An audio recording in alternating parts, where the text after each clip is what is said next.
Got to get a few things out of the way here.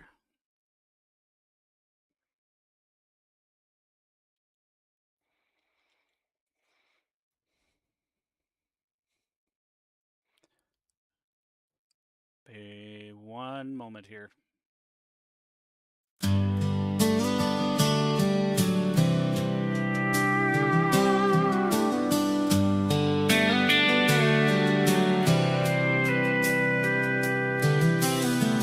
Out on a gravel road at dawn,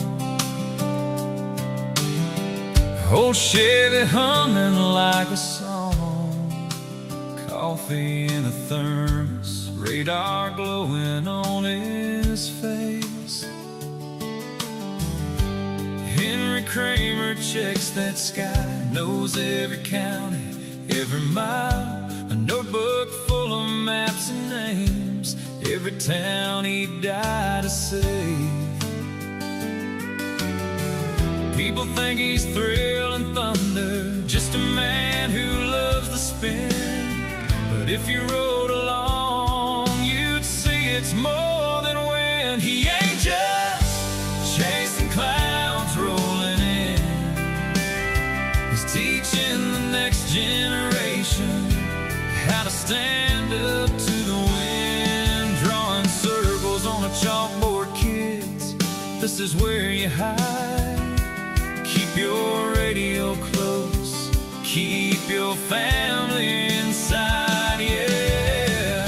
When those sirens start to howl again, he ain't just chasing clouds rolling in, he's teaching the next generation how to stand up to the wind.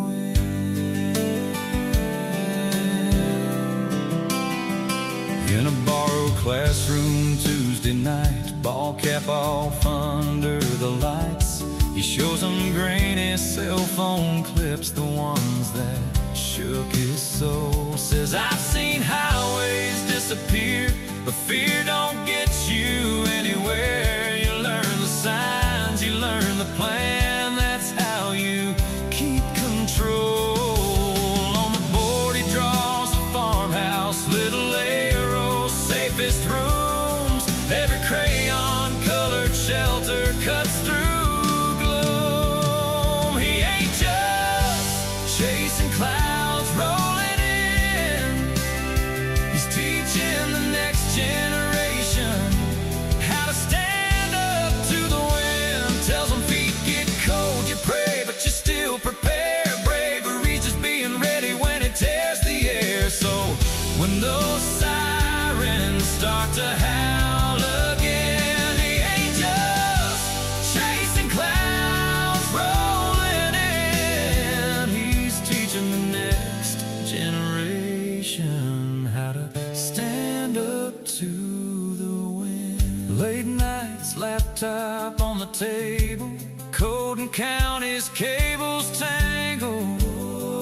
He's building roads you only see on a screen, little arrows through the black, leading chasers there and back, so the ones who run toward danger come home clean. He ain't just chasing clouds rolling in, he's helping every small town learn to stand up to the wind.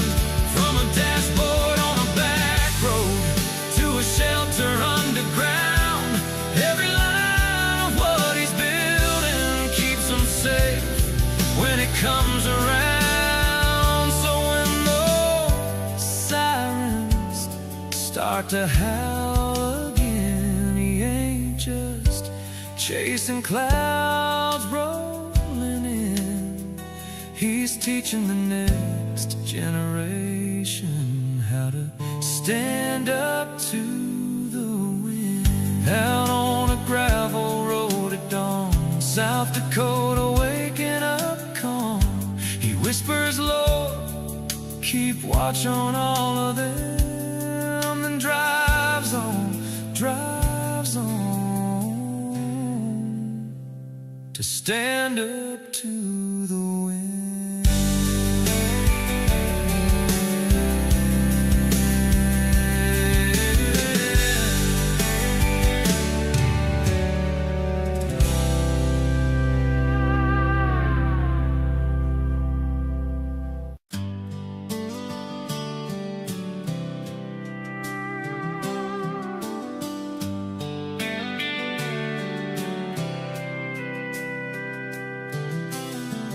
Out on a gravel road at dawn, old Chevy humming like a song. All right, everybody. We're getting there, and I apologize, but we're having some issues with my mouse. What I want to do is I want to have you take a look at the current radar, and I'm apologizing, but I'm going to have to get a few things squared away here on my Weatherfront app at this point, because there is a lot going on here, but I do want to bring up our chasers here as soon as I possibly can. So I appreciate you all joining. This is Henry Kramer, 605 Chaser. I am from South Dakota, and appreciate you all being here. I'm just making sure all the live stream is going here, so one moment. All right, looks like that's going. Just going to verify a couple of chasers, see if they're live yet. Bear with me one moment.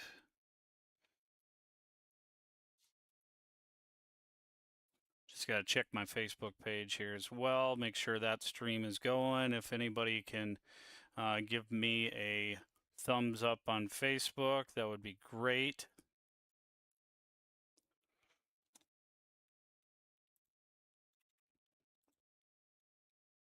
Let's see what's going on there. This is why we always start a broadcast way earlier than when the weather is going to be going, so that way we have everything covered.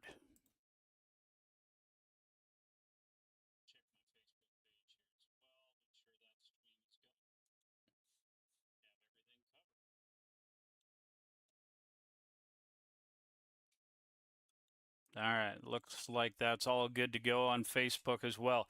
You guys are probably wondering, okay, what is the big deal? We got multi-state coverage here. We've got flood warnings already out for Wisconsin because they are expecting some major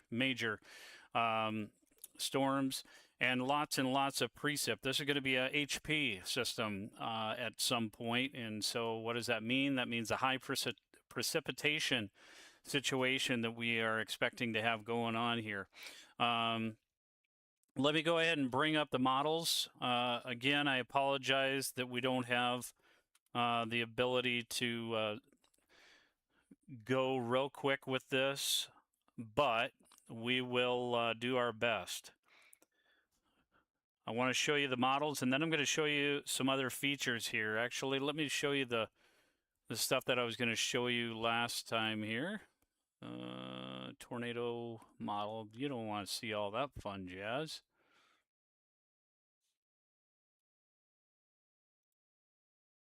Might be best to show you this, right?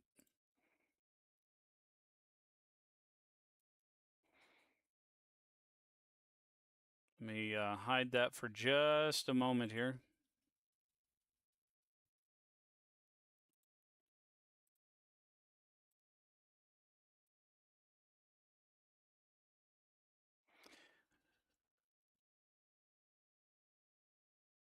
And we'll bring this up here.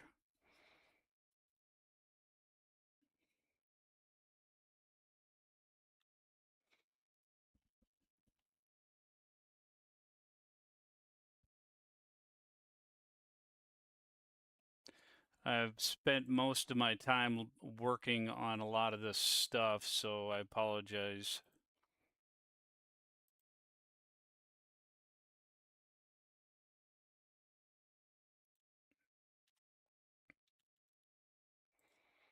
All right, now that we have everything. All right, so what is this? This is, I told you guys I was going to be geeking things out quite a bit. So before we get our chasers on here, because really isn't a whole lot going on right now. It's just still kind of out there. We'll have you guys take a look at the radar here off to the side. As you can see, Brookings really doesn't have a whole lot going on right now. This is the enhanced risk. Show you that here. You can see that Rochester, all that. But let's go ahead and geek out a little bit, as I stated that we were going to do. This is a tornado ingredient studio, basically, and we can kind of manipulate how dew points factor in. How did the dew points really factor into the ingredient overlap? So basically, what we have here. Let me turn on my cursor here. Actually, I want to capture the cursor so you guys can see what I'm pointing to. So right here we do have 0 out of 7, low overlap. Few supportive ingredients are in place, but the setup still needs more overlap for a stronger tornado discussion. So let's see what's going to happen. So on air summary, we are watching a setup with limited ingredient overlap. Use this panel to explain why no single map confirms tornadoes. It is the overlap of moisture, instability, low-level shear, cloud base height, storm mode, and boundary interaction in the same area. And we're going to be seeing that live when we go look at some of the CAMs, which are the convective models here. But let's go ahead and increase. What is this? So you can see how that changed, right? Look at the moisture. Now that's weak, but it's conditional. And the higher we go with that, it gets supportive. 65 is kind of the magic number, if you will, but it needs a lot more ingredients. CAPE. What is CAPE? CAPE ends up being the convective. Oh, I can't remember the exact word. Convective allowing potential energy is what it stands for, basically. So 1,000 joules per kilogram, not really a whole lot. But if you get that into 1,500, somewhere there, it still shows conditional because we have all these other levels here of effective shear is pretty low, 30 knots. But if we go up to like 2,000, let's see what that does. That becomes more supportive. Now, SRH, storm relative helicity, at 100 m squared, s squared. So that ends up being the 0 to 1 kilometer. If we bring that up here, you'll be able to see, look at the conditional, 145, 150. We get a little bit more. Now that becomes supportive at 215 low-level shear. Let's go ahead and get the effective shear. So this is going to end up being like the winds. Let me bring that on one of the weather models real quick. So that's this, okay?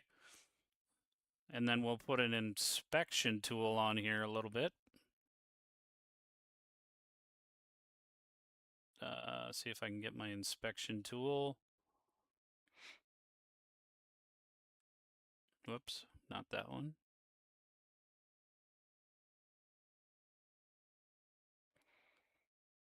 So as you can see, some support right there. Actually, you're going to have a hard time seeing that where my deal is. But basically, this area where we have to the west of Minneapolis, that's already starting to end up being in about the 35, 37 knots.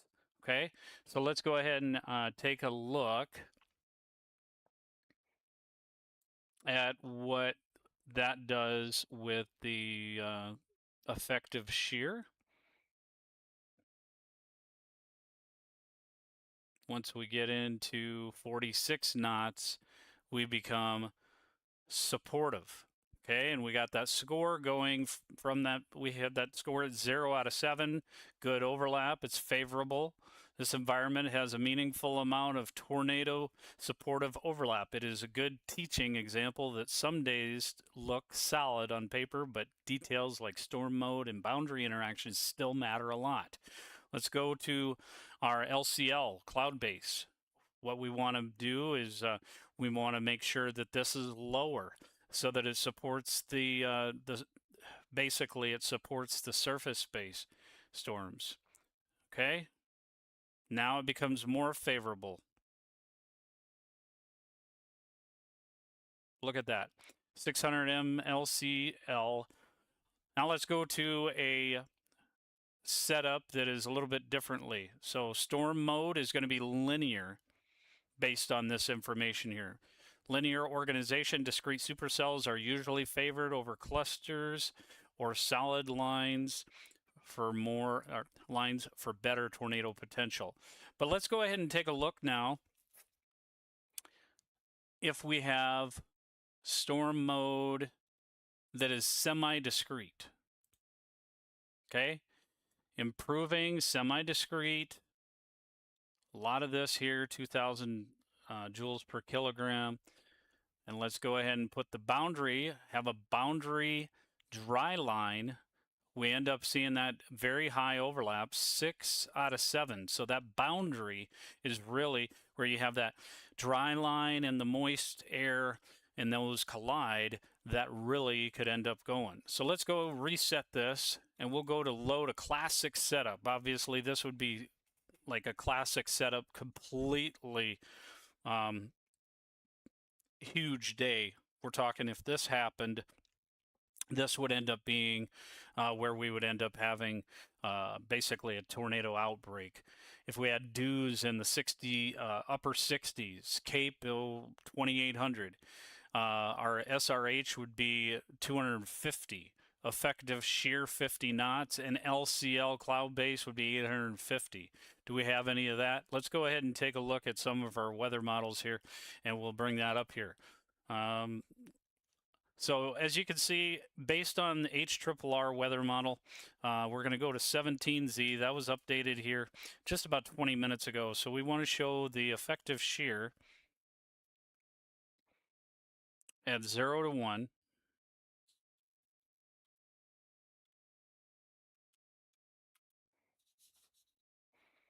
And let's see here, 0 to 1, we would have at 3 o'clock. Watertown's going to have roughly about 33 knots. Remember, folks and kids, if you're watching, what we had for elements that we needed. Now let's take a look at the area that's going to probably be more of the place to watch, because we have 35, 39 knots over between Blue Earth, Minnesota, and Wells, okay? That's the 0 to 1. Let's go ahead and bring this a little bit further here and see where the shear blows up a little bit more. This is, not a whole lot there yet. Still saying about the same amount. What about if we go further? So we go about 5 p.m. You can start to see that low-level shear that we start seeing huge over by La Crosse, okay? And let's look at Rochester. Rochester, Minnesota, we have 40 knots. So let's go ahead and take a look at the other stuff that we did remember. Let's take a look at the dew points.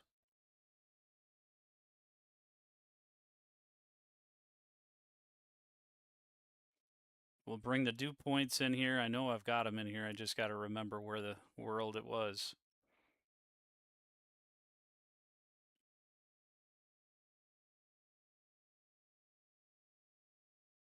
All right, 2 meter dew point. So that same area, you can see dew points. There's some parts that are going to be in the 60s right there, okay? So let's kind of watch this area so that we can kind of see what could end up happening here. So we've got dew points in the upper 50s and 60s, again, towards this one weather model, and we're just breaking it down here for you. Let's go ahead and take a look at what other things that we need to take a look at. Low-level shear, that would be 0 to 1 kilometer SRH.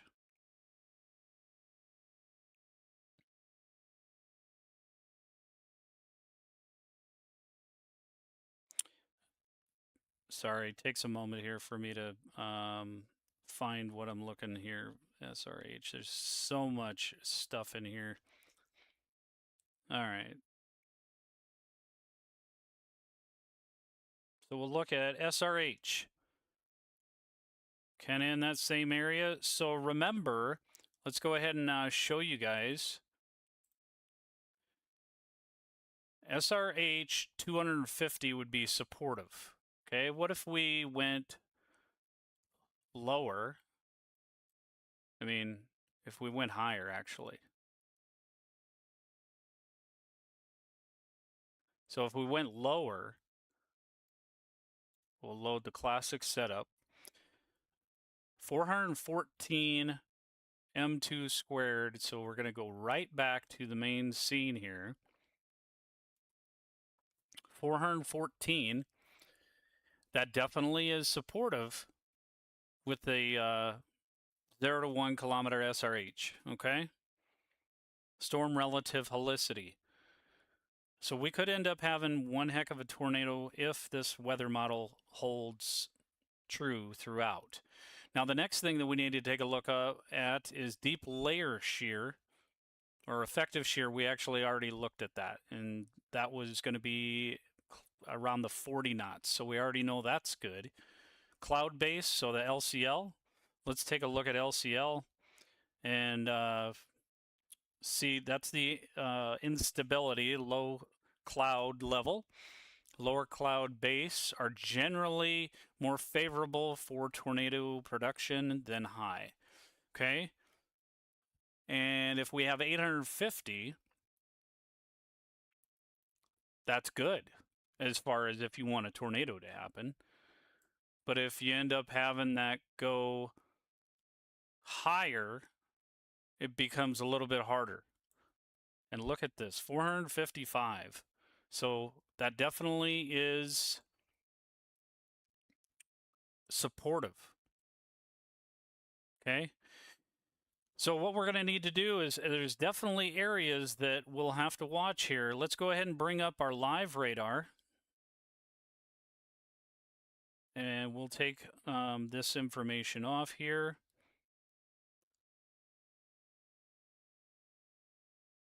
And we'll take a look again at the radar live look at that and see if there's anything that's supporting. We got a little bit of storms. Well, not even, I don't even want to say storms, but starting to have some development there, getting into that more moist air. As you can see, 73-degree dew point there in dew point, 73-degree temperature. And then on the north side of that, over by Brookings, we've got temperature at 55, dew point at 49. Let's go to Madison and see what those dews are. The dew point is only 50, but the temperature is, 20 degrees difference there. So warmer air there. Let's see if we can find the front. We do want to pull that up here. We'll go over to KABR. And over on Redfield, we've got 50-degree dew point there. It looks like the front is probably over by Mobridge. 42-degree dew point. Yeah, it's still way out here. We definitely have some chasers out. Let's see who we got here. I believe this might be one of our chasers. Nope. Got a couple of them out here that I'll be streaming live here later, but I don't see them right at this moment. Nope. But anyhow, let's go ahead and take a look at this overall look at the reflective UH. This is convection showing. All right, so 17Z, this is the latest model that we updated with.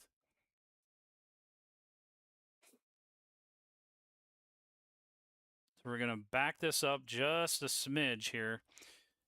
All right, 17Z, this was updated at noontime. And then we have, here's 1 o'clock. This is a model. Says around 2 p.m. we're going to start seeing some development down in Austin, Minnesota, just to the northeast of Mason City, Iowa. And then by 3 p.m. we're going to see much more robust storms over by that Wells area.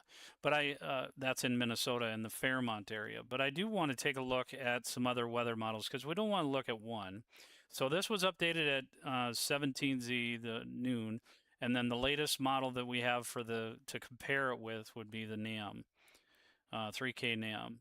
And as you can see, quite a big difference with that. But again, this is about 5 hours difference as far as models go.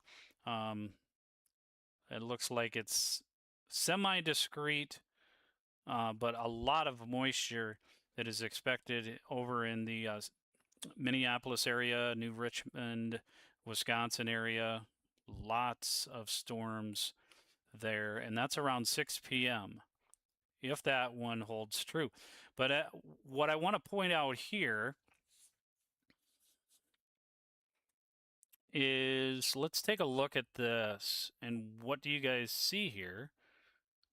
Okay, what that is basically you've got a major wind or a major front pushing on the back side of that and kind of giving it a little bit of a bow, but it becomes more of a QLCS and wind type of event as we get into the evening hours. So that becomes more destructive, damaging winds versus the tornado threat. The tornado threat could still be there at 9 p.m. tonight for these areas of Wisconsin and extreme southeastern portions of Minnesota.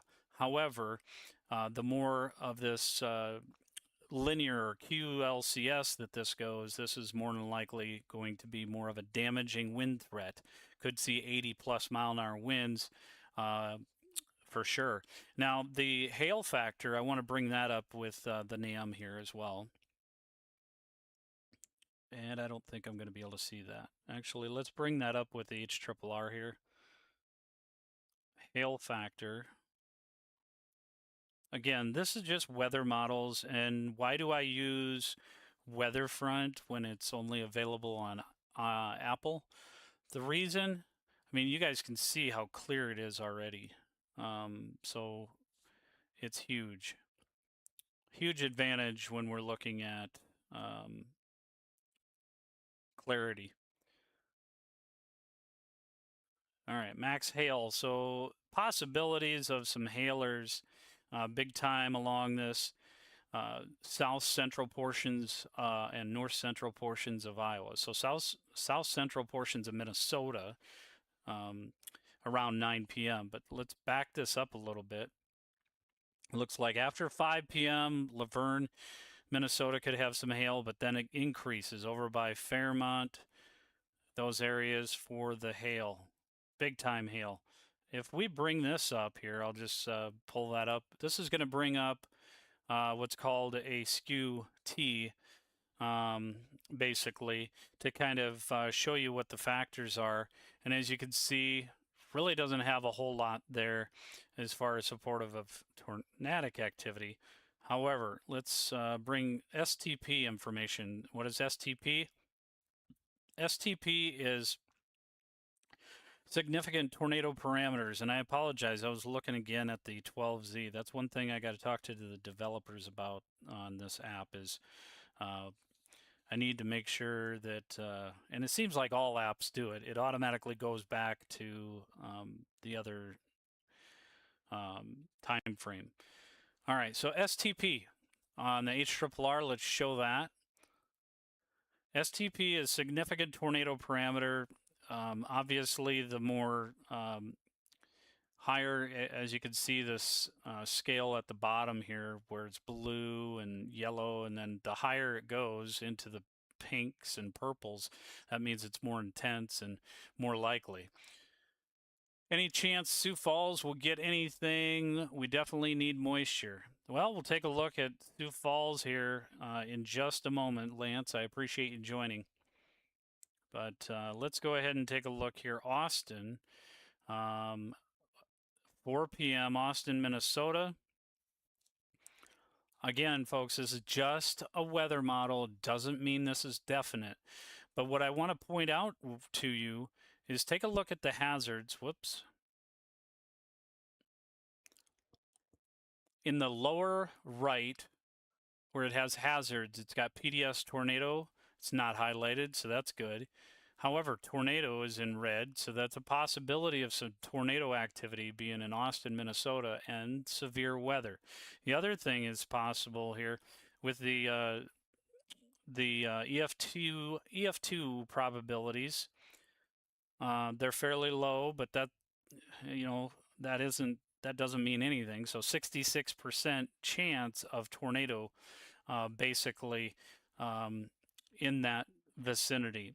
The reason for that is it's going to be a right moving system east northeast at 20 knots at that given time. Also, possibility of some 5-inch hail, 3 to 5-inch hail. That's crazy. Now let's go ahead and take a look at Sioux Falls area so that we can show you what is expected on the timing of that. And we'll look at the severe weather convective, but I also want to show like more of a U.S. side so you can see where this system is. We'll back it up here. Noontime, as you can see, struggling at 1, and then we get those discrete cells right on the border of Minnesota and northern Iowa around 3 p.m.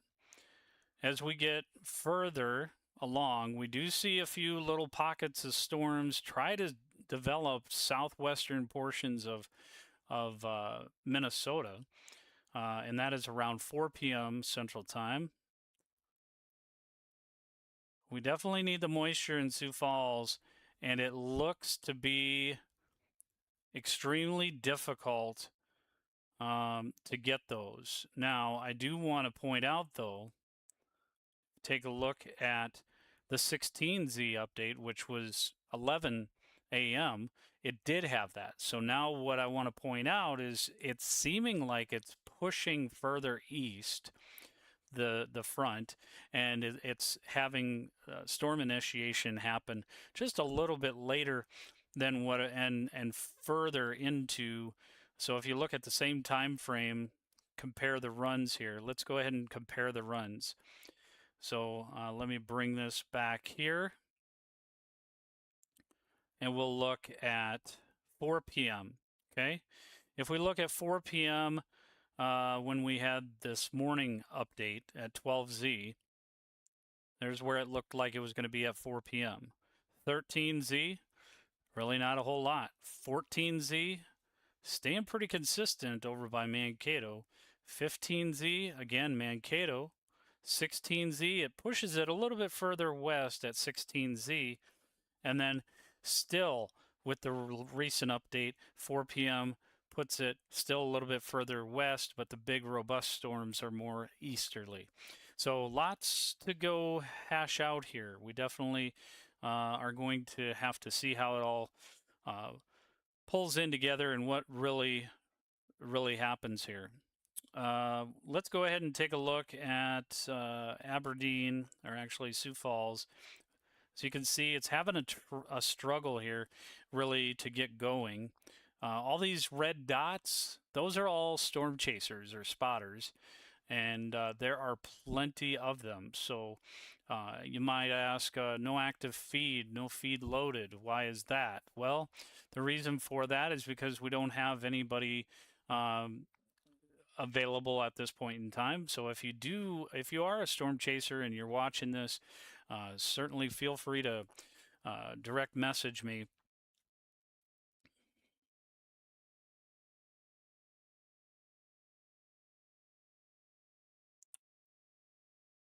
So we'll have to see.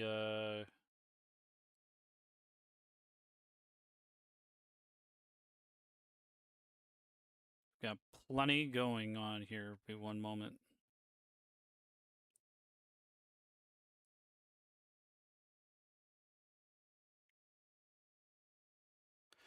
Oh, 1 second here. I do have to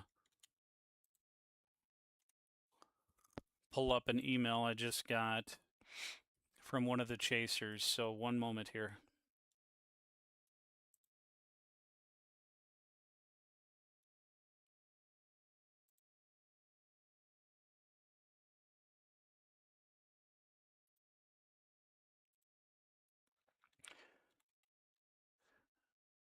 Appreciate your guys' patience here. We're going to go to one of my good buddies here, see if he's live right now.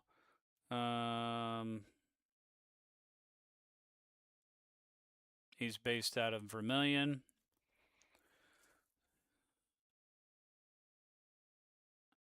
Does not look like it's showing him live here. Be one moment.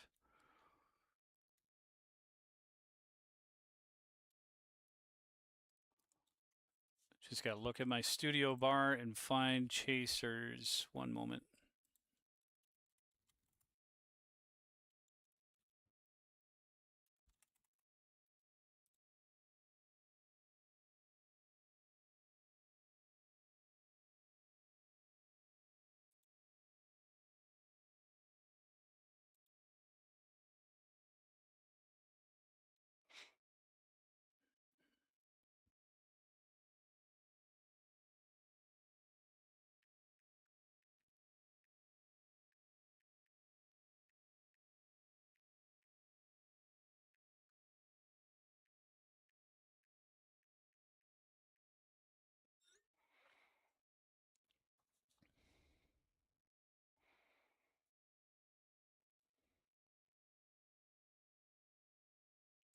Bear with me, folks. I'm just all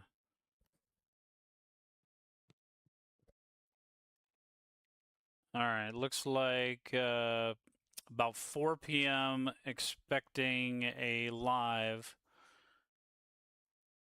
from England Storm Intercept. And hold on one moment, folks.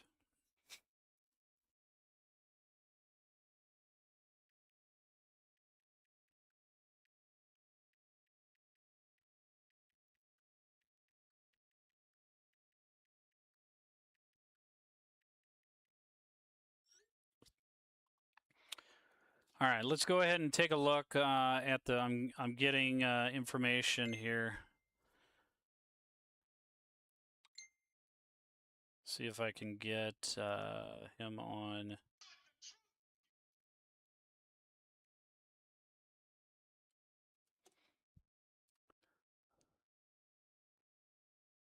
Not a whole lot going on. I told you guys it would be interesting going live at 1 o'clock today because there's not really expected to be anything really going on until later. But it looks like what's happening here over by Brookings at this point in time is things try to get going and then it just kind of muffles out and has a really difficult time. As you can see, temperatures over in Owatonna, Minnesota, in the 70s and the dew points. We still have that enhanced risk. Let's go ahead and show everybody that.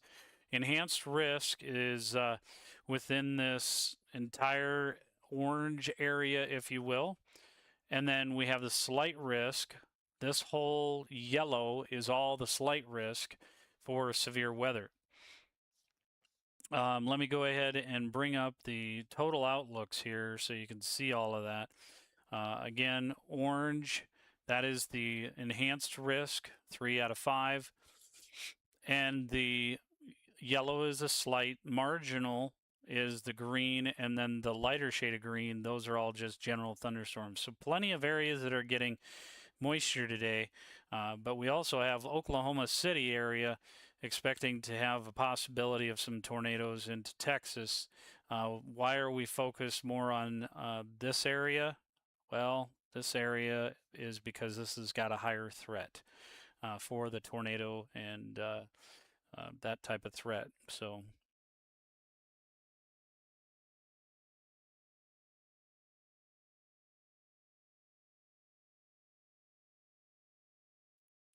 all right, so let's go ahead and take a look at the models here one more time. We're going to take a look at HRRR 17Z. And again, we're going to show, watch this, okay? Around 5 or 6 p.m., look at that. Over by the New Ulm area, big time. Rochester, Stewartville, These are all in Minnesota, and then more discrete cells here, but trying to build a line around 6 p.m. I am going to take a brief break, and I will be right back. We'll currently bring up the live radar here so you guys can see this here.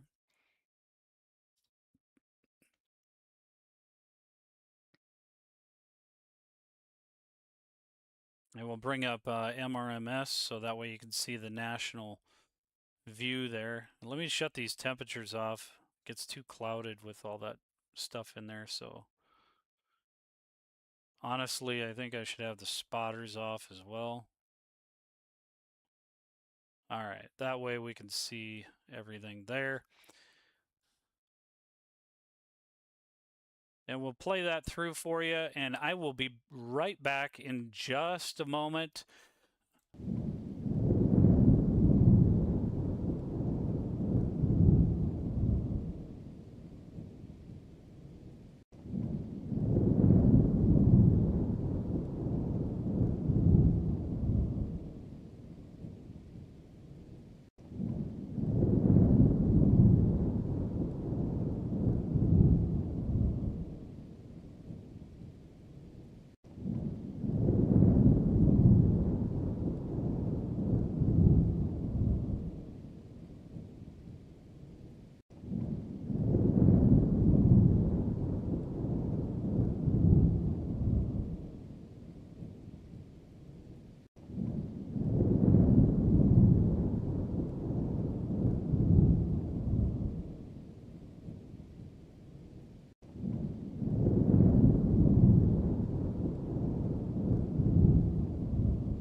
All right, folks. It looks like right now there's a little bit of a feed issue going on, so we're gonna get him rolling here. Um, and yeah, hang on one second here.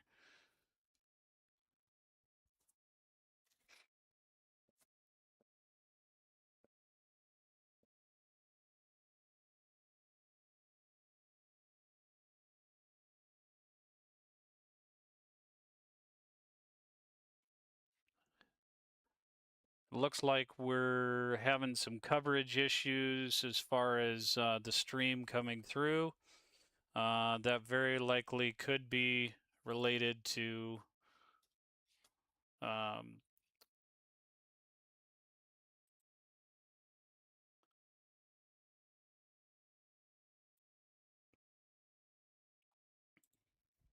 hard telling what that's related to. It looks like there's some issues here, so bear with me one moment while we verify what's going on with that. Bear with me here.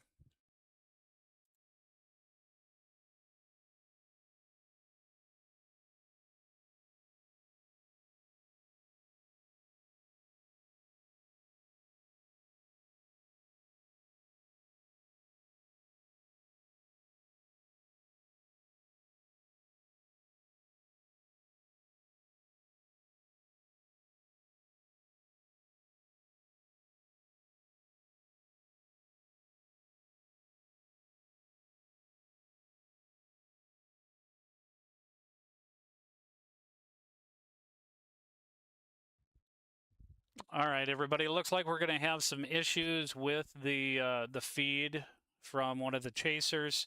So I apologize. We're not going to be able to get them pulled back up. This is why we do these things. We verify everything's going to work okay and kind of go through a run through and go from there.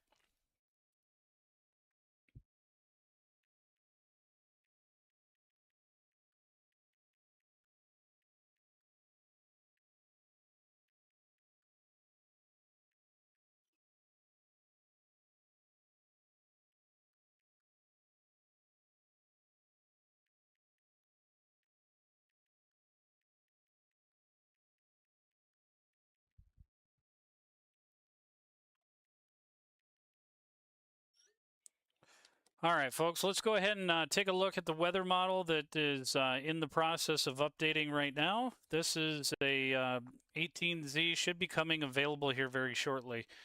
We still have that 17Z, so let's take a look at one of the other weather models here, the NAM that was updated at 17 or 12Z. I don't really trust the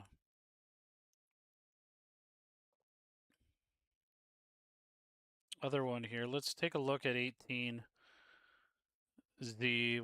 and see what this shows for the HER model. It does show around 5 p.m. Possibility of some storms happening there. This is the HRRR 15M. So that is one that has a little bit of a shorter run. It only goes through 18 hours. Whoops, I apologize.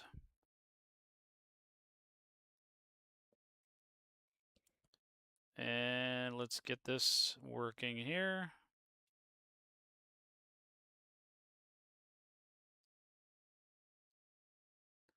Well, that's not going to work very well. So let's bring this back up. You guys can see all my fun stuff that I've got here. I've got too many apps, that's for sure. There we go.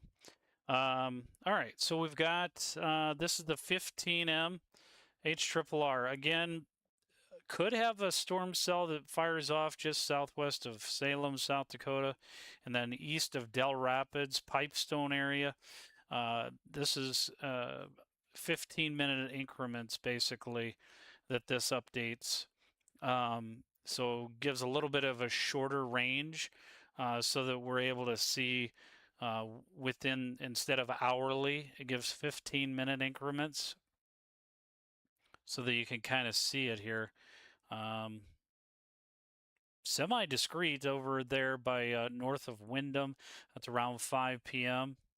And again, let's look at New Richland and Mapleton. These are areas of Minnesota. Look at that St. James storm possibility around 5:15, really blowing up. I'm going to just put a sounding on this real quick here. So sounding is not available on that one. So I apologize. And that one brings it. Let's take a look at the sounding on this one. That does support possibility of a significant tornado there. Although STP is 1.7, nothing really huge in my opinion. But look at the LFC. Look at the dews, 62 degrees, temperature 76 degrees. We've got plenty of instability in there as well.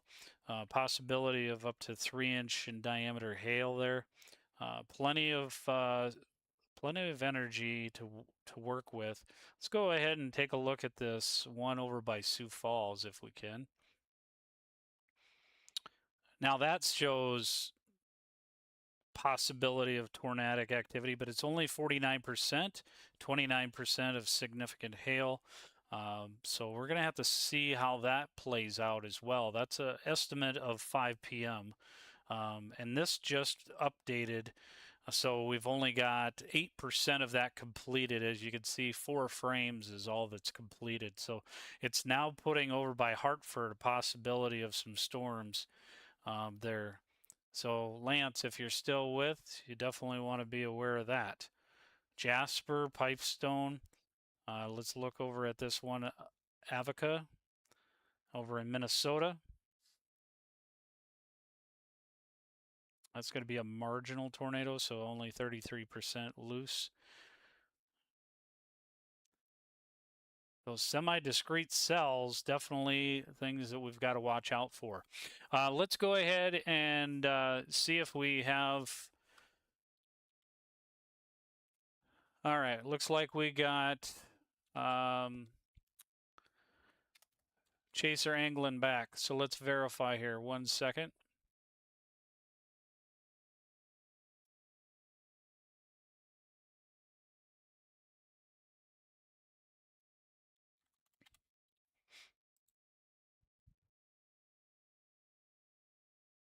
Let me find where Anglin's at here. 1 moment.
All right, folks, I apologize. We're just verifying with Anglin Storm Intercept to see what's going on there. Let's go ahead and bring up a live shot of the radar here and see if anything is firing up here as we get a little bit better of a view here with Sioux Falls. Not really much of anything going on. Now, what is the reason that this is possibly having a struggle is SIN, or the cap. Convective inhibition, and it is struggling. Let's go ahead and take a look at the SIN here. It's called SIN for short.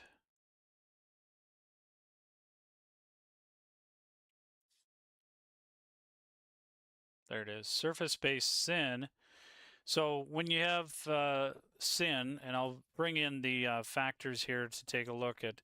So plenty of strong capping going on over here. However, not much cap going on here, not much cap going on here. There's literally not much of anything for cap there. Let's go ahead and take a look at what's factoring that in. We'll take a look at the satellite. And just look at the satellite look. The reason why I want to show you this, be one moment here. We're having some cloud cover, but you can see some clearing that's happening over here, right here. That clearing is very, very telling. So basically that clearing there's not much clearing over into areas of Minnesota though. And that's going to be a factor for storms. Take a look at this area here. Basically, it's trying to break the cap right there, and it's going to be a little bit of a struggle for it. Right here up north, Fergus Falls, Alexandria, not much cloud cover, so we get these breaks of sunshine that come through. We're looking at the cloud cover right now, and we got to wait for all of this cloud cover to kind of dissipate and clear out so that the heating of the day can allow for storms to erupt. And if this cloud cover sticks around, it's going to be very, very difficult for storms to fire.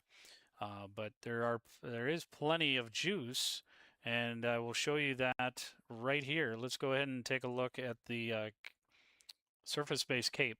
Okay, so surface-based CAPE is the energy that's needed in order to get things rolling here. We'll do an inspection on that. Remember what I showed you guys, 2,000, 3,000 joules per kilogram of surface-based CAPE. That certainly is plenty of energy. And there's definitely going to be plenty to break that cap. Now, it's a little less amounts over here. So, right here is where all of that energy is and just waiting to be unleashed. But the problem, again, ends up being where all this cloud cover is. It's trying to get going over by Storm Lake. It's trying to get all that cloud cover out of there, but just really, really struggling quite a bit.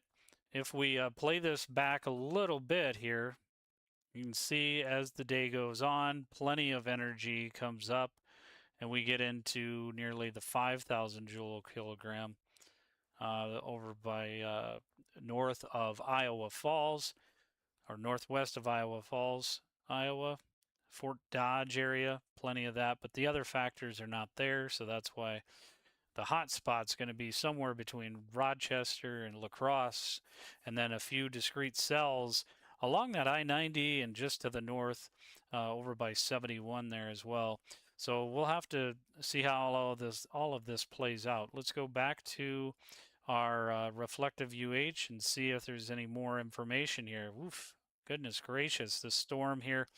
This is 18Z. This was updated at 1 p.m., so this is a later model than what we were looking at before. So this is new information.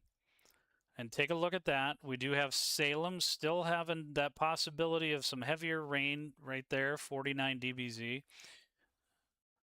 And Dells, heavier band, just to the northwest of Sioux Falls. And we got a tracker on here. This Garretson storm could end up having some hailers in there just to the north of Brandon, South Dakota. Let's go ahead and take a look at the sounding on that. That does show 54%, 207 loose matches, and then the hail 2.75. This has got the capability, and look at that 66-degree temp and 62-degree dew point. 62-degree dew point is certainly plenty to give that there. So that would be a sell all on its own. Let's take a look at the other factors that we have to factor in. LCL. There it is, 573 meters. So that surface space or lower level to cloud. Let's take a look. Not really seeing much for STP factor. Let's look at the 1 kilometer SHR. Not really a whole lot as far as shear goes. So that's going to be the one thing that makes it a little bit of a struggle. So I think that's probably going to be more of a hail factor there for areas to the north of Sioux Falls. Even though that one was showing a possibility of that. Let's go ahead and run the max here for hail factor.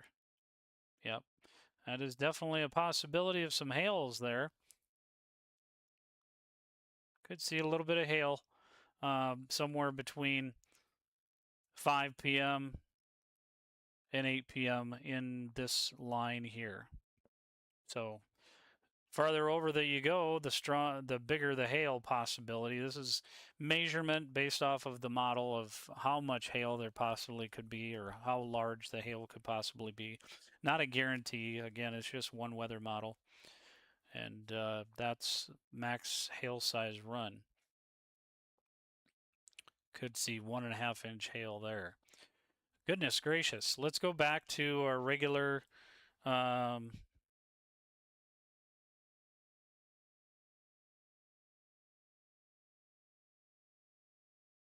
hour hail here.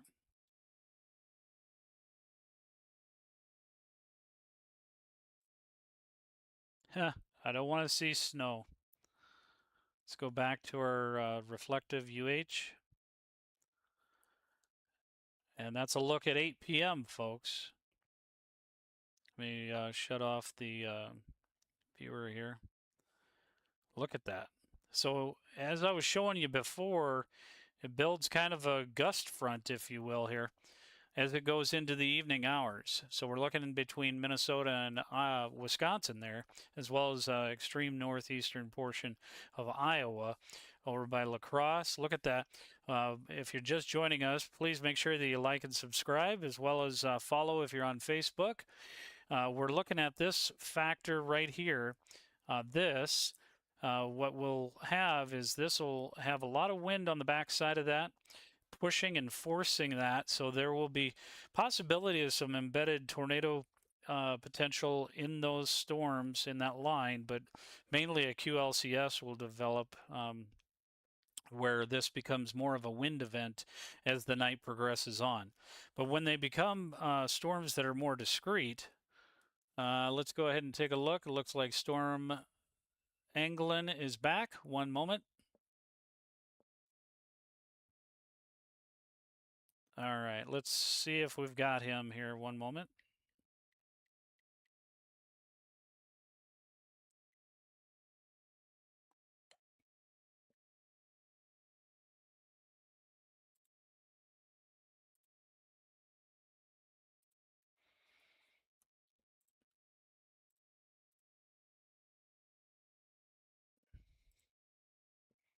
Just got to get Storm Anglin back on here. One moment.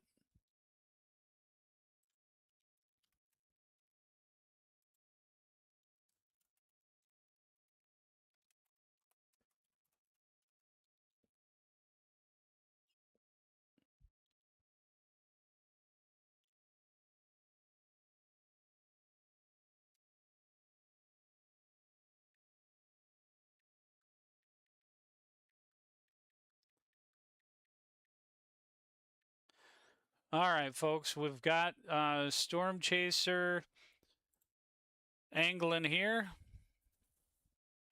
Anglin Storm Intercept.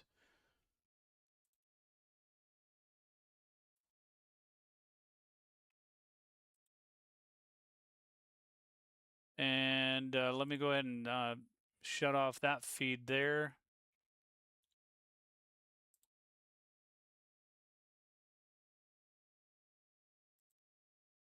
And it looks like we've got him going. So we're going to show him live there. And remember, folks, these storms are expected in the evening hours. So if you're currently looking at this live stream on your phone or on your TV, go ahead and grab your phone and certainly want to bring up your camera on your cell phone and scan that QR code. Just $15 a year, and you can get signed up for Weather Call Next Gen. It's just $15 per year to potentially save your life.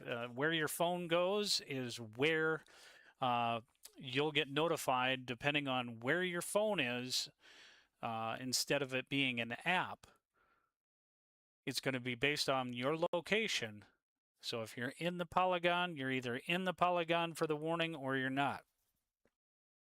If you're not in the polygon, if your phone's not in that polygon, then you're not going to get any scary notifications because you're not in a threat. But if you are in that polygon, you're going to get alerted right away, and that will be with my voice coming through to you live, advising you to seek shelter, whether it's flood or it's a tornado or severe thunderstorms.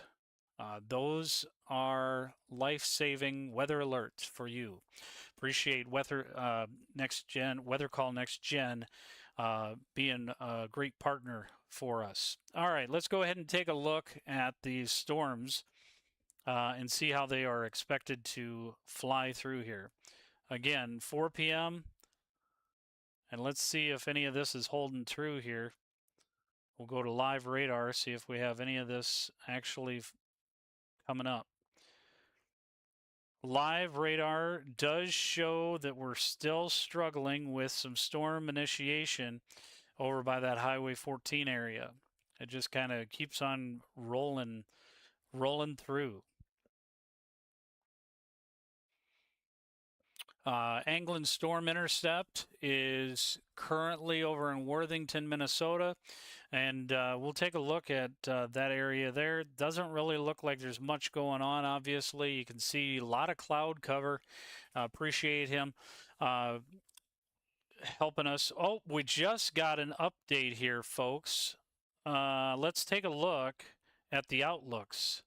They have a mesoscale discussion. Tornado watch is likely.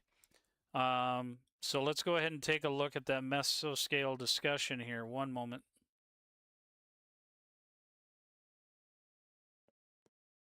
So mesoscale discussion, this expired. So usually when a mesoscale discussion is issued, within 1 to 2 hours, there's going to be a watch. So severe potential is tornado watch likely. Tornadoes EF3, probability of a watch being issued 80%. Wind 55 to 70 mile per hour. Hail 2 inch to 3.5.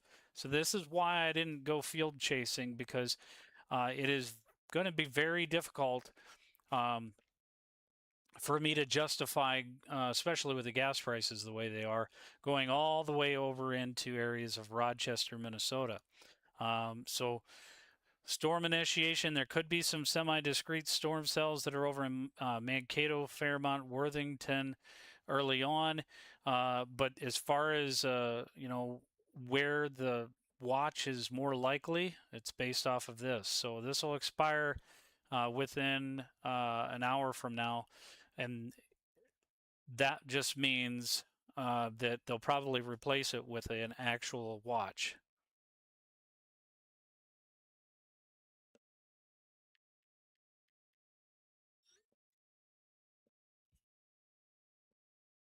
One second, I've got to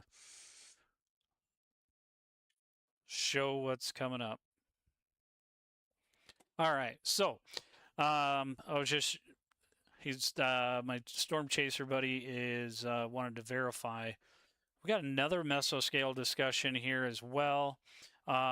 This one, severe potential watch needed soon. Let's go ahead and take a look. Wasn't expecting Illinois today. Let's go to live radar here and take a look and see what's going on. It looks like Kankakee has already got. Okay, so that is a severe thunderstorm watch that they're expected to have that there. And these are severe thunderstorm warnings. So I guess we better include Illinois and Indiana in our weather alerts. Illinois here, 1 second. I just got to get that pulled up. Illinois and Indiana, and we'll fetch that information right now and push that over to our overlay here. Bear with me one moment.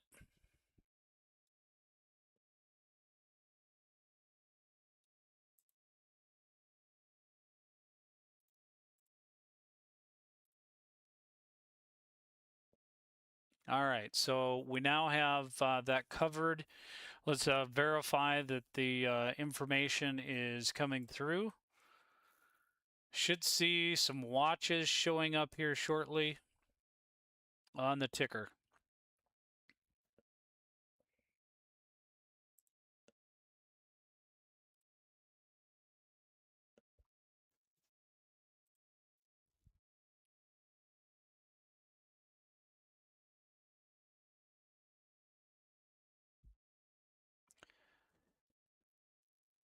Sorry, this is the first time that we're verifying that this ticker live stream actually shows up here. All right, looks like according to our chaser, the sun is starting to break through there in Worthington, Minnesota, at least from where he can see. There we go. Now we got the severe thunderstorm warnings for Kankakee, Illinois. And we have severe thunderstorm watch until 9 p.m. Central Daylight Time for those areas. So that is coming through as it should. All right, so those will alert you now for multiple states, and when we get these other watches coming through, that will come through as well. All right, let's go ahead and go back. Are you kidding me? We got another mesoscale discussion here. Okay, mesoscale discussion. Watch is unlikely over here, but we do have some special weather statements just to the west of Buffalo, South Dakota. Let's go ahead and take a look at that radar. Very discrete cells, but nothing really big. These are below severe limits, which means it's below 58 miles per hour for the winds. So winds 50 miles per hour. Not anything really huge going on there, but still something that you need to be aware of. Let's go back to our satellite loop, and I want to see, oh, we do see a lot of clearing going on in the area of Mitchell, Huron. We're going to start seeing some storms really start initiating here soon, I believe, because of the fact that we've got this area here is all starting to clear out. All right. The cloud cover is starting to go away there, so that's going to definitely allow for the storm initiation. Still a little bit of a struggle here. A little bit of cloud cover going away over here, but again, really struggling. The cloud cover comes right back over Worthington, and then there's little pockets in that blue spot that you can see that is trying to get there. But I think over in this Mitchell and Parkston area, we could have some storms in the next couple of hours. Very discrete storms, but not anything real huge. Start firing off in the next couple of hours here. And that would match up with what we're expecting to have happen based on the HRRR weather model. As you can see, 3 o'clock, storms could initially fire just to the east of Mitchell area based on that model, and then eventually get more robust as it moves on. I know you've seen this a number of times, but I'm going to take a brief break here, and we'll come back. But we'll keep this on the live radar. Oh, there we go. We got things firing just to the north of Madison, right here. Yes, I know it's very small and probably just sprinkles up in Rutland area, but matching it with the cloud cover, basically going away, then that's likely what's going to happen is we're going to start seeing things fire off just to the north of Sioux Falls, and then eventually pushing over into the Slayton, Windham area eventually. So we'll keep the live radar on here for you, and then we'll go from there. We'll be right back.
All right, folks, we are back and appreciate our wonderful affiliates, Weather Call, Next Gen.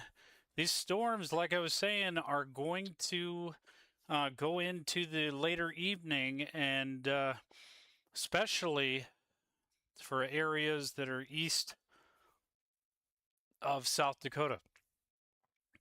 So, what you're going to need to do is you're going to need to go ahead and grab your phone, scan the QR code, and just for $15 a year, you can certainly sign up to get life saving weather alerts wherever your phone is at. All right, so let's go ahead and take a look at a couple of other things that I wanted to point out to you.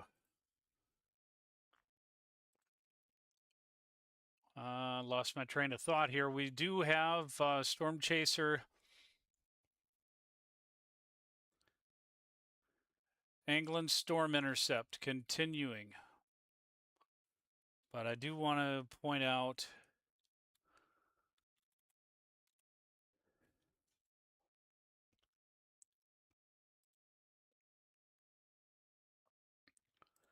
something that I just seen here. One moment.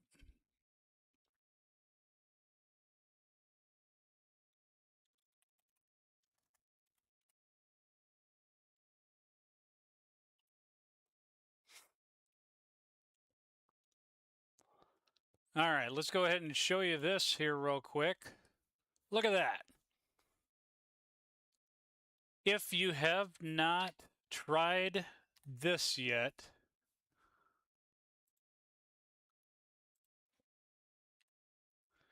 check that out.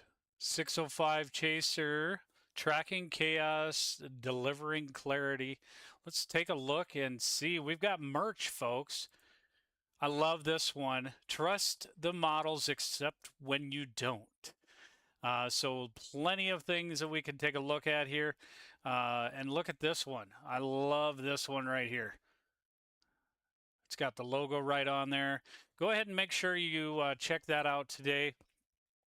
Where you could go for that is you go to 605chaser.creator-spring.com and you will be able to order your apparel and all kinds of stuff. Let's take a look. I know it's not. I like this one too. I drive towards the thing you drive away from. Isn't that the truth? You got sizes all the way up to 5XL, and there's even 3XT. The other thing that we have, my therapist is a Doppler radar. That so fits me. And let's see, what else do we have here? SPC just issued a high risk. Today is a good day. I realize that can be controversial saying that's a good day, but some storm chasers do understand those types of things. And there's also this one here, Storm Chaser, 0% chance of staying home. Definitely it would be me. And then you can even get these ones here, option for the official merch. These ones I had a little bit of a struggle making. So where the 605, if you guys are from South Dakota, 605 is where I came up with the 605 Chaser, because I was planning on just doing South Dakota, and then things kind of blew up even bigger than I ever expected. So 605, where the storms are as big as the sky. All right, so that's the merch area. And again, here is the Tornado Ingredients Studio setup. I'm just going to reset that for folks that have not gone through here yet. Best tornado setup usually includes rich moisture, strong instability, curved low-level hodograph, stronger SRH, lower cloud-based, discrete supercells, and boundary interaction. If we go to boundary dry line, it automatically gets a 1 out of 7. But if we increase these dews, look at that, and we increase the cape, and the SRH gets increased. And then our effective shear goes up to about 50. Look at that. And our low level cloud base, the lower that is, the better for development. All supportive. So linear organization. And let's go storm mode discrete. That would be a 7 out of 7. So lots going on there.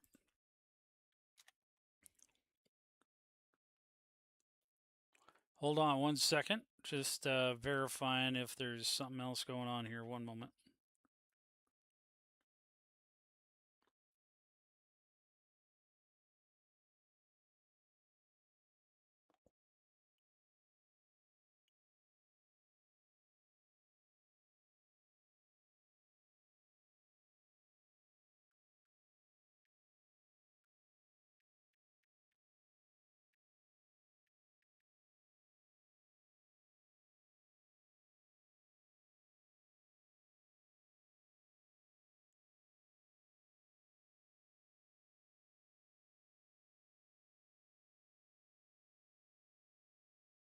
One second here.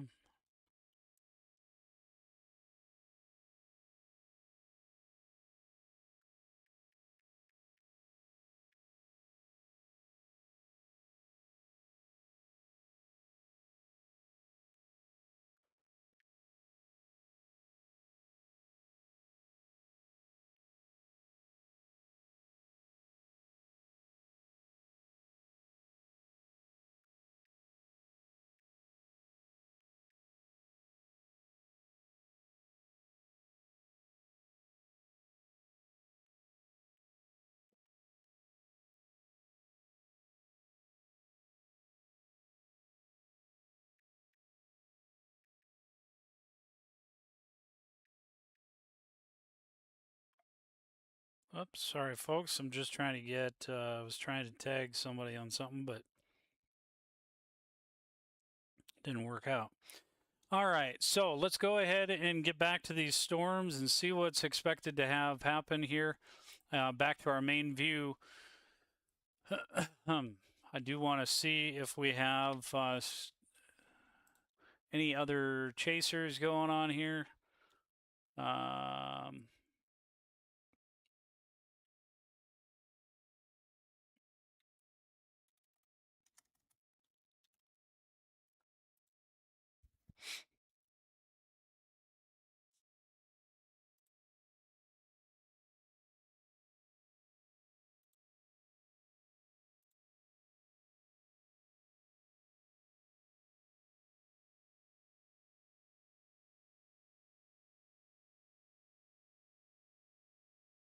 All right, looks like we don't have any other chasers right now, so we're just going to take a look at these storms that are popping up over just to the southwest of Brookings in South Dakota, and that's going to be the storm initiation that starts there. Let's go ahead and see if we have any other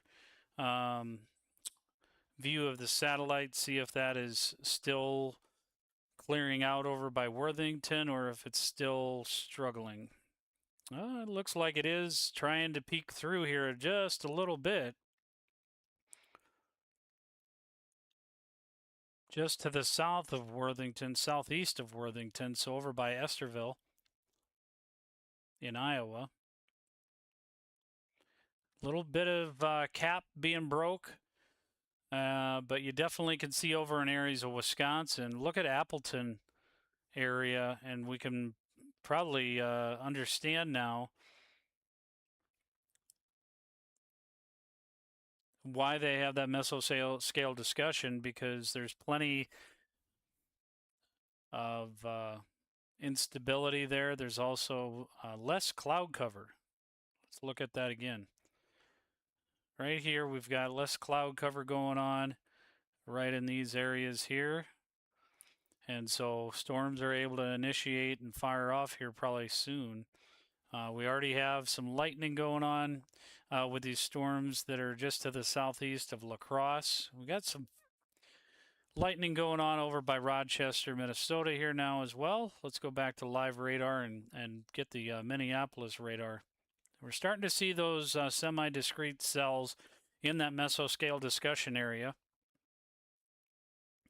And we do also see just to the west of Owatonna, over in the Waseca, Minnesota area.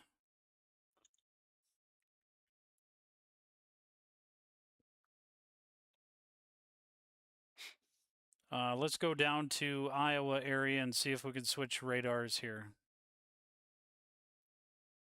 Have a better view of that. They're just getting underway here. So it's going to be a long night, folks.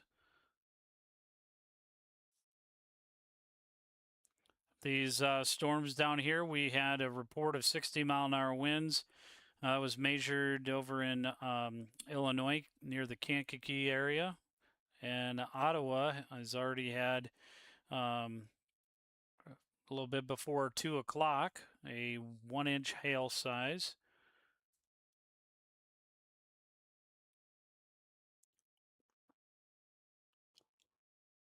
All right, let's take a look here.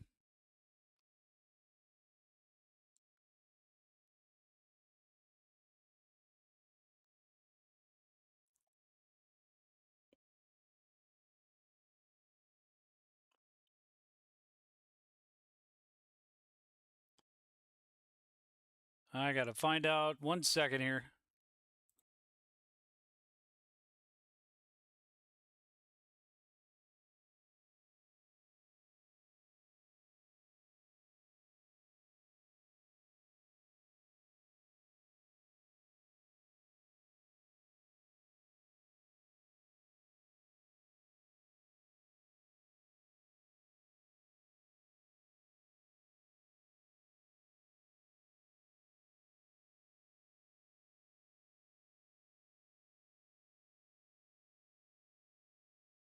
All right, folks, take a look at this. We do have a severe thunderstorm warning over in Wyoming. So this is western portions of South Dakota into Wyoming and Montana. We have the severe thunderstorm warning. Expires at 3:45. Are we expecting a whole lot over in that area? Let's go ahead and take a look at the storms so that we can kind of see, if that's going to hold true or if there's going to be anything. Let's look at the models and kind of run through that a little bit here. So you can definitely see that the models picked up on it. Buffalo could end up having a pretty significant storm there, maybe some hailers. Then it does eventually die out or get more broad. So we're not expecting a watch to be issued based off of the mesoscale discussion they currently have. The mesoscale discussion does show that watch is unlikely. Watch probability is 20%. But we still could end up seeing those 55 to 70 mile an hour winds. So we'll have to see how that plays out. The buffalo and bison or northwest part of South Dakota. So folks that are in those areas, just a heads up, you want to definitely be weather aware out there as well. We got another mesoscale discussion here. This is a watch possible. Here we go. All right, things are getting underway. I was just talking to you guys about where the cloud cover was getting, this area here, and it is starting to dissipate. Look at how that has. Let's play this out. Okay. See how it's cloud cover over at 1140 all the way through, and then it's deteriorating there. And now we're going to start to see these storms fire off. Let's get it. Let's get it right here. So severe watch possible. This does include Sioux Falls, folks. So just be aware. This watch is possible. So an EF1 to which would be around 95 miles an hour, hail 2-inch to 3.5-inch. So be sure that you are aware of that. I just got to make sure that I share this 1 second, folks.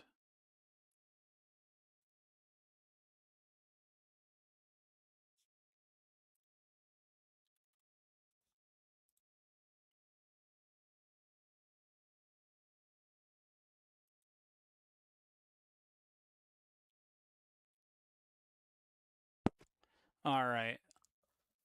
I apologize. Wanted to let my wife know, but it's going to be a while before this really picks up. Let's go ahead and take a look.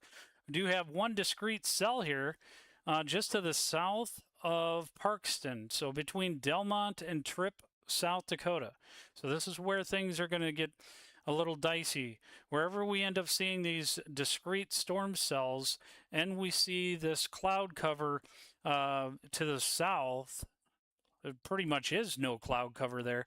And so that's allowing for storms to start firing off right here, Parkston, between Parkston and Scotland area. Again, Tripp Delmont area.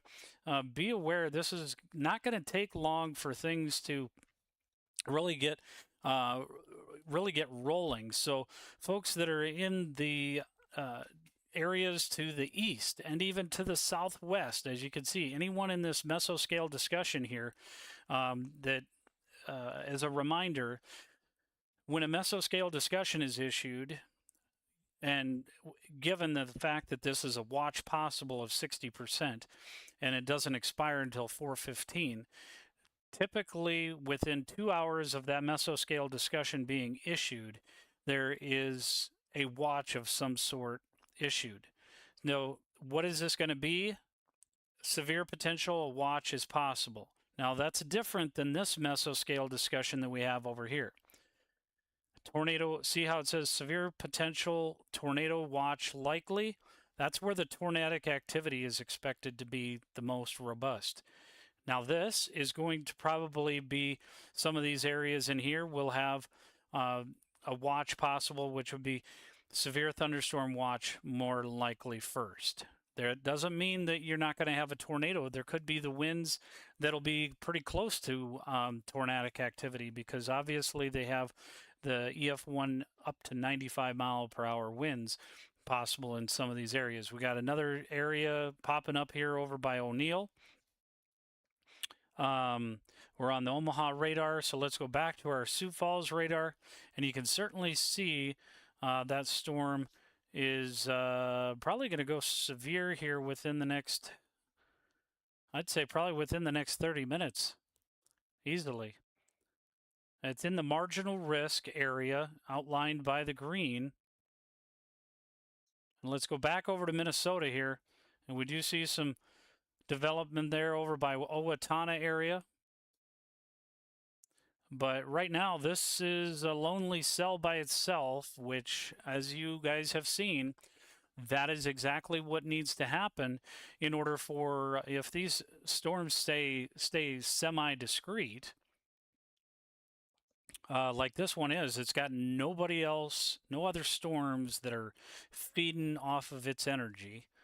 And so if those storm cells, if this can stay discrete like that and not start having additional storm cells around it merge, this will fire off pretty quickly.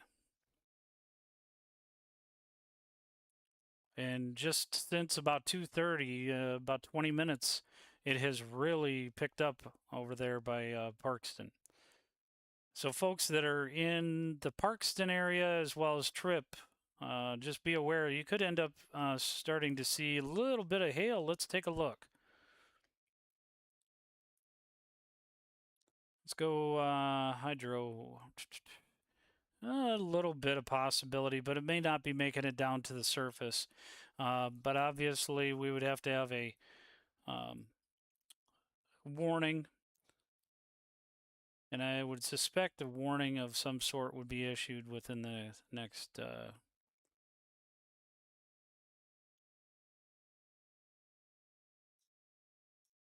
go to Echo Tops, see what we got here.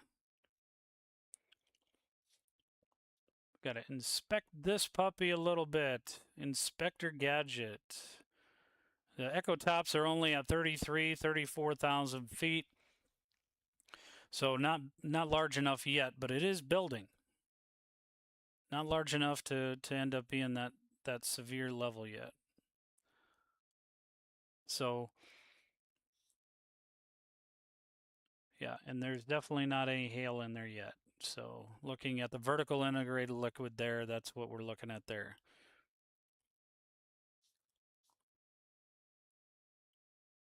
Go back to reflective so that we can take a look at that. That's the one lonely cell. Again, not a warned cell yet, but certainly something to keep an eye on. Again, like I said, when we have the satellite showing cloud cover is going away, we're starting to see the SIN levels or the capping get eroded. Actually, let's take a look and see if I can verify on Chaser OS.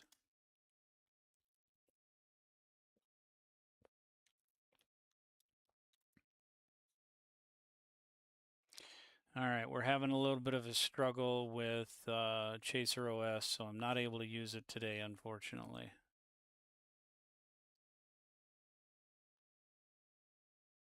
All right. So the other thing,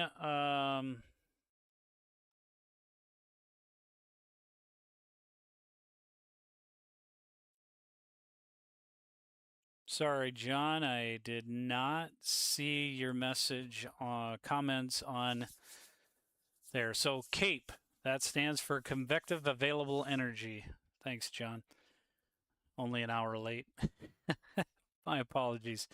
All right, so let's go back to the view here of radar and put that into play here. I apologize. I'll probably be stepping away here in a little bit.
All right.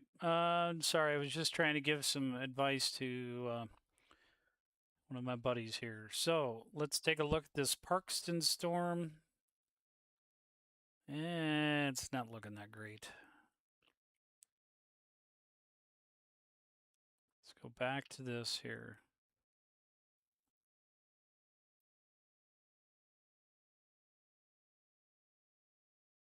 It's going to kind of cycle again.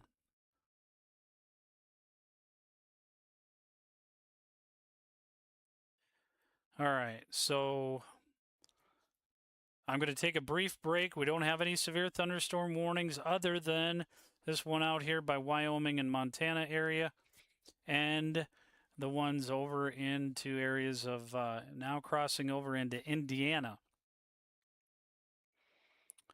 These ones here, let's go ahead and bring on the radar and show the intensity of that. Looks pretty intense, but it's kind of a disorganized mess is what I call that. It's not, it's high precipitation there, but nothing tornadic level by any means.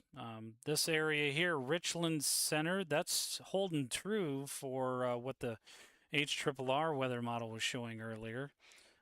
So at 5 o'clock is kind of where we're the magic hour. Let's take a look and see. At 4 p.m., Salem area, we'll have to see if this ends up holding true. Because if it does, I mean, look at that. Garrettson around 6 p.m. could have pretty intense storm there with some hailers.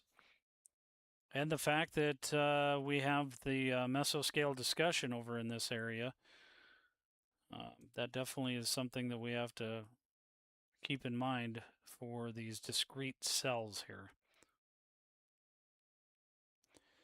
All right, folks, I will be right back. Storm Chaser Anglin Storm Intercept may end up moving just a little bit to the west of Worthington, Minnesota. We'll have to see how that plays out. He just reached out to me and said he's thinking about moving further west. So that really does make sense for him to move a little bit further west. But sometimes you do have to make sure that you have patience and let the storms come to you. So we'll have to see how that ends up going. Severe thunderstorm warning. There's plenty of them. We got Jasper, Indiana. Right now, Jasper, Indiana has a severe thunderstorm warning, and that was issued at 2:55.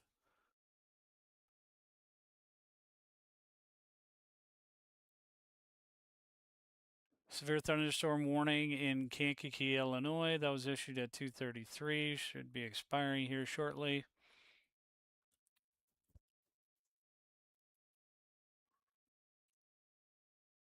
All right, so we got plenty of things going on. Let's go ahead and go back. Let's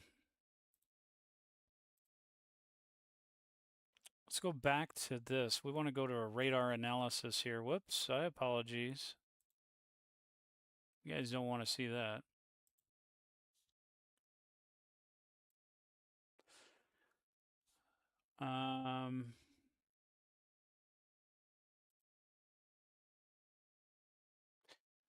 Take a look at the weather here, and we're expecting high as 77 today in Sioux Falls.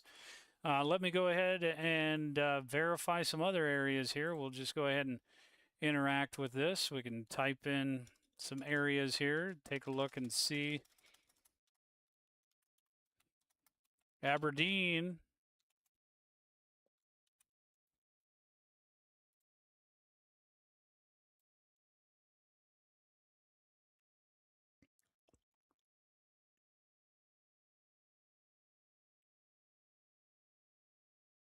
Taking a little bit of a sweet time. I probably got too much stuff running at this point in time, so I'm just going to go back to our main screen here. And of course, now it would do that. All right, let's go back to our radar analysis, and I'm going to minimize this tornado tool. So we'll go ahead and keep that on here at this point in time, and I'll be right back.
let's get back to this. We've got, let's see, these cells here. Parkston, still pretty slow moving there. We got another.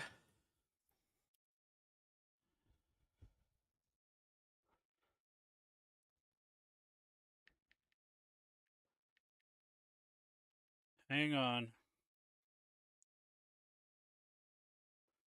All right, looks like there is a mesoscale discussion. Severe potential tornado watch is likely. Watch probability is 95% for where Anglin's storm intercept is in Worthington. So in Worthington, Minnesota area, they are expecting 2 to 3 inch, almost 3.5 inch hail. And there's my son. Say hi. So we do have plenty expected there.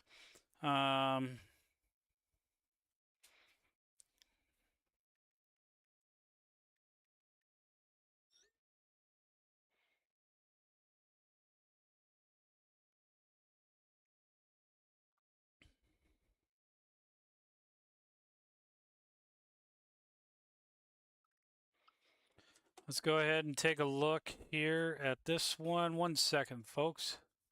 1 second.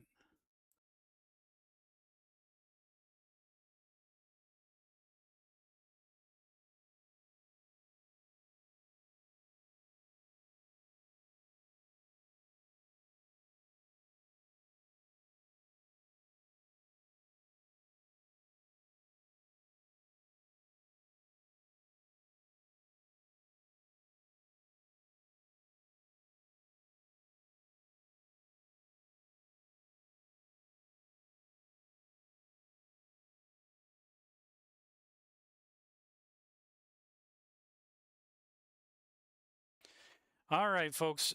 So this mesoscale discussion, we've got one for Sioux Falls. Again, EF1 tornado potential for areas to the southwest of Sioux Falls and even including Sioux Falls, South Dakota. So if this storm does, dude, I'm on a live stream series.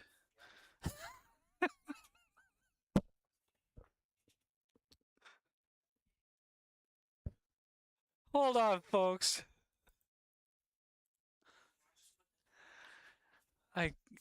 I'm being broadcast.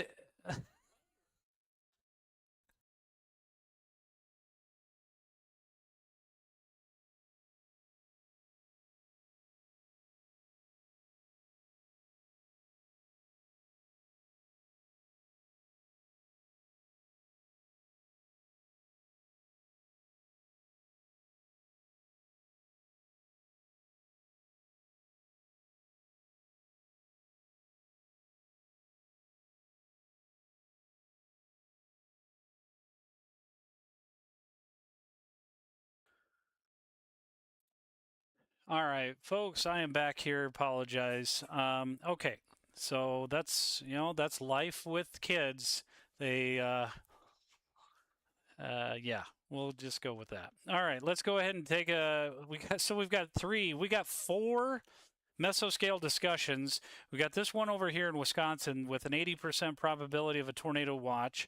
And then we've got this one that's including areas of Mankato and pretty much the extreme northern portions of Iowa and south central and southwestern Minnesota. That's 95% confident that that's going to be a watch for a tornado. This one here, this one's going to be the severe thunderstorm watch is possible for that. And then we also have this one over here, mesoscale discussion, but they're saying that this is watch unlikely because it's only 20%. Yet, take a look at this. We still have semi-discrete supercells that are semi-discrete cells that are going. So this is going to show up in Buffalo here soon. Let me take a look at the latest weather model and see if that updated here real quick. 1 moment. 19Z. We probably only have a few frames that we can look at, but we'll do our best to kind of look at this a little bit further here. So Mankato around 4 p.m. is what they're expecting still to have a pretty robust storm there between Mankato and Waseca.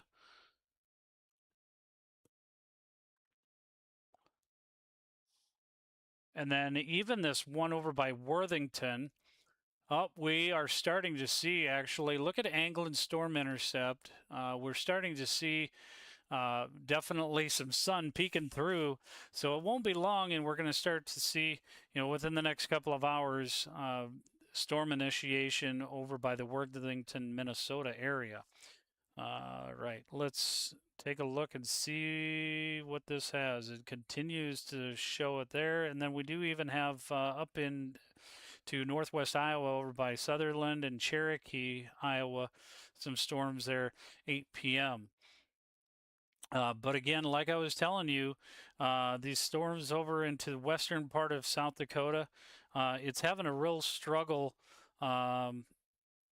after 7 or 8 o'clock to really get anything robust. So they'll fiddle out, I believe. What's going to probably happen is that front's going to go through there and the cold air is going to pool with it, and then it'll eventually die out. But in the meantime, over the next few hours, you definitely want to keep an eye on that, because these weather models, this is only one weather model, and it could end up going a whole different way. Let's take a look. I do believe we have a new update here with NAM. So let's take a look and see what they're showing.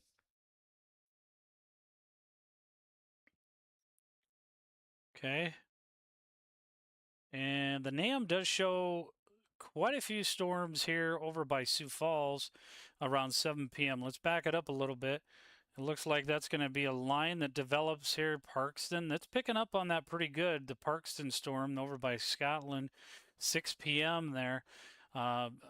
So if we take a look right now at the reality live radar, let's take a look and see. Get the right radar here. That might help. And see how that's kind of playing out how it's expected. Let's go back to the weather model, and you can definitely see why they issued that mesoscale discussion for this area right here, because well, I should say right kind of in this general vicinity, because there's definitely potential there for some storm development. And let's go back over here. Look at these little tiny pop-up discrete cells. That's why they're expecting, because there could be a number of different tornadoes between, basically along that I-90 area. And then down by Fort Dodge, if you look at that, that will be more of a wind impact down there because of the fact that, look at that Boeing line segment, if you will, right here. Boeing line winds on the back side of that that will probably end up being more of a wind event down there, and obviously hail as well, and high precip. We all definitely need the water or moisture, but and then at 9 p.m., look at it, looks kind of messy. This over in Wisconsin, this will still end up being pretty robust there around 9 p.m. as we have plenty of these cells here. They're all kind of clustered together, but this, if we take a look right here, that's going to be that line where the front's going to come through there, and on the back side of that be more of a linear movement there. And again, gets more organized as a gust front, basically, as it moves through areas of Wisconsin.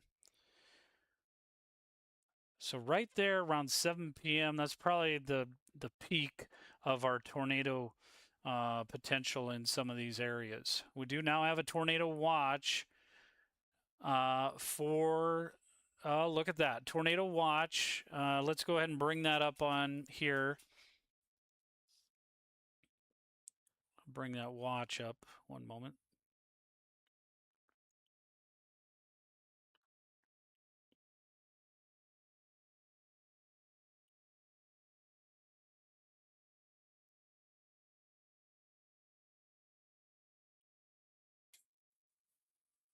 1 second, folks.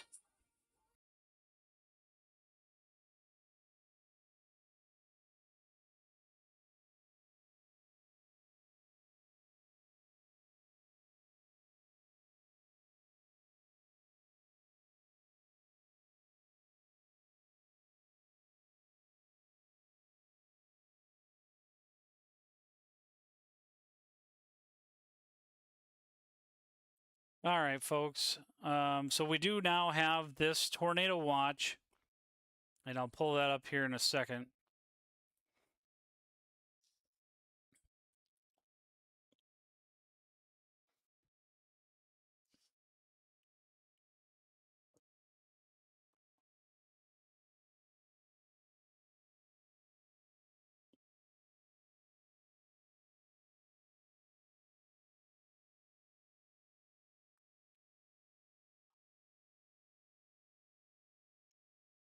All right, so let me shut these mesoscale discussions off here so that we can get those off. 1 second.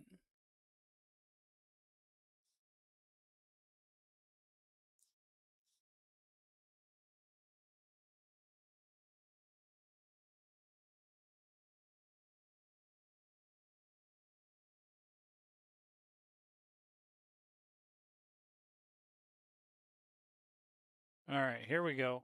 All right. We're going to take a look at what we got going on here. So in the red, that's all tornado watch. Okay. And then in the yellow down here, this is a severe thunderstorm watch. We do have a warning here in Reedsburg. And we got the warnings over here as well. But nothing issued at this point in time for the Sioux Falls vicinity. Although we are still continuing to watch this area here over by Freeman for continued development. And we'll have to see how that goes. Let's go ahead and take a look at the satellite loop again.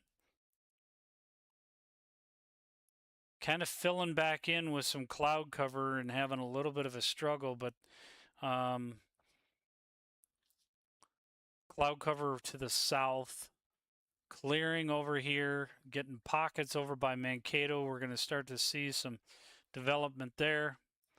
Let's go back to, there it is. Faribault, this is Faribault, Minnesota. This will likely be the first severe thunderstorm warning very shortly for Faribault.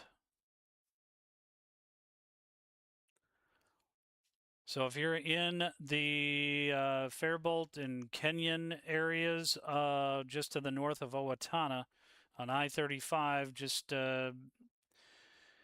be on the lookout because you are now in a tornado watch. So anything is possible, and especially because these cells are all staying pretty well discrete. And again, Anglin Storm Intercept is still in Worthington, Minnesota. You can see how that has really getting quite a bit of sunshine peeking through. Let's go back to our live radar. All right, it looks like Sioux Falls is now included in the slight risk for outlooks.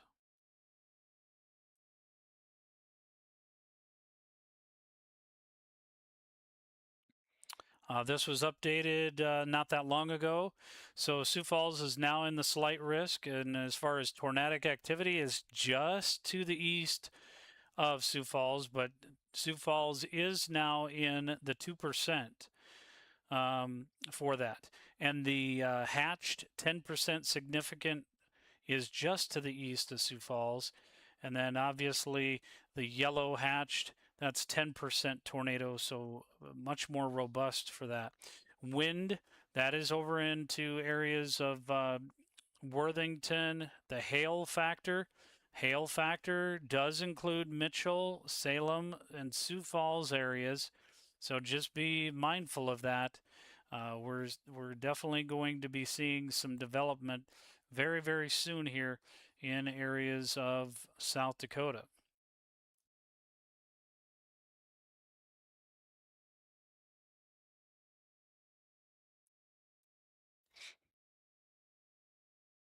All right, so there is that storm cell. One moment here, folks.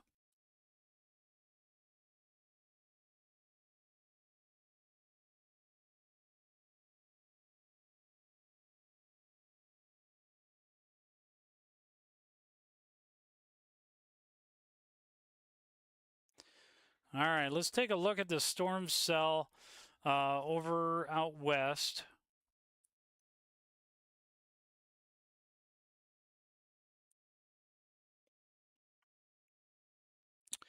We want to take a look at that. I do want to look at the velocity on that if I can here.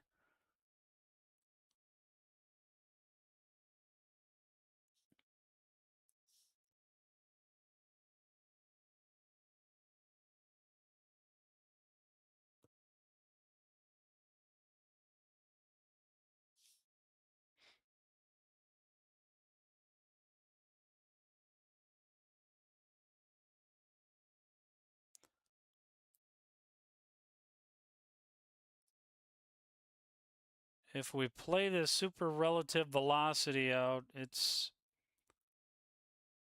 see if I can get to a different view here. Kind of in between radars, so it's really difficult to pinpoint anything.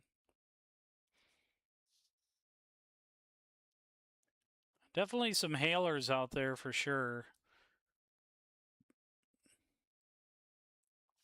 I don't see anything that warrants continued attention too much, but obviously Camp Crook, Buffalo area, you're going to need to watch out. These storms are moving off to the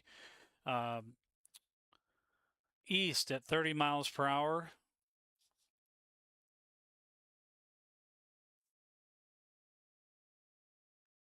So areas that would be impacted by this would be Newell. Well, actually, it would be more of the areas to the north of Newell, South Dakota. And then, of course, Buffalo, South Dakota, you guys will be impacted by that. But it's going to take some time. They are moving pretty darn slow. One moment, folks.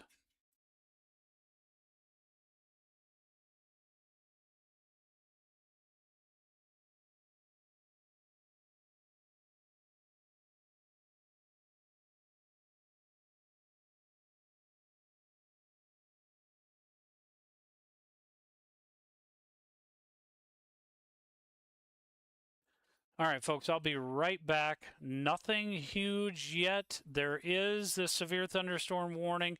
I was talking to you about Fairbolt, and that was just issued here a moment ago. That was issued at 3:19. 60 mile per hour winds, damaging. So it's going to be Fairbolt around 320, so right on top of you, basically. Nerstrand and Northfield around 340. Stanton around 350. Cannon Falls around 355. Tornado watch remains in effect. All right, I got to let you go. Smell some food burning downstairs, so we'll be right back.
right, folks, we are back. Let's go ahead and take a look and see what we got going on.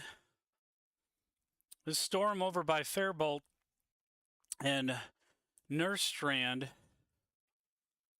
is certainly picking up some interest here. Let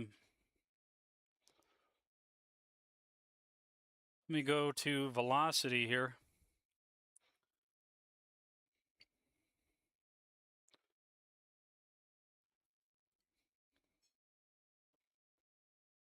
Yeah, it's going to be a little tough to see that. All right, let's go back over to Sioux Falls because I want to see this Parkston one. It's recycled a little bit. It's now moving east. So it looks to me at this point in time that, so you can barely see it, but it looks like, let me draw this out here for us. Right here, it looks like there's a line right here. And so what we're going to see is this is likely going to continue to stay on an easterly track. It may end up starting to go a little bit northeast and move into that area. That's where I think it's going to happen, or go. And so it'll continue. And then once this moves far enough down, it's going to end up suppressing it and probably go maybe even right over Rock Rapids area. Let's take a look at the weather model and see what it says here.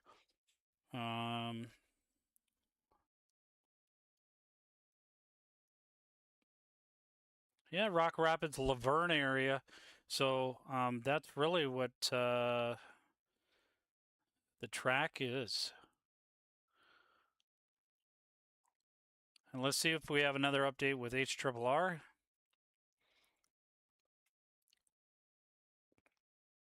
We'll shut these off here.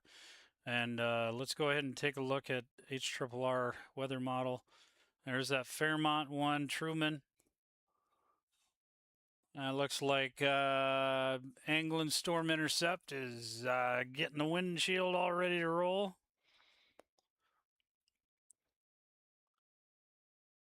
Heron Lake, he's in a good spot for storm cells to fire off. He's in Worthington, so if the storm cells fire off, he's going to be in a good spot there for sure. But as you can see, this is now supporting at least the HRRR's latest update is showing really nothing expected until 9 p.m. in Sioux Falls area. But let's take a look again at the NAM 3K.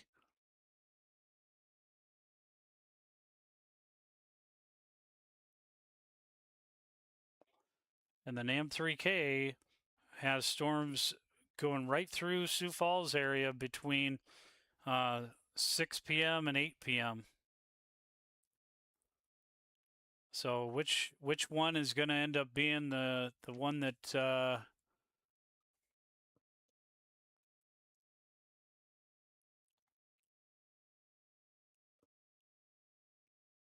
we'll have to see.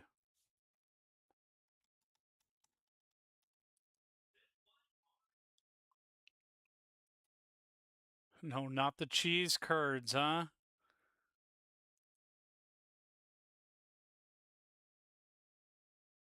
Bow your cows. Red Rooster. You're funny. All right, some was just reading some of the comments here on the Facebook Live here. Missing some of those, so I apologize.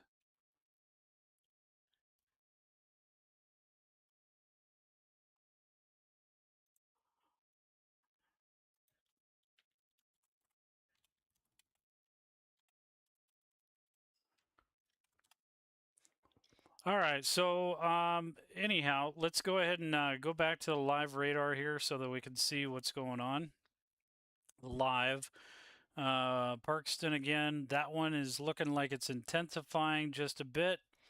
So let's take a look and see the echo tops and see if those have increased. I would imagine they have. Oh yeah, it's starting to intensify. As you can see there, it is now probably very close to the typical severe level. Let's verify that though. Yep, this will be a severe thunderstorm warning probably within the next 5 to 10 minutes. So it'll likely have some hail. We've hit 42,000 feet.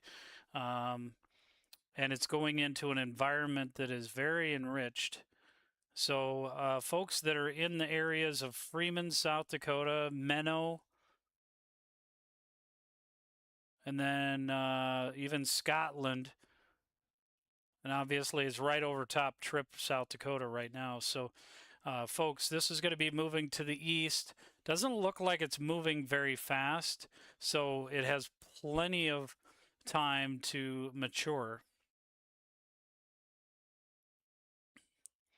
It is starting to join a line here to the north, to the northeast. Up here we go. We just got an alert from NWS Sioux Falls here. Let's take a look. So a couple areas to note this afternoon. A greater severe threat will evolve east of Sioux Falls late this afternoon, early evening, with very large hail, wind, and isolated tornadoes possible. Further west, an isolated hail, wind threat exists. An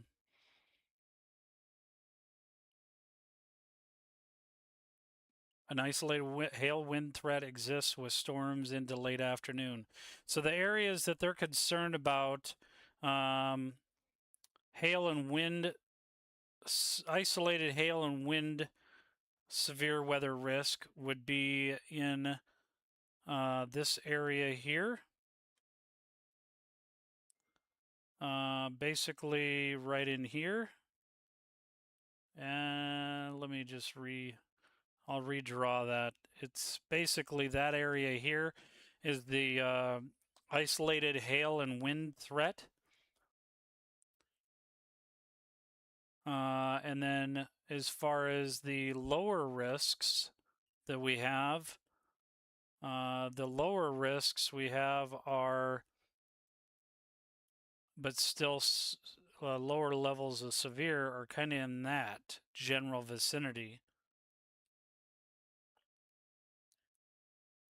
And then as far as the main threat, late afternoon and evening, that's basically, in a nutshell,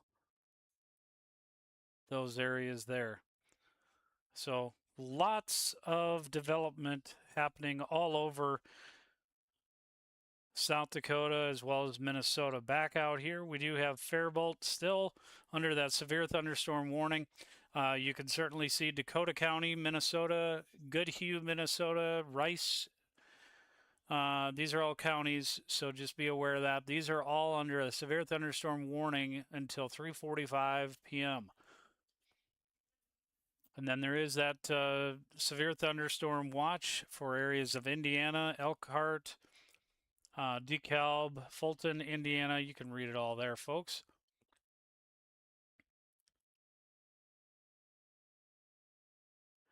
Checking back over to areas of western South Dakota, we still have this storm cell here. Moving on through. These are still below severe limits, except for this one cell right here that is just to the north, basically right on top of Alzada in Montana, just about to cross over into parts of South Dakota. Let me shut off all these mesoscale discussions here.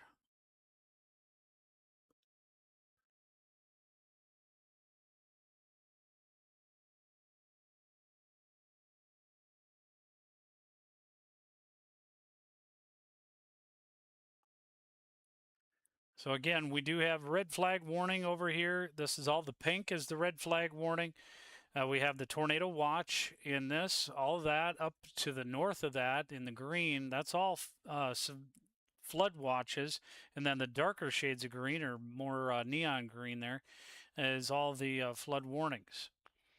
We also have South Bend area of Illinois that is under, I apologize, Indiana, and the Kankakee area that's under a severe thunderstorm watch. For the rest of the United States, not really a whole lot going on. Special weather statements, and then of course up in the mountainous areas there is that risk for freeze watches. But big factor still is dry air. Um, excuse me, still here in winter, Chamberlain. Lots of dry air, low humidity, causing a fire hazard with also that wind.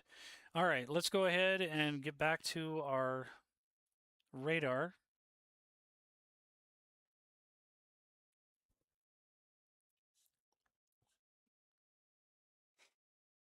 We'll take a look at velocities here, actually. This storm cell here by Trip, I can't believe it has not been issued a severe thunderstorm warning yet. It will be issuing a severe thunderstorm warning very, very soon. So, folks that are in the Olivet, Menno area, make sure you hunker down. There's definitely going to be some hail in there. How large remains to be seen. Let's go ahead and take a look at the velocity here, or not the velocity, but the there it is. So if we put some factors into that, let me analyze that a little bit better. Probably looking at pea-size hail right now. So again, I am not sure why they don't have a severe thunderstorm warning on that. Not my job, but it definitely is intensifying. We got 54 dBz, 60. There's definitely some echo tops have increased. Actually, let's see if this is the latest scan because that actually doesn't look like it's increased.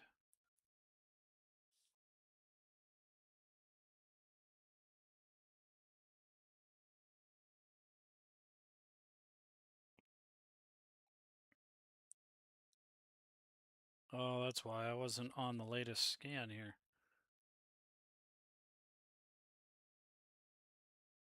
Plenty going on there. And echo tops is dying out just a little bit. So that might be why they haven't issued it. Nonetheless, it's still something to be watching for, folks.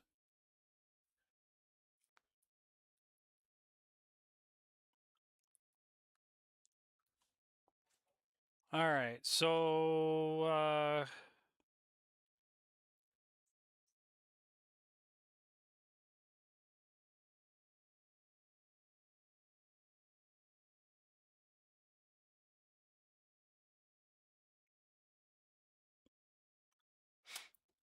let's take a look here at the Aberdeen site here. Don't see much north, but there's definitely, we already have, looks like 1.5 inch hail that was over by Fairbolt not that long ago.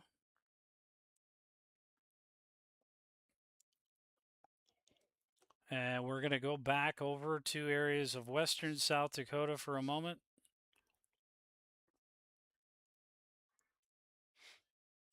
There definitely is, that's odd. Usually you see the bow echo from the other end, but this is like the southerlies. That's probably what's happening. Let me go ahead and turn on the temperatures here. And we'll turn on the spotters as well. And let's see the METARs here.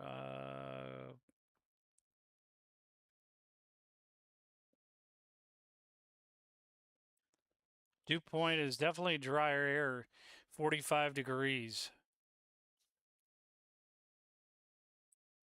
And we got to find the front here.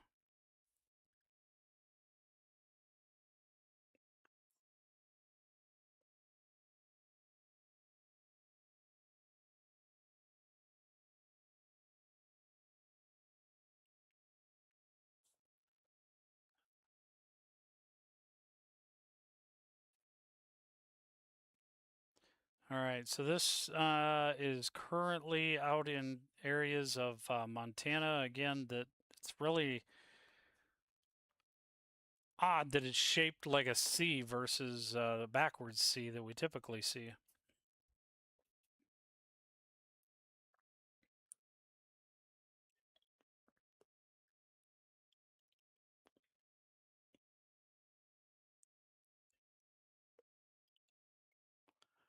All right, so let's go ahead and take a look at this storm here.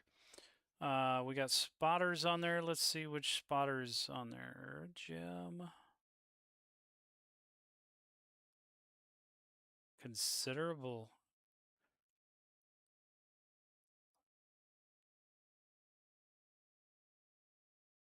See if Edgar is on any of these. Nope. Edgar's probably over in Rochester, I would venture to guess.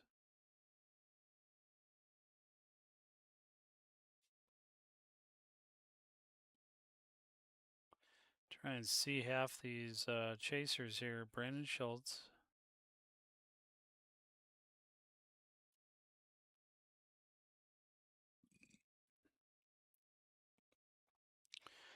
Everybody's talking about Mankato. Let's see what's happening over there. We got any. None of these I know.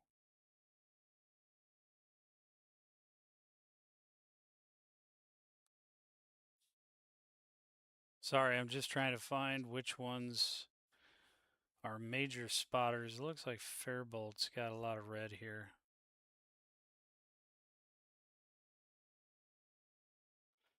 Let's see if I can find exactly where.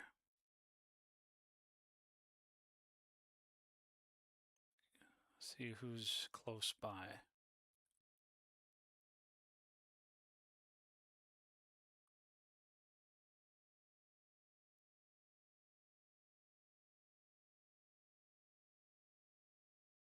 Ah, there's our chaser. Look at that.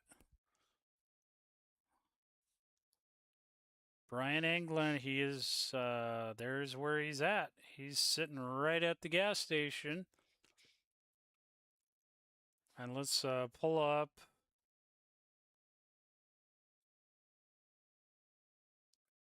the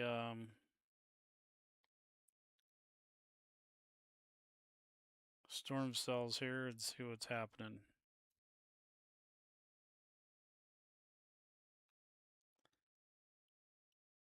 Got a number of them in there. Holy smokes.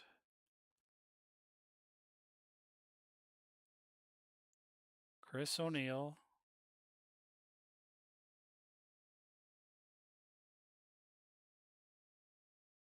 Hunter Fox. All right, so basically a few of the storm chasers are over by Worthington. And we don't want to do that. Slayton's got some. It's a strong couplet. Hold on one second here.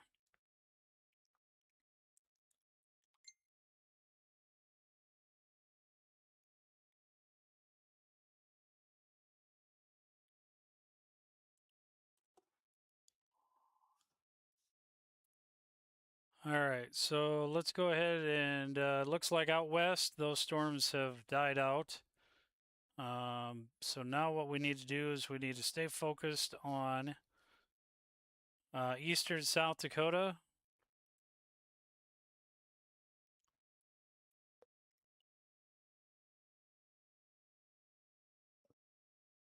And Minnesota. Where do we have? Let's get back to Sioux Falls radar. One lonely cell there. Again, this front right here with the blue line, you can certainly see that. Right here, this is definitely a front of some, and it's kind of where the boundary is.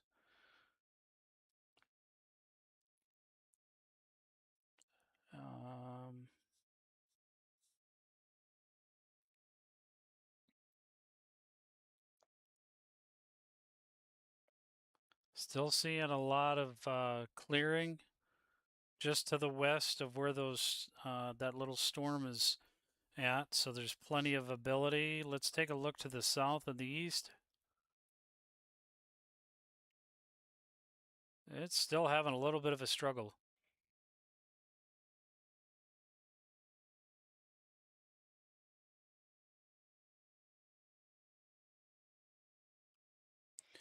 All right, let's go ahead and go back to our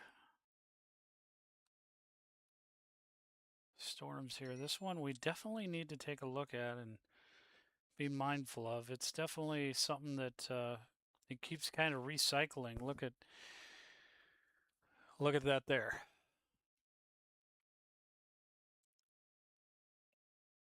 All right, folks. If you ever wanted to get a great tea, take a look at that. Refuel. I always need my energy, so I got that earlier before they closed. It's in Sioux Falls over by AMT on Louise Avenue. So check them out. Jody's a good friend of mine, been good friend of mine since 2014. So make sure you check them out.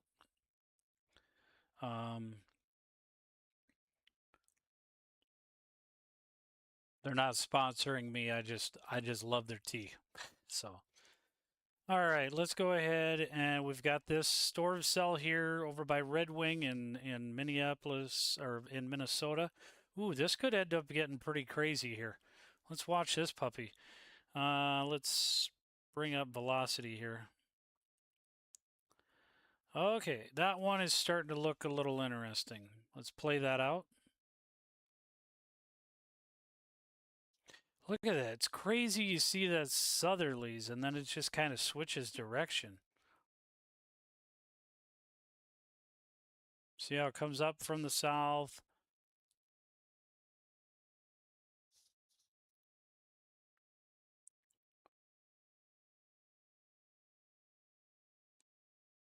A little bit over by Cannon City. It's really tough to tell because it's kind of near the radar there, but there's still something. Just anyhow, these folks right here, you need to be careful. This storm over by just to the east of Faribault. Anyone that's in the Nerstrand, Denison, Stanton, Cannon Falls, Minnesota area.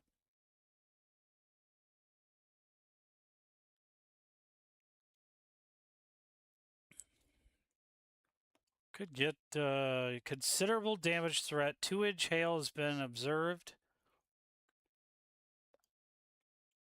And I would not doubt if we're going to end up with some rotation in that one.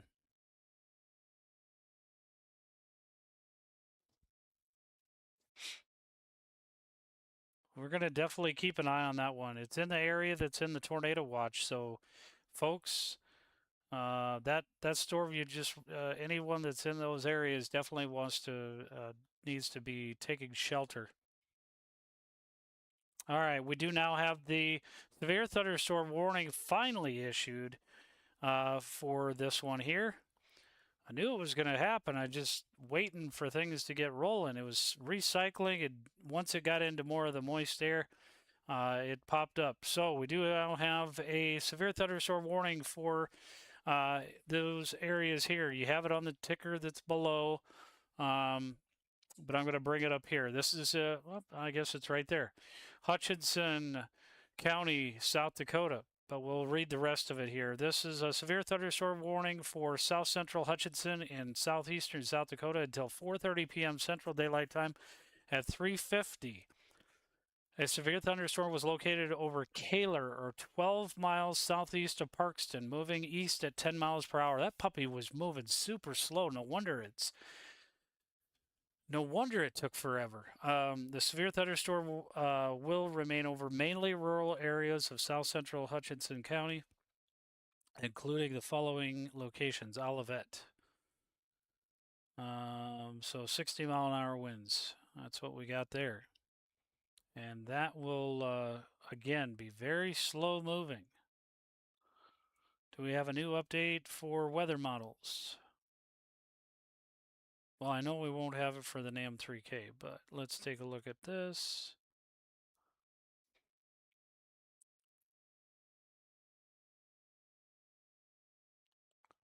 That's picking up on that pretty good.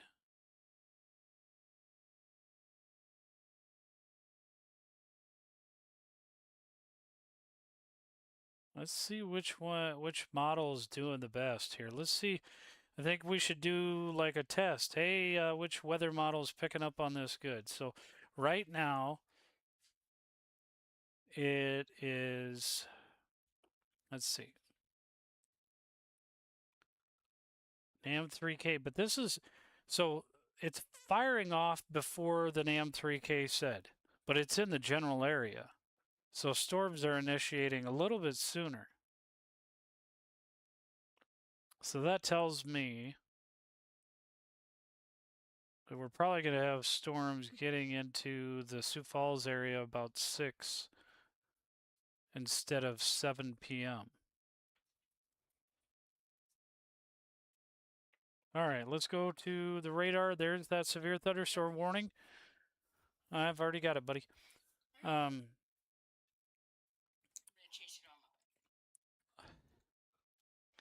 We do not recommend chasing storms on bikes, by the way.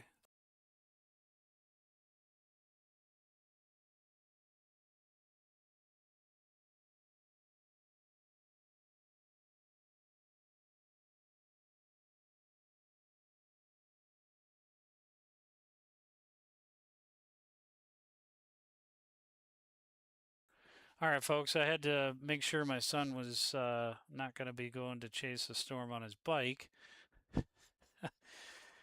We live in the Harrisburg area, and obviously chasing a storm that many miles away is going to be a little tricky. So we do not recommend that. Anyhow, all right, so Freeman, South Dakota. So this storm is likely going to pick up some speed here shortly. So Freeman area, you need to be weather aware of that. Let's take a look and see how far away this is. Let's actually take a look at some soundings. Whoops, wrong one.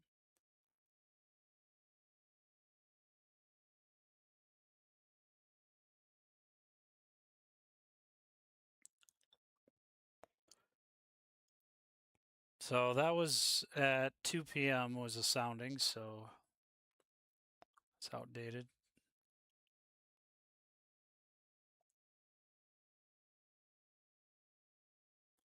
Oh, by golly, they did put the ability to do a search. That is sweet.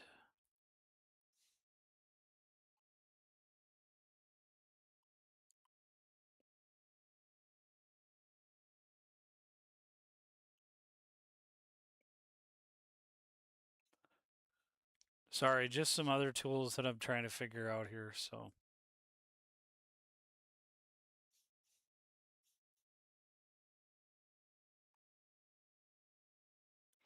All right, we'll put this into play here and see how this plays out. As you can see, quite a bit. Now, when I was telling you about the Echo Tops,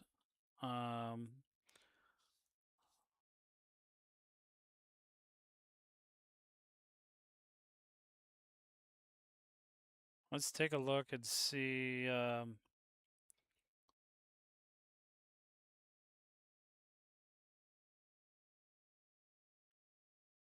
Yep, 36. I knew it was pretty darn close.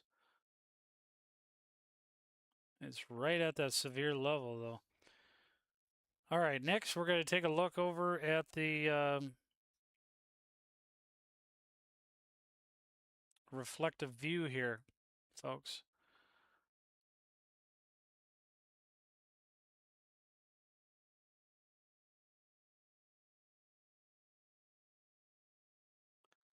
Oh, there's that tornado warning. Well, I was talking to you about it. It could definitely be a tornado, and sure enough, let's look at velocity here. Let's stop the scan. Got to switch to the right radar. There it is. Let's verify if this is observed. It's radar indicated. So at 3:55, tornado warning southeastern Rice County and south central Minnesota until 4:30 p.m. Baseball size hail.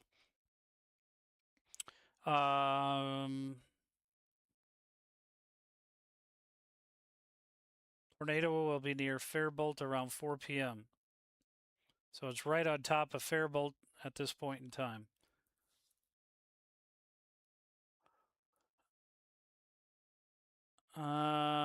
It looks like severe thunderstorm warning for Cheddar County. There's that tornado warning. You see that now. And we still have that tornado watch.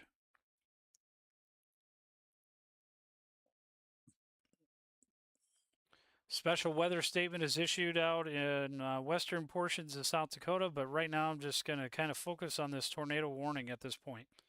So,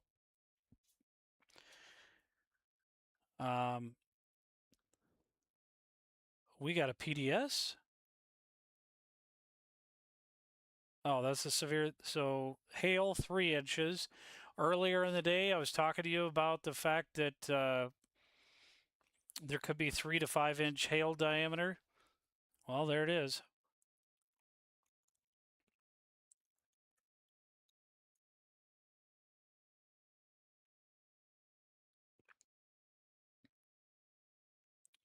Let's see if we can find what's going on with it. Oh, look at that. It's developing a little bit of a signature right there. Not real defined, but we want to take a look at this. Look at that. CC, let's take a look at CC. There's definitely some circulation, some debris there. Velocity, look at it intensifying over by Nerstrand. We definitely need to be on the lookout. So folks that are in this tornado warning and folks that are Cannon Falls, Kenyon, actually, let's get a little bit further down here. We're going to need to be aware. So if you're along Highway 60, eventually this is impacting right now on Highway 60 in Minnesota. This is a tornado warning. So seek shelter and get into an interior room. That was issued at 3:55, and as you can see on the ticker there, it does not expire until 4:30 p.m. today. So it definitely is a slow mover as it is moving only at 15 miles per hour to the east.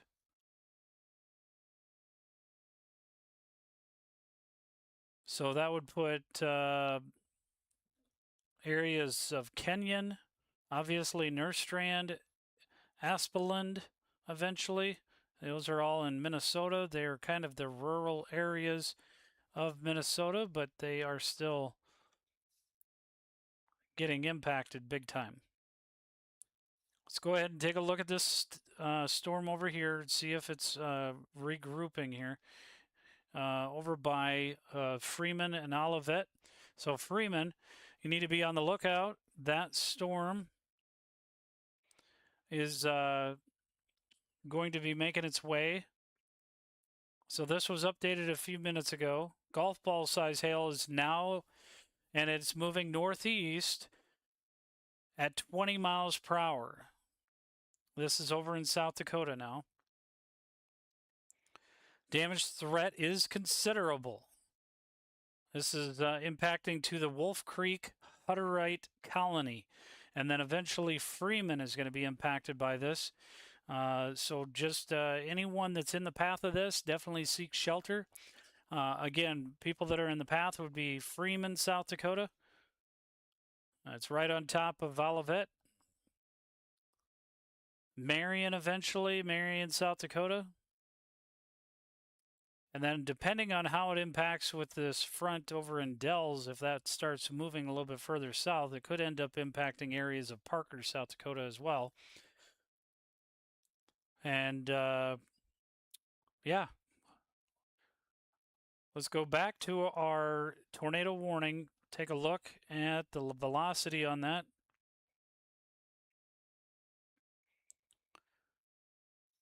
And it is certainly looking pretty robust there. Yeah, there's a well-defined little hook starting to develop there. And what I mean by that is, let me draw it out here for you. Okay. Watch this curvature right here. Apologize, it's not letting me draw for some reason.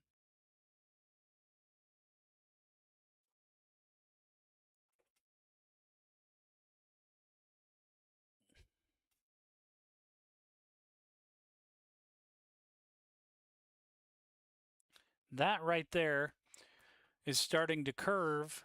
And let's put it into play here as best as we can.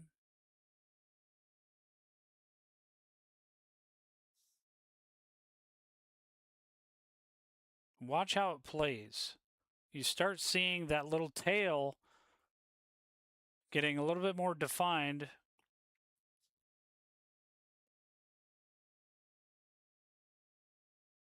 There's that little tail, little hook. It's not well defined yet, but it is getting there, that's for sure. We'll take that off of there for a minute. And Nurstrand, and again, Denison, Stanton. This is all moving off to the northeast. Well, it says east at this point, 15 miles per hour, but it is eventually going to start moving in a more northerly fashion. But it will end up impacting areas of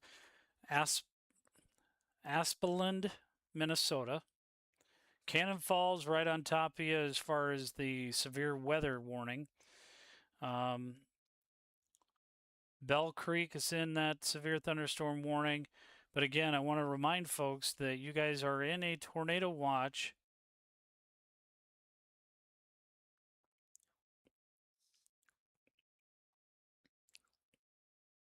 Let's go back to our outlooks here. So there's our view of the tornado watch is the deep red. And then that polygon there is that tornado warning, along with the severe thunderstorm warning. That orange polygon is because it's destructive. And then we have a severe thunderstorm warning that's yellow because it's just at the severe limits. But this is a more destructive severe thunderstorm warning is why it is orange. And the only severe thunderstorm warning that we currently have in South Dakota is the one over by areas of the Wolf Creek Hutterite Colony, just north of Olivet.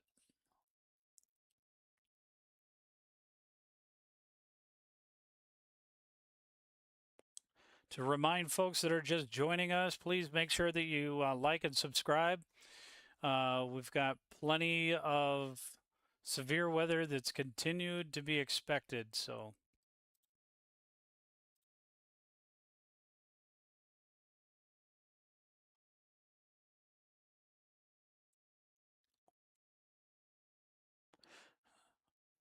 looks like there's a large tornadoes are possible. All right, let's take a look and see.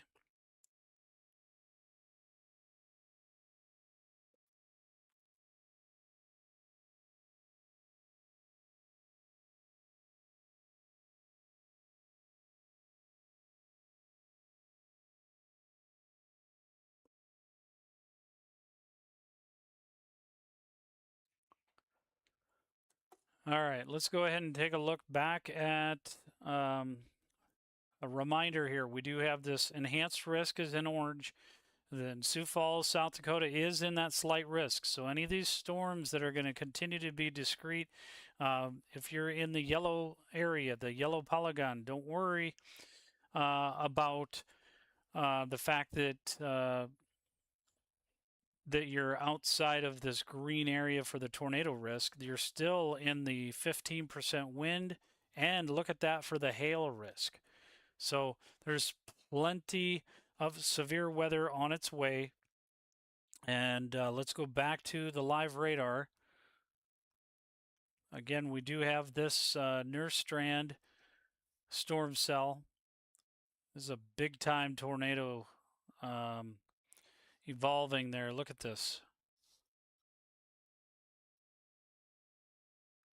We were talking earlier about what's all needed, and we were showing you some information, um, some ingredients, if you will.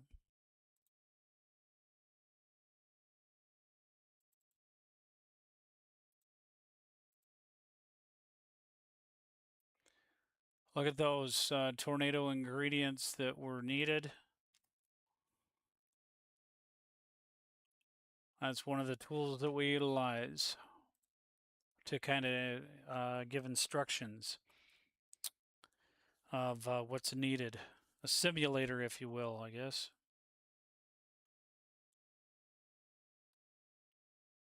Let's take a look at the CC here. Right over Nerstrand, pretty intense there. So folks that are in Cannon Falls, you need to be aware. Cannon Falls, Minnesota, be aware.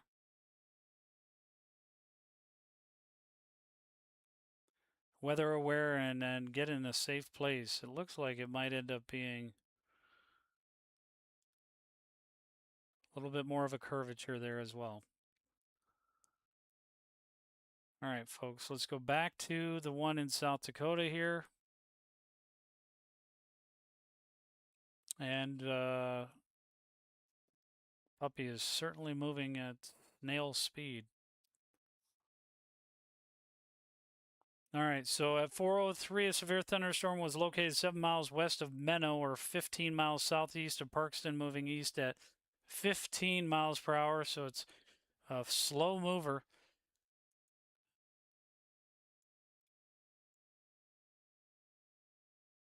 .2 inch hail out of this puppy here.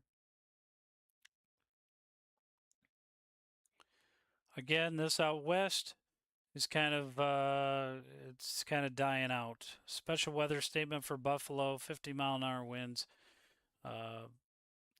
We also do have storms down here in areas of Indiana, but those are more of a clustery mess.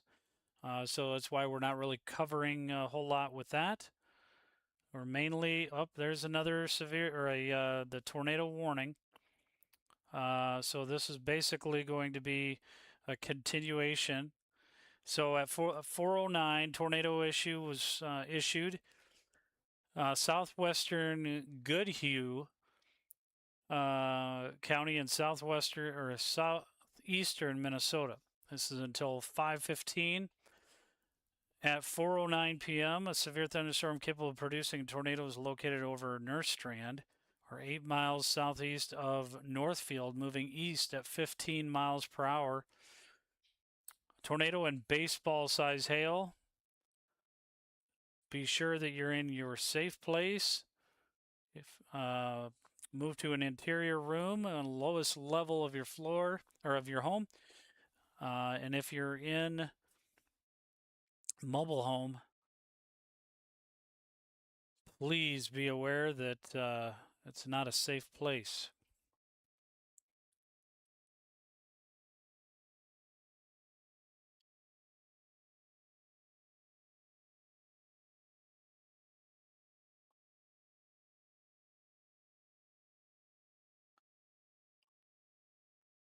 All right, let's turn on this. Don't have the tornado information pulling up, but this is definitely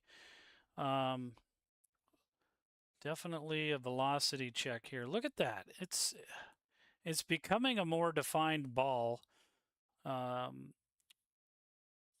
it's pretty intense. Let me kind of show you the inspection tool here. Looks like severe thunderstorm warning over in Buffalo, South Dakota, and Camp Crook. So it just reached severe levels, 60-mile-an-hour winds. Let's go ahead and review or analyze, if you will. So we have 10, 20 mile per hour, and then we have negative, right?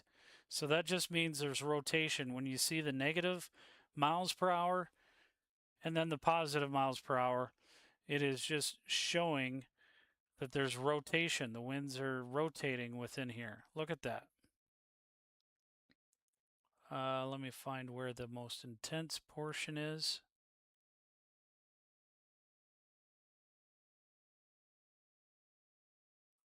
Negative 62. Plenty of rotation, so it's probably just right in this area here. Looks like is pretty much where it's at. And that's going to continue on. Again, I was mentioning to you that Aspeland needed to take shelter. I told you that earlier. And then obviously, this is mainly going to be over rural areas, but eventually Bell Creek. I don't see this thing dying out anytime soon.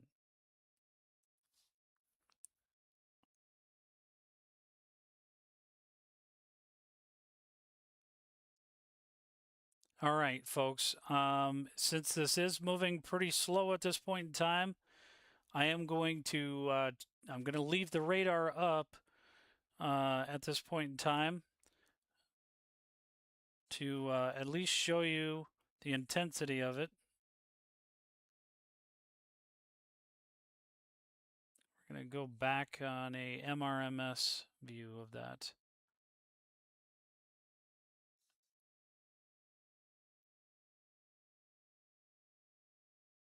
Make sure you guys can see that. And I'm going to step away.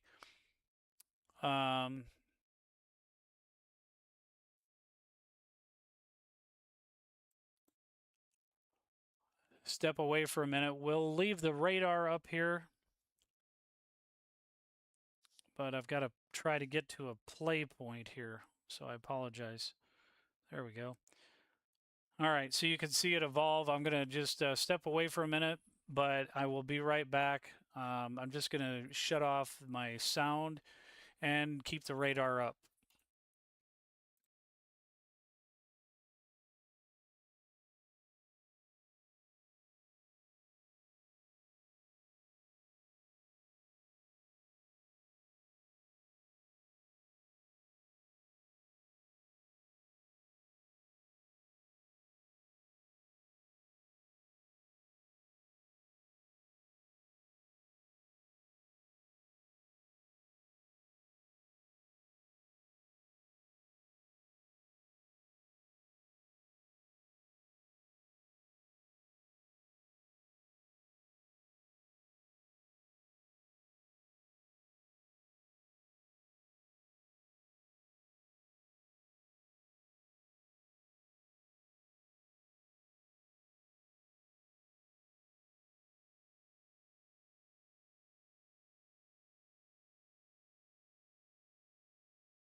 All right, folks, I'm back. Let's take a look at what we got going on here. We do have these tornado warnings. So you're probably wondering, what is Anglin Storm Intercept doing? He is heading back towards Sioux Falls area. Most of these storms are moving way further east. And I shouldn't say most of these storms, but the storms that have the bigger impact for tornadic activity. Um, Now, yes, could he have stayed in Worthington? Yeah, he could have. But honestly, I think he's going to have a better shot if he hurries up and gets over towards Sioux Falls now and maybe dips down a little bit further south and possibly catch this. I believe this may end up taking a little bit of a dive um, just uh, to the south here. This is, let's see if it's going. So this is a 1.25 inch hail at 415. Half-dollar size hail. Quarter sized hail was reported 4 miles northwest of Olivet. That was observed around 4:20. It was right on top of Freeman, South Dakota. So again, this is moving off to the east. It's picked up speed, as you know earlier. If you have um, been with us this whole time, uh, you already know that this was only going at about 10 miles an hour, so it's picking up some speed. There's a cell that is now developing right over Harrisburg, which that's where I'm located at, as you can see. So that is likely going to intensify there as well. It looks like it is quite a bit. Um, so we may end up getting shut off for the duration of our live stream if we lose some power, but you never know what's going to happen with these crazy things. One moment. I have got to check on my son. He's outside, so bear with me, folks. I apologize.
All right, folks, we are back, and I apologize. The son was thinking he's going to chase storms, I swear. All right, so we still have that storm cell over by Freeman, South Dakota. Let's go ahead and take a look at this tornado warning over here. Let's get the Minneapolis radar up here. Oh, wow, that really has tightened up quite a bit. Look at that. That's a huge tornado.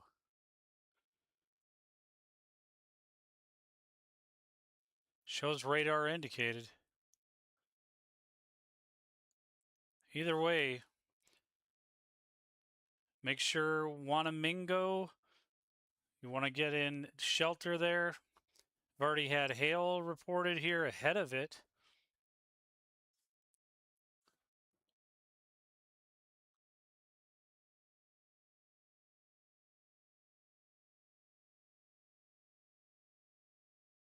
And there's Mankato. Mankato, it's back building. What back building is when these storms in the front of the system is basically this is the leading edge of the storms, and then it's back building further to the southwest, and just going to keep on hitting these same areas over and over again. And you can see now the line. Let me draw that out for you. So you can start to see a well-defined line here, right here.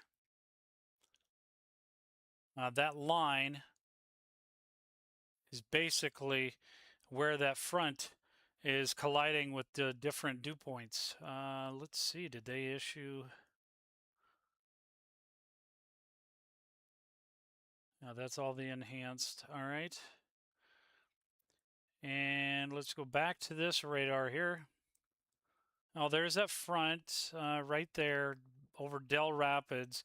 So I think what's going to happen is this going to start to take a little bit more of a turn to the east. So even though this is moving more of a east-northeast, it's probably going to start to move a little bit further of an east, and I believe Rock Rapids eventually. So these areas here, anyone in that path of this line, basically, anyone in here is going to need to be aware and alert because this is going to be pretty intense winds here, folks. So let's go ahead and take a look at the observed 1.25 inch. Now it says 60 miles an hour and half dollar size hail. That was at 4:15. Again, I do expect this to likely intensify over the next several minutes. It's going to impact areas, like I was saying earlier, it's going to impact areas of Marion, Parker. I don't expect that this will die out because it's going into a more moist, enriched atmosphere. And let's go ahead and get the observations on here. Actually, let's get temperatures. And let's get the strikes.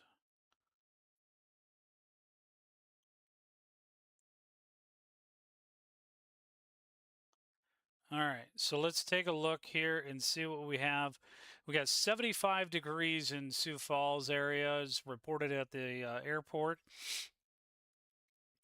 And on the back side of this, look at the temperature contrast, okay? We got 75 over here in Sioux Falls, 70 in Mitchell, and then we have 59 up in Redfield. So you can kind of see where the temperature difference is. If we take a look at these dew points, 46-degree dew point, and so there's kind of a boundary right there that you can definitely tell is colliding with the more warm, moist air. Folks, these storms are going to go through the night, so if you want safety and you want peace of mind, make sure that you go ahead and take your cell phone right now, scan that QR code, and sign up for Weather Call Next Gen. You take your phone with you, and so wherever you go, it matches up with the National Weather Service alerts, and it will call you. Okay, it's not going to be like an EAS, emergency alert system thing. It's going to actually call you with instructions of what to do, and that's going to be with my voice, uh, explaining to you what exactly you need to do. Now, $15 a year. Let me do a quick calculator, folks. I don't want you to have to work at all. So let's figure this out. There's 365 days in a year, right? $15 a year, okay?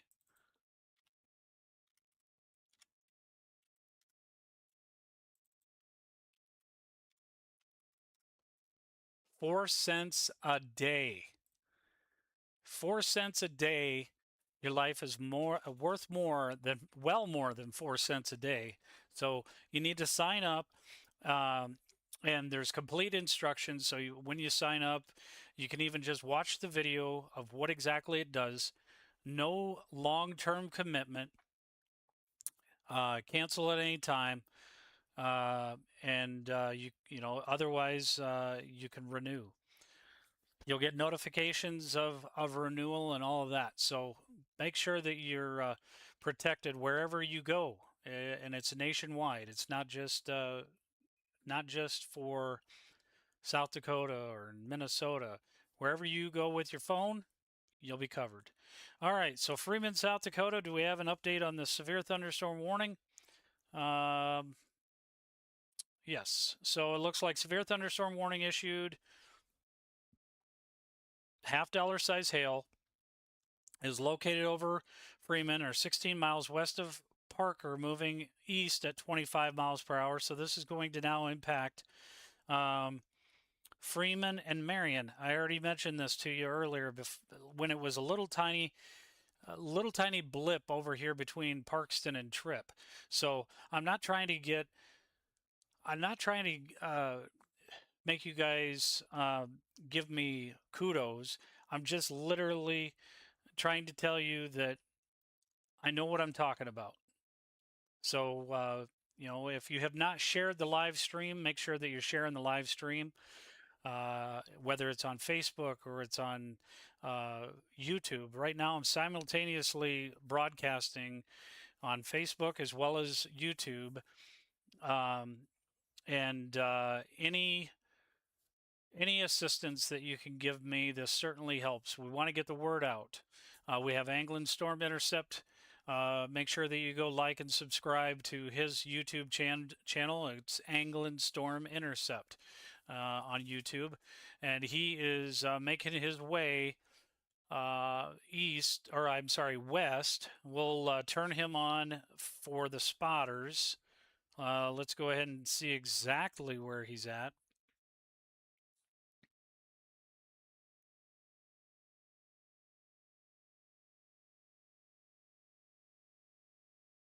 One second here.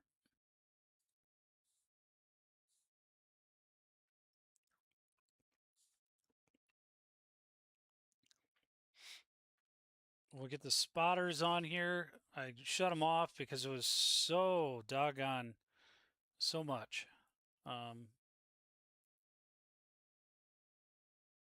So let's take a look and see where he's at here.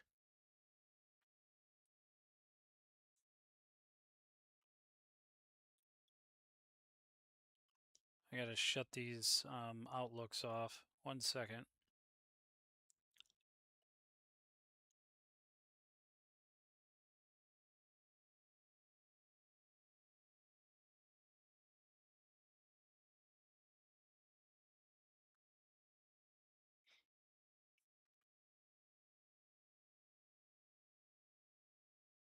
All right, we got to shut those off so that we can actually see this.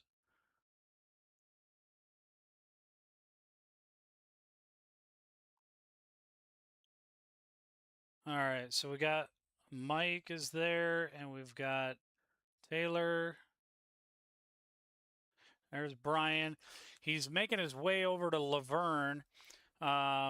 So be 1 second. I just got to bring this back. 1 second here.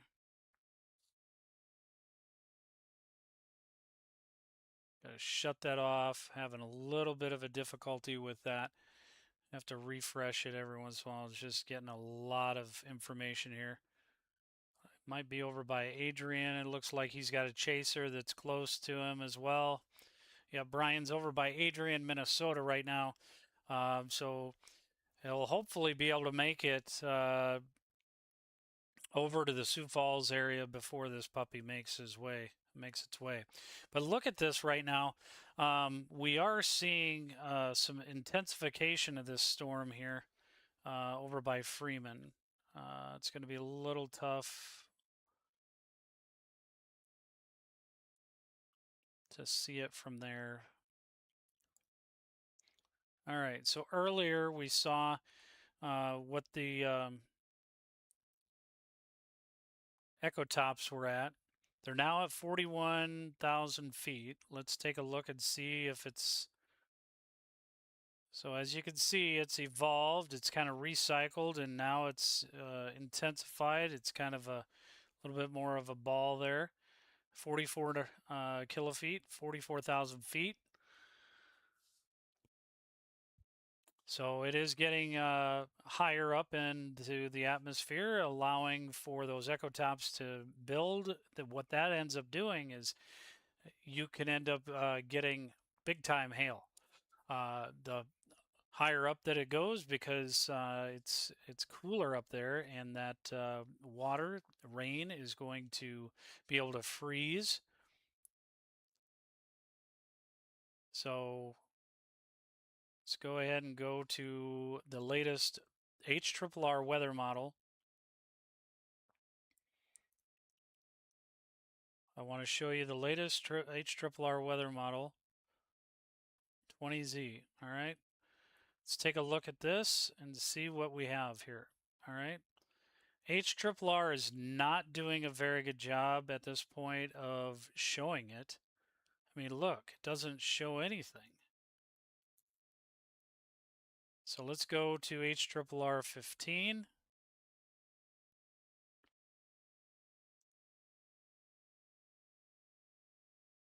Again, nothing. Not showing anything. These are weather models. So the only thing that we could go on is the NAM3K that was updated at 18Z. Okay, and here's what we're expecting. So again, it's kind of lining up. So it's 4 o'clock, 4:42 right now.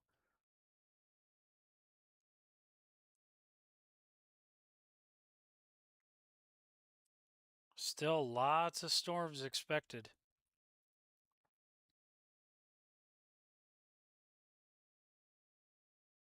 Let's see what the Rufus is saying here.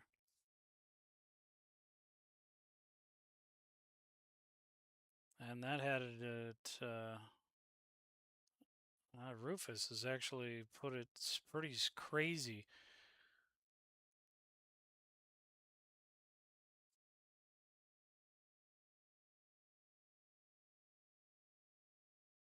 That's actually, the Rufus model is actually turning out to be about right,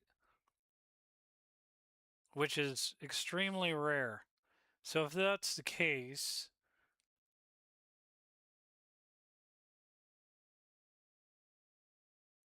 we'll have storms in the Sioux Falls vicinity here within the next hour. All right, so let's go back to live radar and take a look at what we see here. Take off the echo tops and bring back our reflective here so we can see what's up with that. I got to shut this off. All right, we still have the tornado warning over here in Asplund. And again, as I was telling you, Bell Creek area would be in that. Let's go ahead and look at that. Tightening right there. Got somebody in here big time. Brad Arnold. You know it's crazy when Brad Arnold's in there. Severe Weather Studios.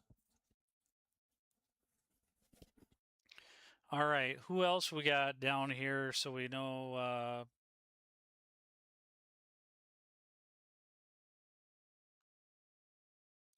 All right, let's see here.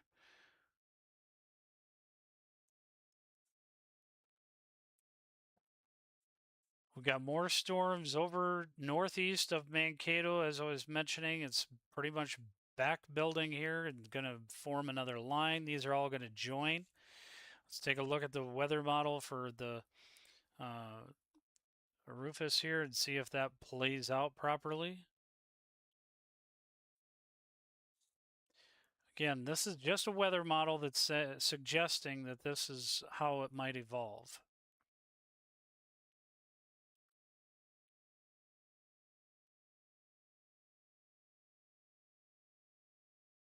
Looks like it's going to be kind of moving more of an east, and that's kind of where that tornado watch. This is all a tornado watch, and that is until 10 p.m.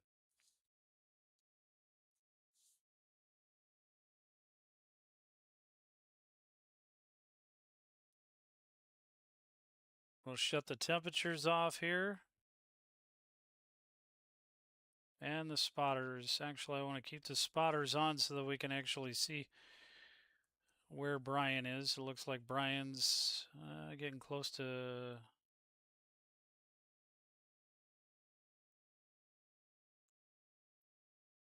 Yeah, he's right there.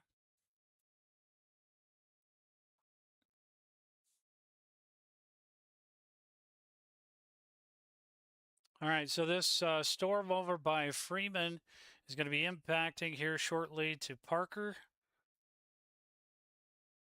So a moment ago, severe thunderstorm warning continues. 14 miles west of Parker.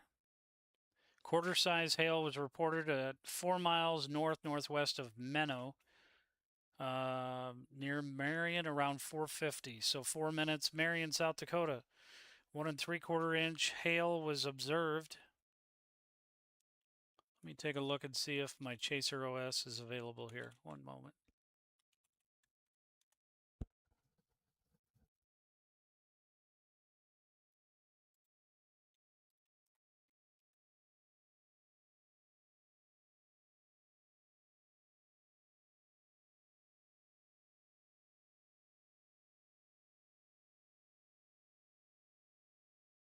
No, running into issues with it. That's all right. All right, so who else do we have here?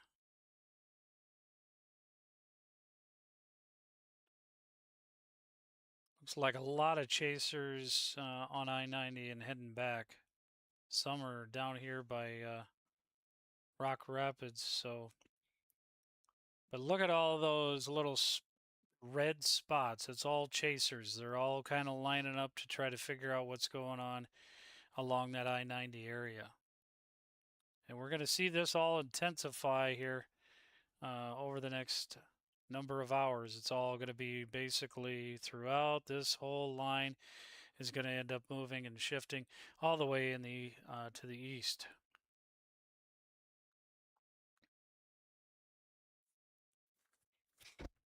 All right, since we do have continued coverage until all the tornado warnings are done, and it's going to be a long, long night, I'm going to take a brief break here, folks, and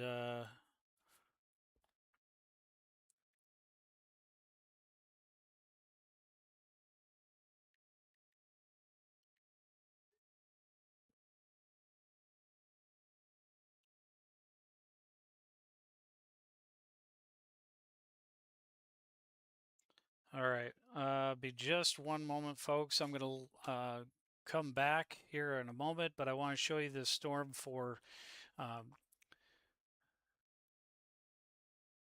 it's kind of looping back. So Bell Creek, Minnesota, you need to be in your safe place.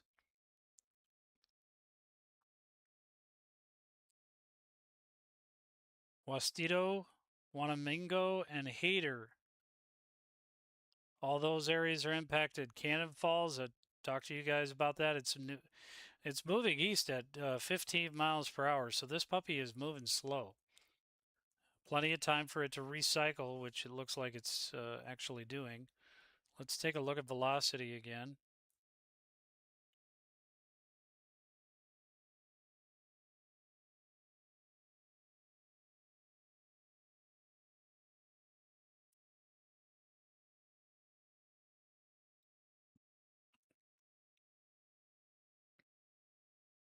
You can see how it evolved over the last number of hours. That red ball is kind of getting a little bit more broad at this point. Just going to take a look at. You can see also on Anglin Storm Intercept view. If you take a look at that, you can see some of those clouds kind of broken up, but getting more of the peaks on them.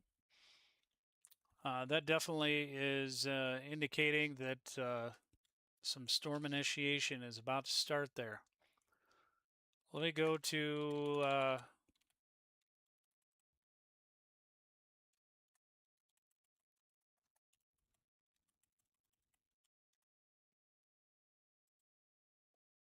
see Brad Arnold here. 1 second.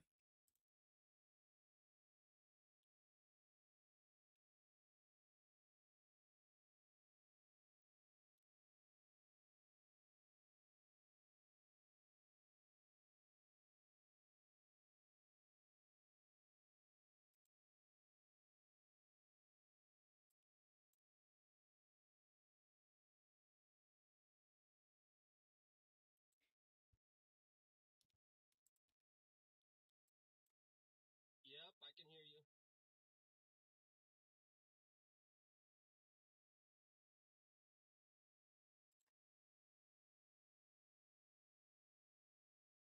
I am just south of that cell that's about ready to hit Bell Creek. North. All right. I was not able to see Brad Arnold, but it looks like. Hey Siri. How long to get to Spencer, Iowa?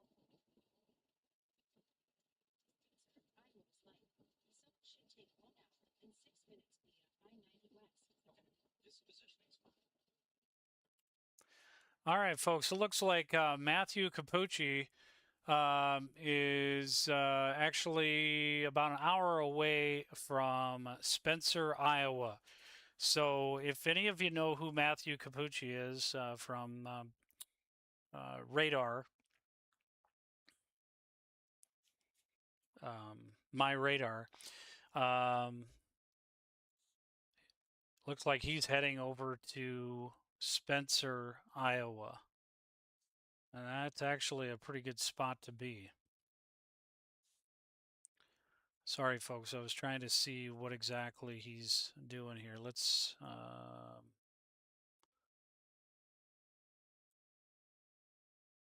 So, Spencer, Iowa, is he? Sac Hall.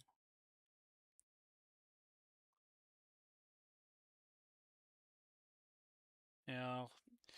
Anyhow, he certainly is probably in one of these vicinities here. So this particular storm over by Minnesota, it's looking like it's kind of roping out a little bit. It's still a very intense storm, but the tornado warning is radar indicated. And it looks like these storms are going to merge. Let me explain what I mean. So basically, this storm here and this storm here are going to connect and build that line that we were talking about earlier, and then become more of a wind threat eventually, but have embedded tornadoes within it. And that's all continuing to move off to the east and eventually get into areas of Wisconsin. And that'll push to the south a little bit and it kind of expand, hence the reason they have this tornado watch. for that red blocked area. So we still have the tornado warning for Goodhue, Minnesota, Goodhue County, Minnesota. We have to verify here that Brian Anglin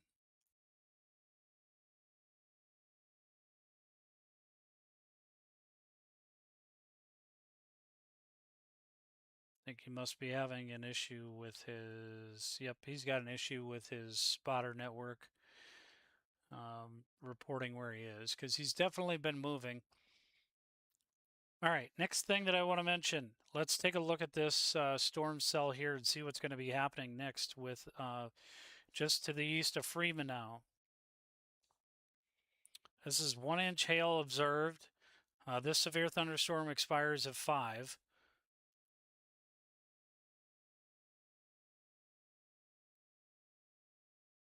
It's moving east at 20 miles per hour and quarter size hail,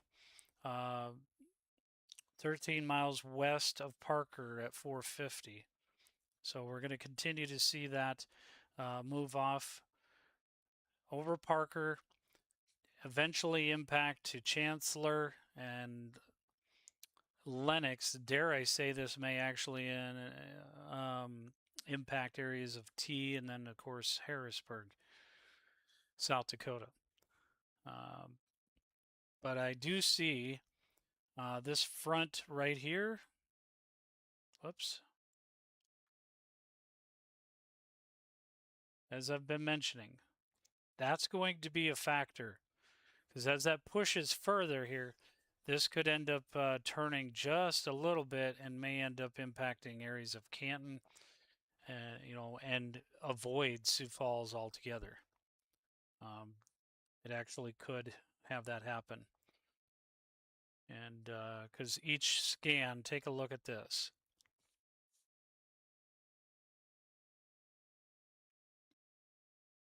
You've seen how it kind of burrowed through there, Freeman, and it's kind of maybe making more of an easterly direction. I think it's getting pushed out by that front there and making it a little tougher. All right, let's go ahead and go back to our weather models because we do have a weather model update from HRRR, and I want to see what that's saying. Oh, 20Z was the last update. Got to wait until a little after 5 o'clock. I apologize. So we'll go back to live radar, and I'm going to take a brief break here, and I'll be back shortly. We'll leave this up, and we'll just expand out here so that you can see all of that that's going on.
All right, folks, we are back and we're taking a look here at this storm over by Parker.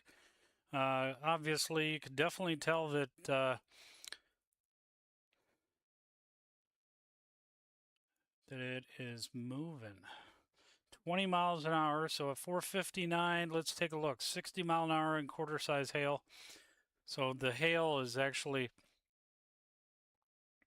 um, getting less intense. So other areas. So Parker around 5:15, so about another 11 minutes, and then including Hurley, South Dakota.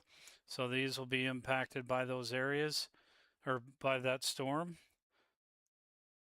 And other than that, there's not much of anything else Well, there really isn't anything else going on. There is this one out in Buffalo, South Dakota. That's about out of its area,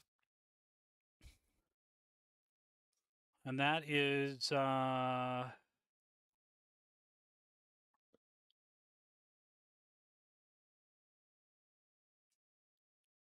quarter size hail. So, and then 60-mile-an-hour winds. This is moving east.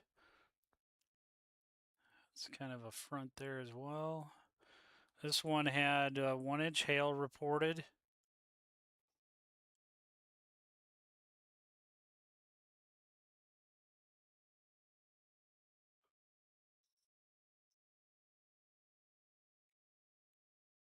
And then we're going to go back to this one here. Take a look and see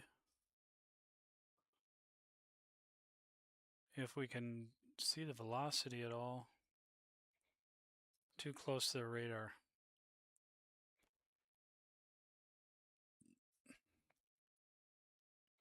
Again, folks, severe thunderstorm watch. This expires at 10 p.m. The tornado risks for this area of South Dakota and extreme southwestern portions of Minnesota, as well as northwest Iowa, is it's a low. It's not zero, but it's 20%. And then 60-mile-an-hour winds, moderate 40%, 1-inch hail, 2-inch hail, between 60 and 70%. So hail factor is there. As far as the tornadic activity, that pretty much is starting to get pretty much reduced. So we're going to turn off YouTube stream here for a moment. Looks like he may be. There we go. We got it back.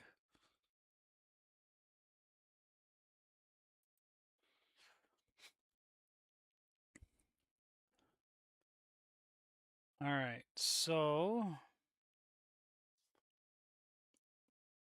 it's kind of puttering out, honestly. However, this is still intense.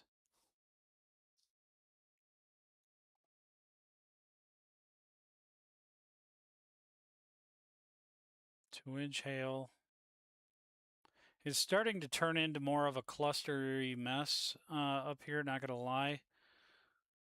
There's still definitely the probability of tornadic activity, don't get me wrong, but it's probably going to be more so over here into areas of Wisconsin.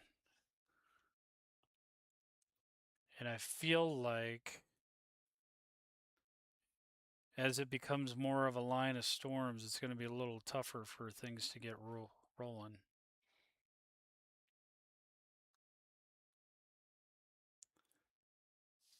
We'll play through this here. Still pretty intense over Marion and Parker, South Dakota.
All right, folks. So let's take a quick gander further. While we're waiting for additional storms, because the tornado warning has been allowed to expire, and I don't see any other tornado warnings at this point in time. I'm going to take a look at what's expected to have happen. So we have outlined here enhanced risk, slight risk, and then tomorrow that shifts further into Iowa and still into areas of Wisconsin as well as Illinois. So we're going to have all that shift east and south. Look at that. The slight risk is a elongated area. The yellow is the slight risk, and the orange, if you will, is a enhanced risk. Tornado risk for tomorrow is going to be in Iowa there. I will not be able to cover this one, unfortunately. I do have to work my full-time job, so just be aware of that. And then we also have a hatched area for tornado risk down in Oklahoma tomorrow. I am sure there's plenty of chasers that'll be on that. And the hail threat is going to be pretty significant. Again, in Des Moines, Cedar Rapids, Ottumwa, Iowa, Davenport, Iowa, Dubuque, Madison, Wisconsin, Milwaukee, of course, Chicago. A lot of those areas along there. And then we are not done by any means. As we go into day 3, which is April 15th, we still have a slight risk. Look for that probably to have a higher probability as well, as it becomes kind of a stationary front, if you will, and just keeps on impacting the same areas over and over and over again. And that will cause some pretty significant flooding is another great concern. And the probabilistics for that is significant over in Wichita, Kansas City, Oklahoma. That is for the 15th. Finally catch a break on the 16th, but it comes right back on the 17th. On Friday, we got more intense, severe weather that is expected for Des Moines, Davenport, pretty much the same areas over and over again. Now, even further out, it's looking low potential, but there are indications long term that at the end of April, we could have another bout of severe weather impacting these same areas. Let me show you what I mean.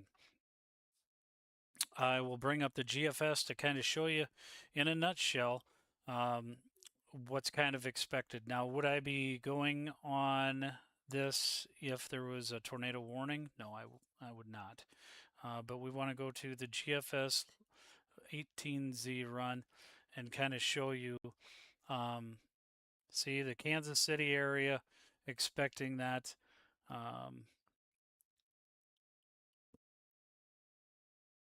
And as we get, look at that possibility of some more storms on the 17th, right there in basically the same area that we have today. Now, the GFS obviously has a tendency to overdo it, so let's go over to the NAM weather model and take a look at that. That does give us 84 hours out and can help us a little bit here. Let's go ahead and move that along. Might get us to Thursday, through Thursday, and that's about it, but a little hard to see. So just main thing to be mindful of is there's plenty of more storms on their way. We're not done with this yet. Let's go ahead and go to the current radar and look at that. Hold on one moment, folks.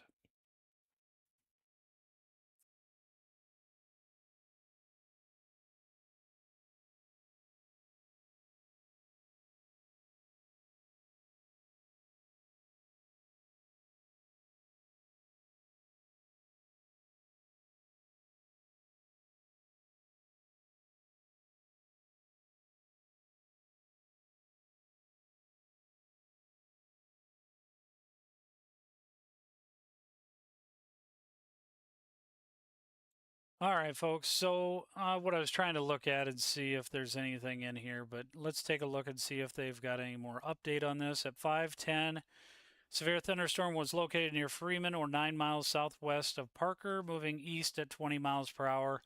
Areas that are going to be impacted right now would be Parker, South Dakota, and that's quarter size hail. Again, not anything real intense. It looks like it's kind of taking a track. Um,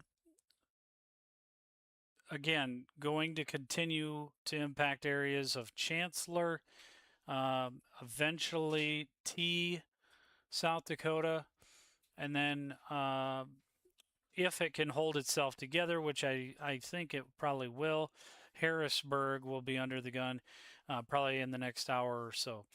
Let's go ahead and take a look at the model and see if the HRRR has an update here at all of the 21Z run.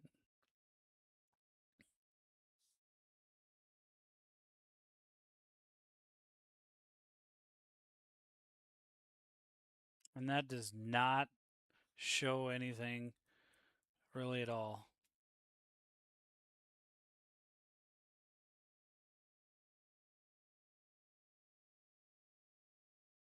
So yeah, we're going to have a little bit of a struggle here. Looks like it could end up impacting the south part of Sioux Falls. But again, it's going to be rain, maybe some minor hail. Again, 60-mile-an-hour winds. We're not expecting this to really intensify too much. Part of it is because this front here is going to be impacting towards it. And as you can see, there are some areas over here into Minnesota that are getting little tiny pockets, but not much going on. You got all these storm chasers. Look at that. The chaser convergence here is just nuts. Auden, Minnesota, there's a bunch of chasers on there, probably because they're desperate to find something.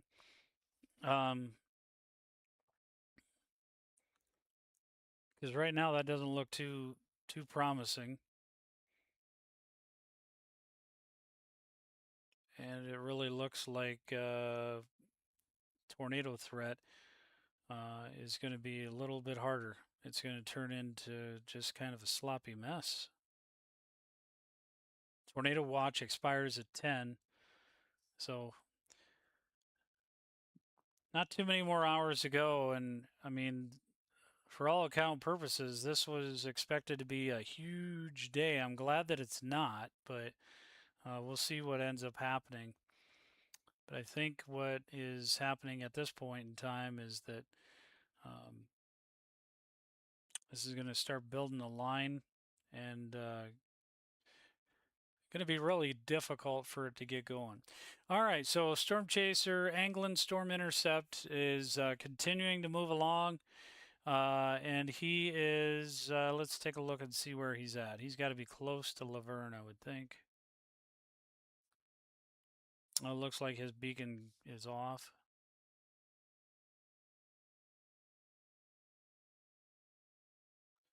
So we have. Oh, he said he was going to head south, so maybe he went over to Larchwood. Yep, he did. That's a good call. So look at that sundogs. We can see those from his camera there. I'm just going to shut off the SPC Outlook badge here so you can see a little bit better of a view there. And he's over by Lester and Larchwood, Iowa.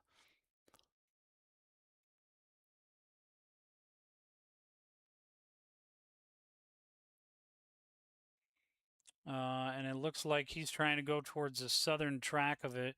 He's probably going to be, if I had to venture to guess,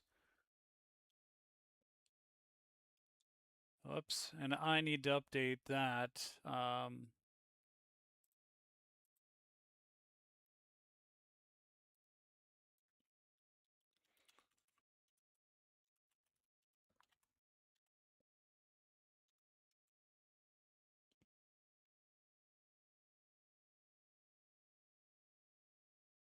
All right, so I updated that. I apologize, took a moment.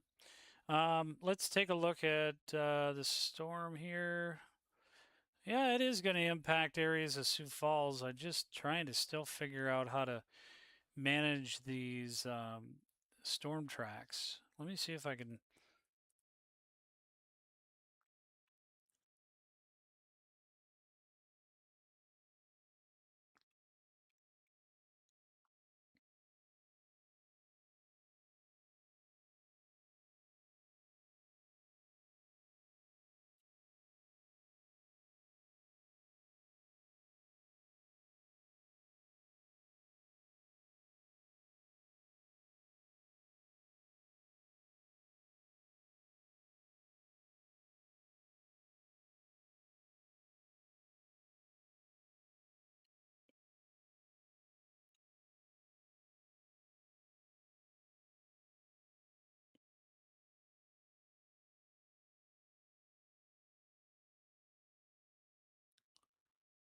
All right, we'll play that through. Continuing to evolve. Let's take a look and see what the echo tops are now. This is one thing that can help us understand if it's intensifying or if it's dying out. Although the closer we get to the radar, that can end up being a little bit of an issue. Yeah, it doesn't look like it's going to be nearly as intense as it comes to Sioux Falls. As you can see, that is certainly dying out a little bit here.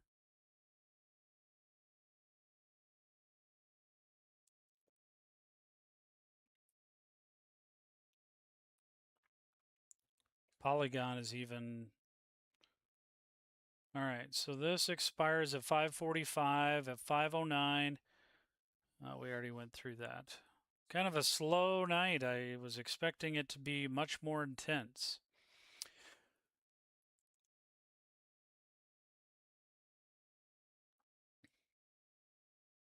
Glad it's not, but still.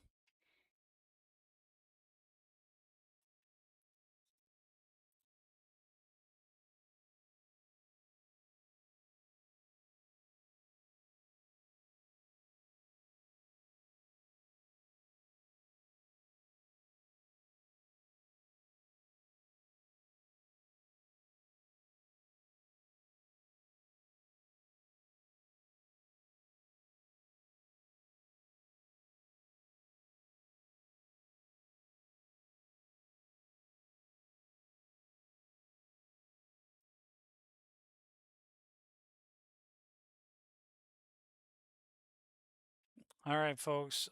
We still have storms over in areas of Wisconsin. I don't want to lose sight of our multi state coverage here.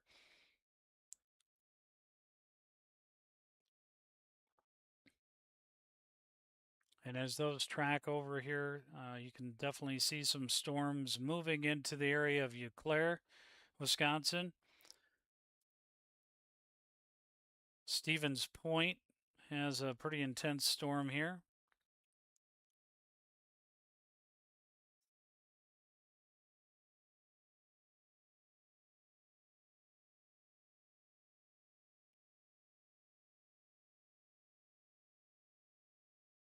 Oh, there's rotation on that? You gotta be kidding me.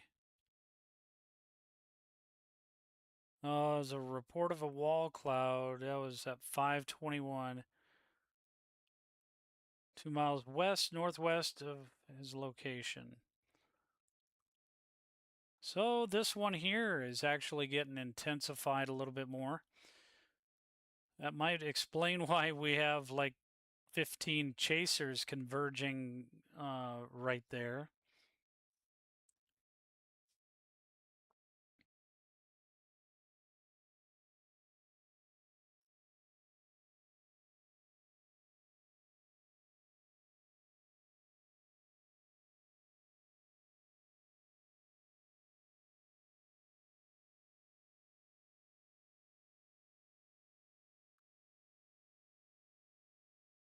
Let's see if we can find.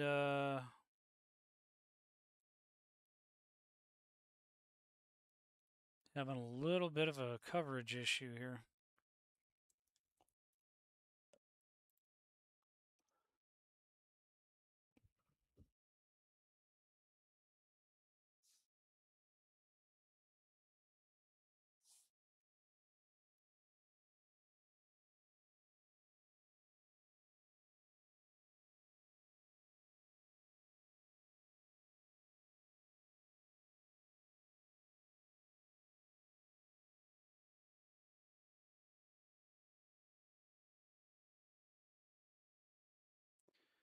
All right, folks. This is going to be impacting the Sioux Falls, but it's going to be mainly rain. It's not going to be anything huge from what I can see here. This is slowly dying out, to be honest. Let me bring up the METARs on here and show you the reason why this is happening. Okay. So we got 73 degrees in Sioux Falls still. That's great, right? Let me go ahead and show you. We got 55-degree dew point in the Sioux Falls area. And then what else do we have here? But we've got 81 down in Yankton and 59. So that's the southern edge. And then we've got up in Madison, we got 51-degree dew point. De Smet, 51-degree dew point, and the temperature is much cooler. So we've got this cooler air, and since this storm is kind of getting bombarded by this front, if you will, it's, I guess I call it cold pooling, basically, where it's going into the cooler air, and it's slowly dying out. It's basically getting choked off. So I'm going to let you guys go. The reason for that is we have now been live streaming since 1 p.m., which isn't that bad. I mean, 4.5 hours.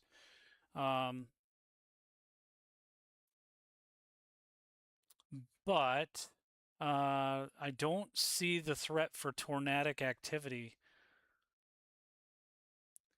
continuing, honestly.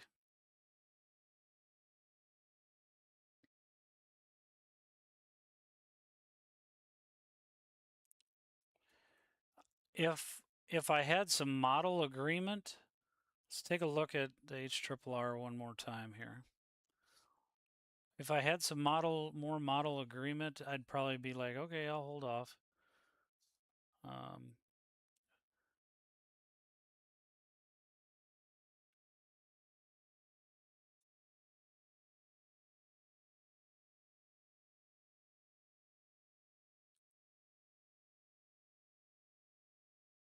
And this is just not turning out at all. So I'm just going to go back to the radar here and see what we got going on down here. This could end up turning into something. It's all by itself. South of Lamar is moving north. This puppy's moving north, so it's going to move into the environment that is pretty sweet. So let's see if Brian's over here.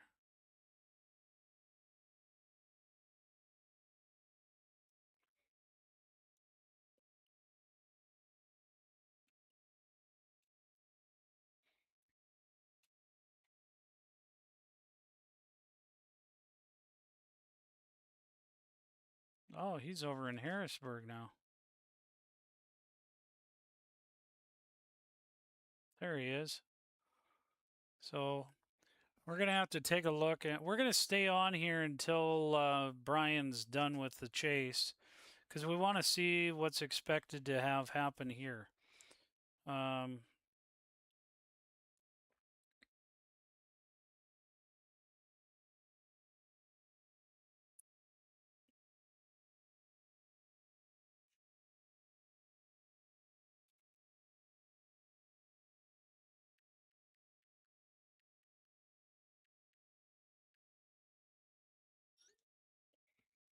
All right, one moment, folks.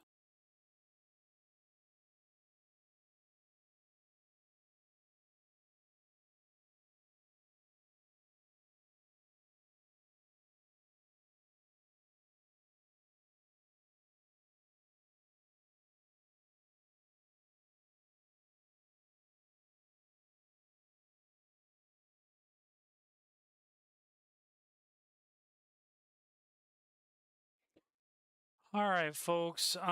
So we're going to stay on here since Brian is over in Harrisburg, South Dakota area.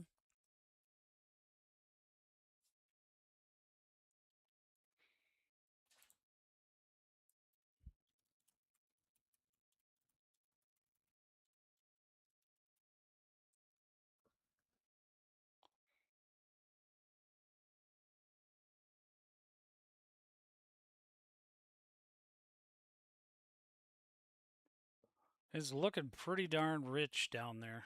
Um,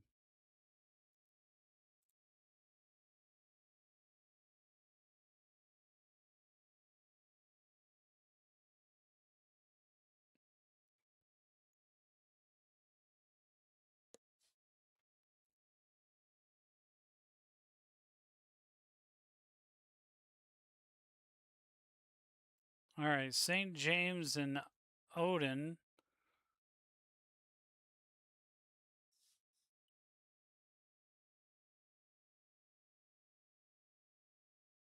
This storm might end up intensifying here.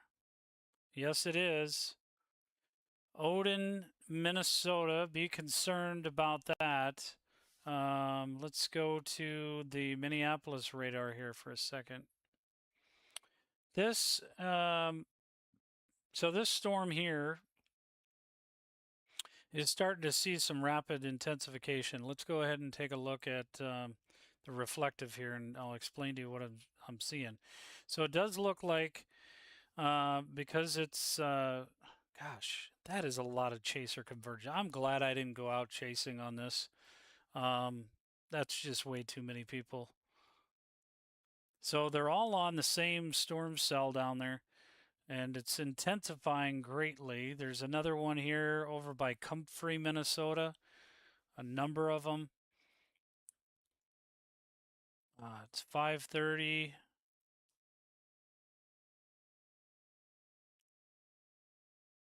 And we got this one right here by Fulda, Minnesota.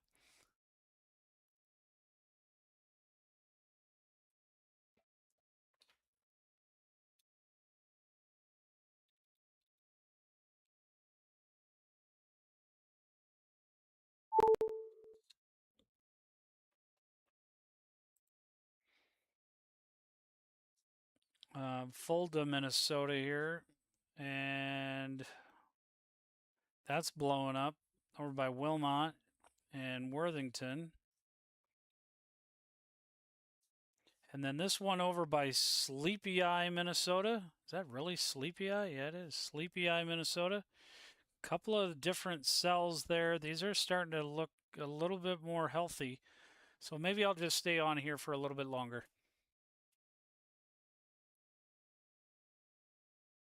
Oh, I know right where he is.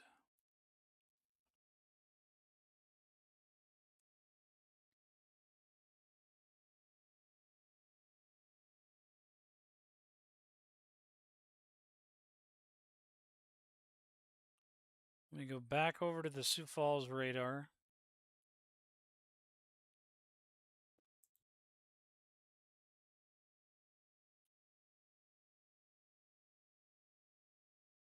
Okay, this is starting to look.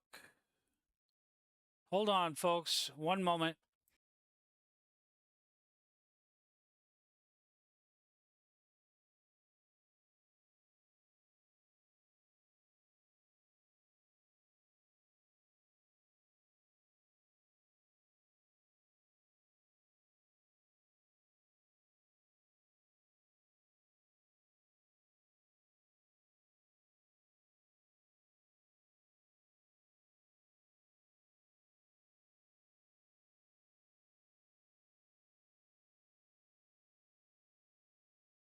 All right, folks, we're going to take a look at this one here for Parker.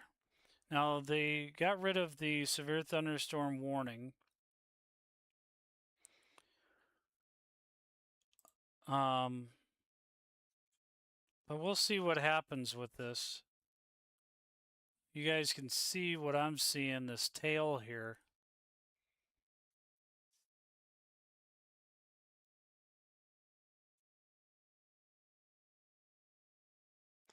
Let me take a look at the echo tops on this to verify here.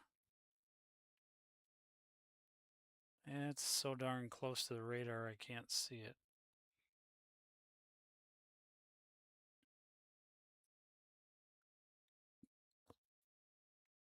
None of the weather models are putting anything for this. Andrew's down there too. Wait, who's by Facebook? Huh? Somebody's by Facebook. Who do you think? Who the hell is that? You know where that is. Harrisburg. Who the hell is that?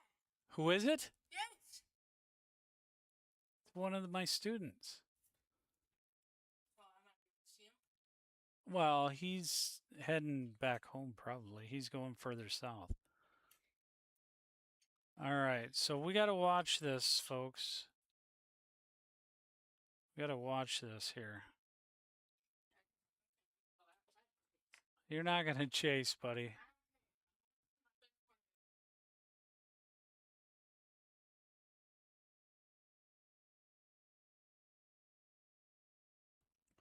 All right, folks. So we're going to stay on with you, and we got to take a look at this and alert you guys of this intense storms starting to build that line along this whole between Northfield, Minnesota, all the way back to Sioux Falls, and even in Parker. Parker's kind of where the end of it is. And then to areas of this in the south. So we're starting to see that line. Let's take a look and see if the NAM model got this correct. These cams, I'm not sure.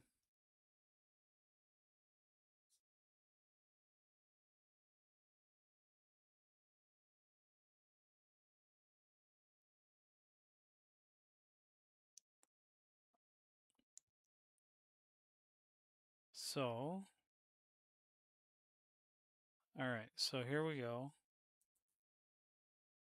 It's kind of got that.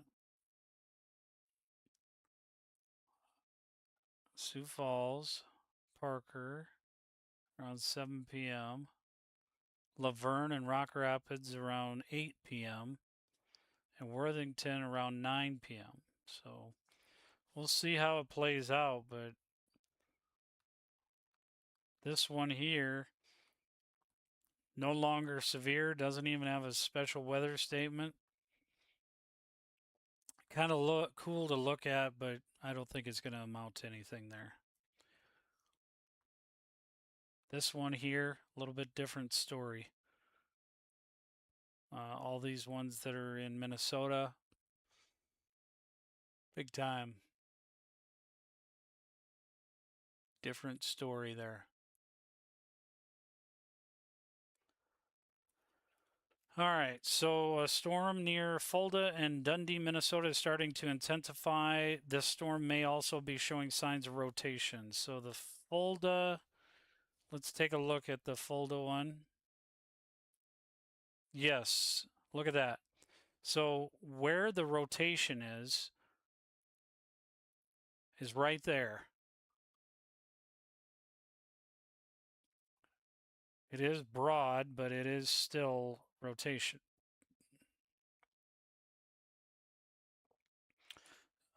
So definitely want to be very careful of this storm here.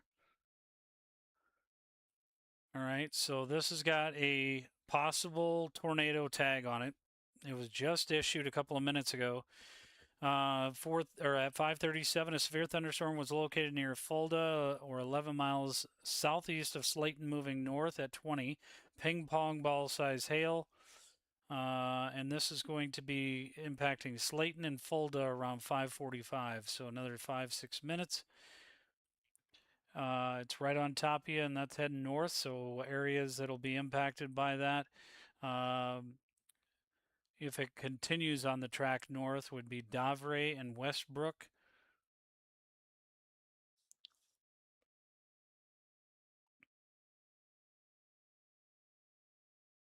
This area here as well is very concerning. Look at this. This is pretty intense. Starting to see some rotation with this one over by Odin and South Branch. This is in Minnesota. So we got a couple of different areas of rotation. Fulda and Odin. Only reason why I didn't get the text alert on that. Central Iowa Chasers. Ooh. All right, let's go ahead and get another chaser group up. One moment.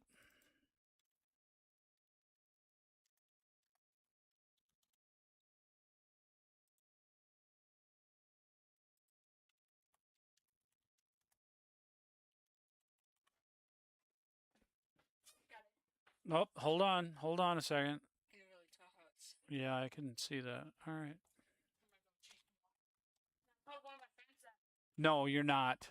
It's dying out, Nate, so don't. dying. Not dying out. Here, look. Wait, that can be the last storm of the day for South Dakota? Hang on.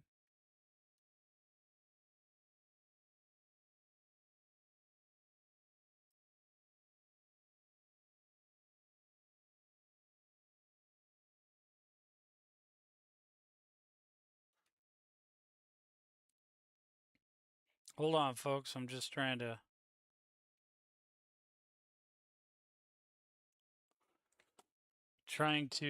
get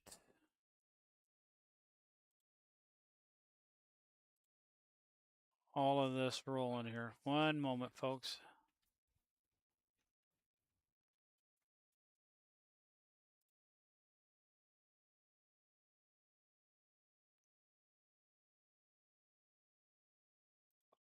All right. So what we're trying to figure out here, the St. James storm, south of St. James, actually, Odin. And then also Fulda has some rotation, but this one over here by South Branch. So this is definitely got major rotation. The CC is starting to pick up there as well.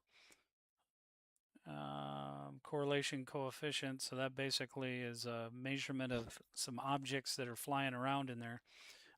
This has got a tornado possible tag. This one's got a tornado possible tag.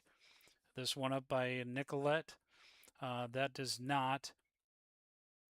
This one here by Lake City, probably a tornado possible tag. Nope. There it is.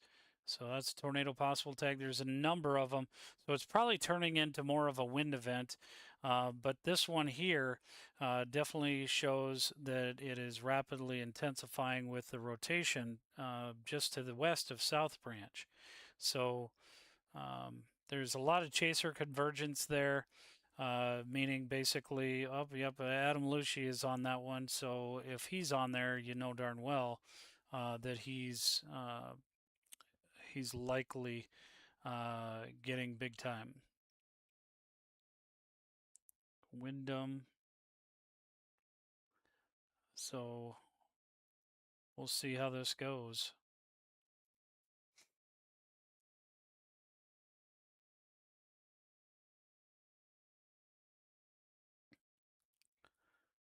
This one near Parker is recycling a little bit. Looks like it's getting a little bit more intensified.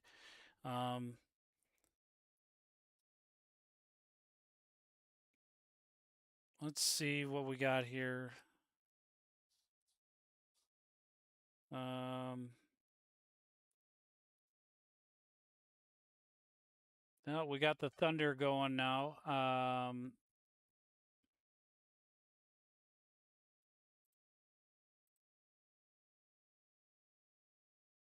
May have to let you guys go for a minute just for the sheer fact that my son is like screaming outside. He's kind of intense.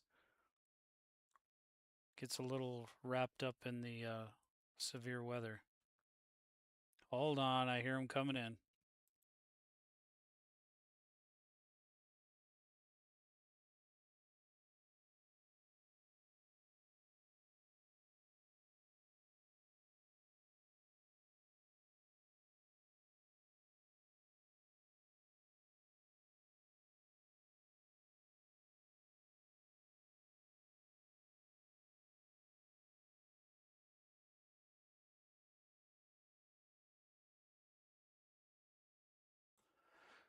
All right, folks, let's go ahead and take a look at this one here. Again, that's not severe thunderstorm warned, but I have a feeling this one actually might end up getting warned here shortly.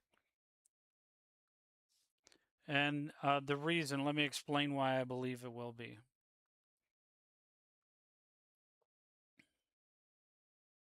Hold on a second, folks.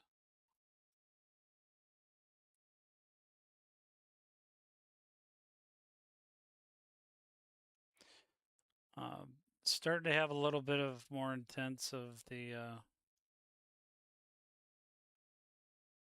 and never mind. Nope, it's kind of a sloppy mess. And we have that front now pretty much right here. And it's going to be a mess. So it's a lot of rain, which is great. We need rain. So we're going to go back over into Minnesota and take a look at these storms. Not really liking what I'm seeing here.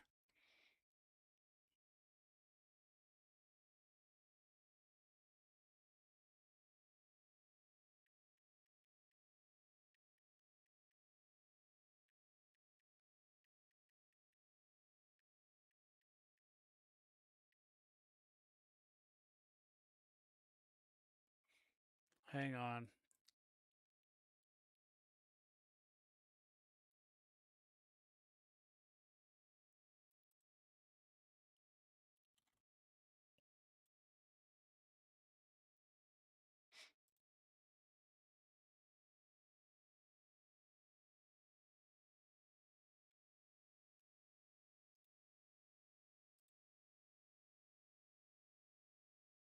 All right, I'm just going to try and get a feed up here. One moment.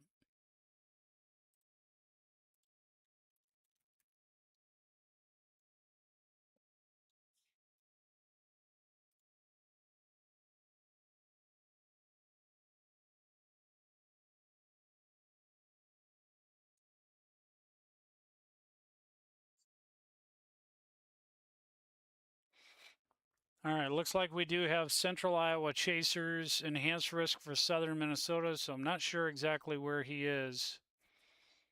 One moment, folks.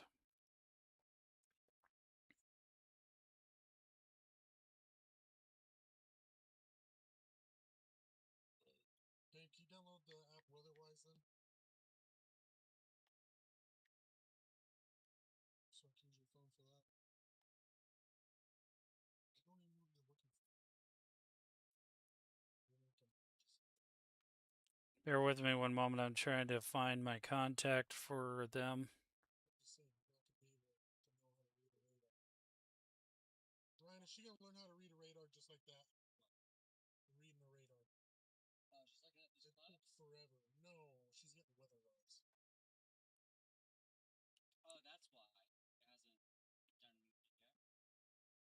Moving at 14 miles an hour. We go 14. Look at the darker cloud right in the middle of it all. Why? What?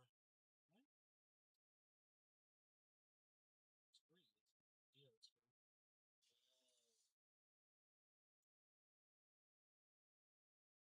Yeah, it's free.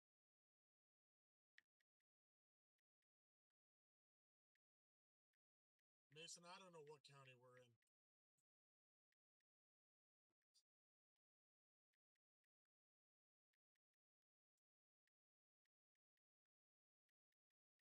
But there's like 3 different lowerings right ahead of us. Look up what city we're in. I'll tell you the storm. I'm looking at the severe thunderstorm warnings.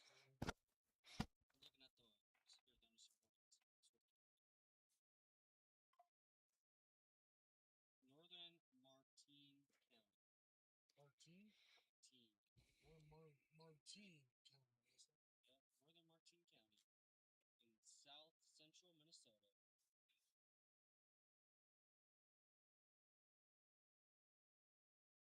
Oh, there's wall cloud. Really defined wall cloud too. Oh, look at that rising. All right, folks, we got a wall cloud in North Martine, You want me to look at radar on your phone? Or south central Minnesota. Be one moment here.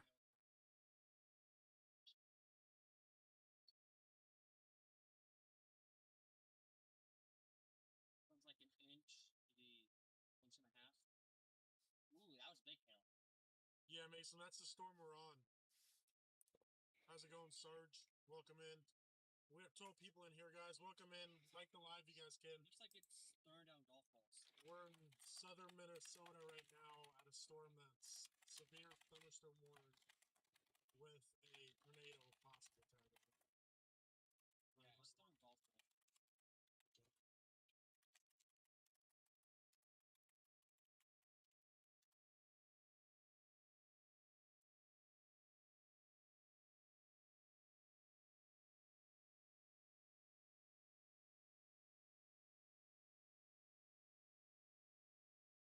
Ooh, that's weird. I've never seen that. The live stream in my Yeah, go ahead.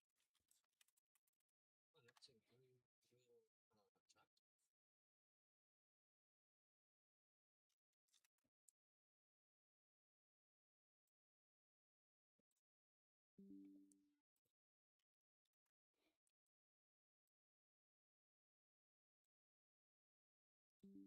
What was that town where All right. Truman. Yeah. All right, we got Truman, South Dakota, or I'm sorry, Truman, Minnesota is. This has got central. As you guys can see ahead of us, it's a really big wall cloud here. Central Iowa Chasers. We're just trying to let the storm just keep growing and see what it can. Central Iowa Chasers is what we have right now near Truman, Minnesota.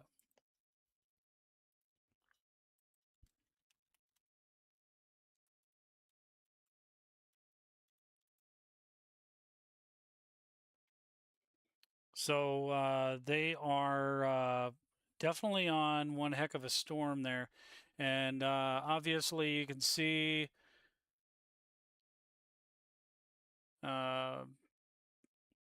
wall cloud developing.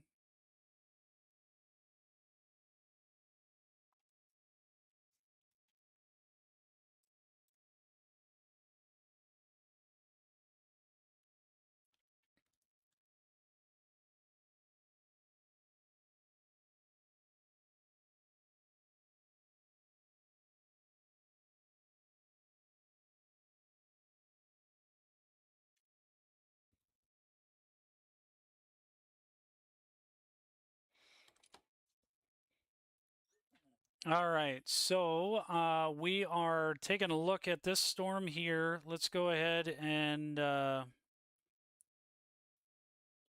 there's Truman. And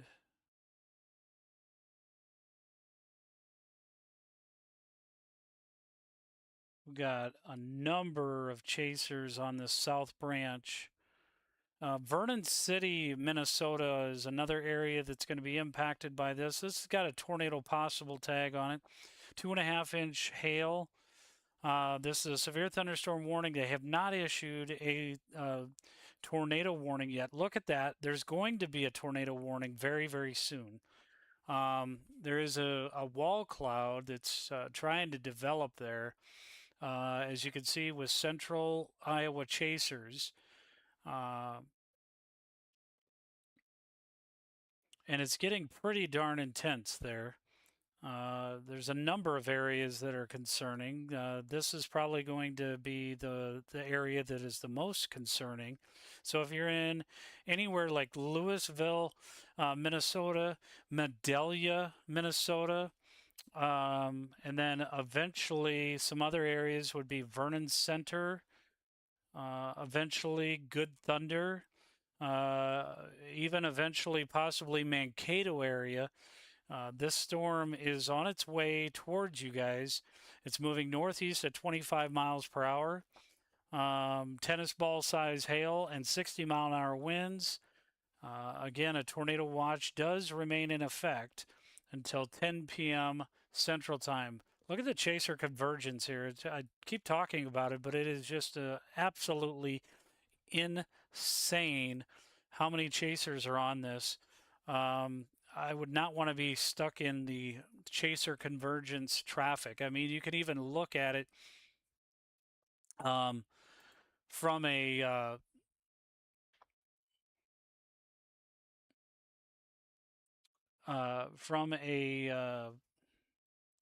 the view on the Central Iowa Chasers. You'll start to see a lot of different vehicles showing up there. We have this intensity right here. Whoops. Go out of there.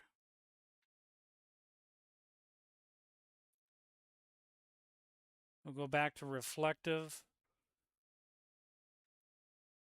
All these little pockets, any one of them could end up spawning a tornado, folks.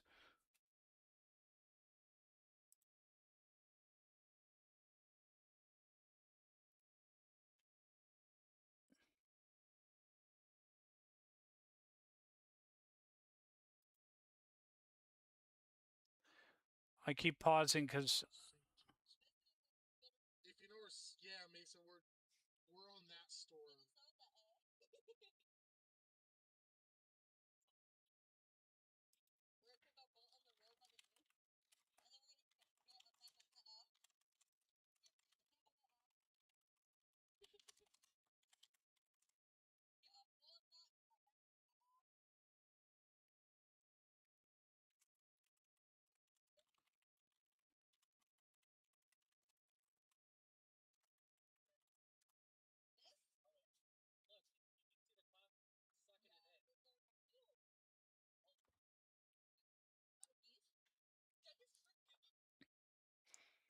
all right, folks, take a look. This over by South Branch. Watch for a tornado.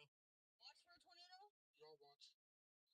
We are on a watch? Y'all watch. What's that? It's like it's like It's rain. All right, folks.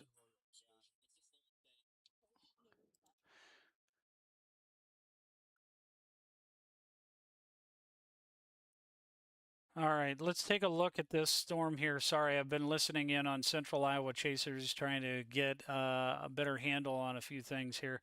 But this is certainly pretty intense velocity at this point. They have not dropped a tornado warning yet, and I do not understand why. I mean, the view from Central Iowa Chasers, I could definitely understand why they wouldn't, but there's got to be something that's really brewing in there, because we're starting to see that wall cloud at this point. Let's go back over to areas of South Dakota side and take a look and see if we see anything there. This is all fizzled out. Rain, not really anything. So rain is good. And then as far as the rest of the state, we don't see anything happening intense wise there.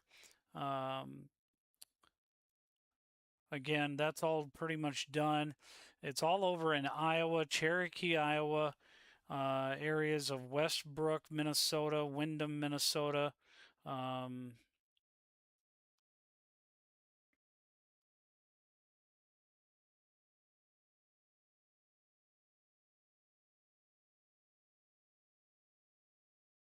At 546, very brief funnel, a few miles north of the location.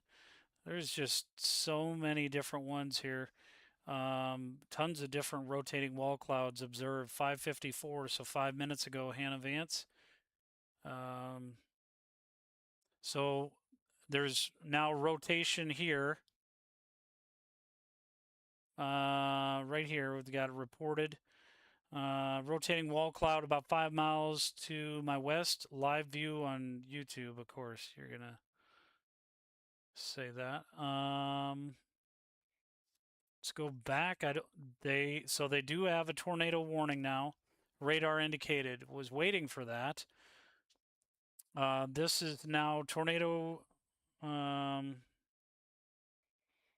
warning for southwestern Blue Earth County and south central Minnesota, northeastern Martin County and south central Minnesota, southeastern Wadenwa County in south central Minnesota. And tornado and tennis ball size hail now. Flying debris. Let's go ahead and take a look at that debris signature and correlation coefficient. You can see it right there. And depending, it looks like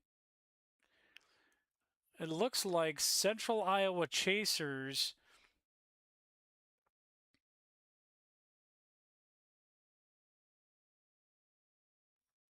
may be really close to the impact here.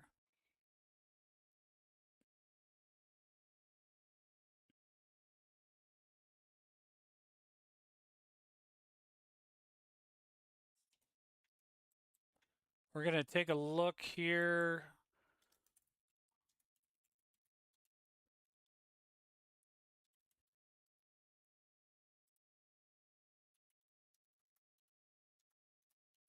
I can't spell, folks.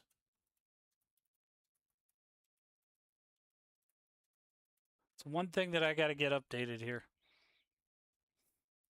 All right, so that's kind of a broad. There we go. So that is some rotation definitely in there near Louisville. Basically, right here is where the rotation was. And I need to go over to, there we go. Needed to switch to the Minneapolis radar. There it is. Now we can definitely see the rotation. That's that green and red mixing.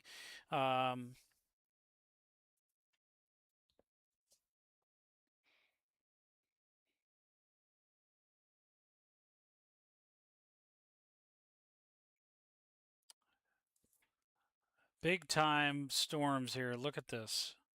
So there's one. We are starting to see, let's go back over to Fulda here.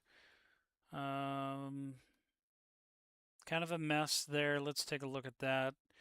Yeah, this one's kind of a mess. So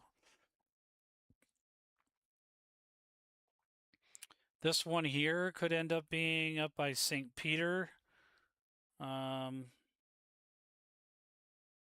But right now, the most intense one is this one here over by Louisville. It's kind of having a little bit of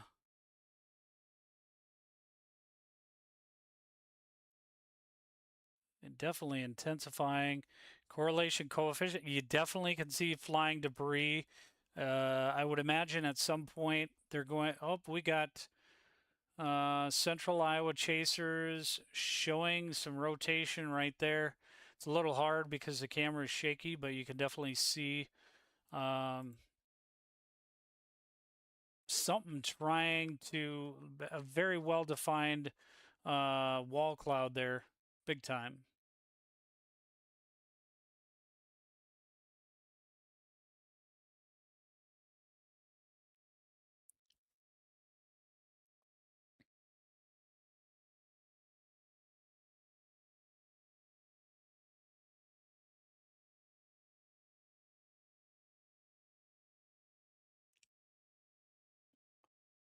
All right, so we definitely see these blues. What that basically means is when it gets pixely like that, where it's different colors than the others, that ends up being debris signature.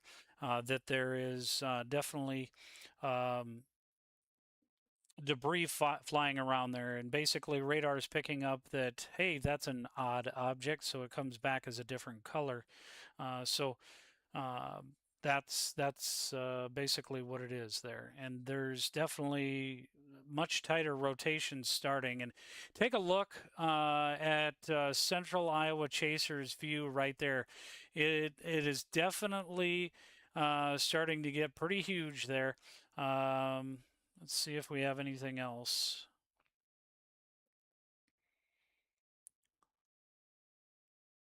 So if you're just joining us, folks, please make sure that you like and subscribe. We're trying to make sure that we inform people as much as possible. Folks that are down the line here, this is moving off to the east. And how fast is it moving? Well, right now, based on the information that was updated about 5-6 minutes ago, 17 miles north of Fairmont, Minnesota, moving east at 20 miles per hour. So this is impacting South Branch, Truman, and Louisville.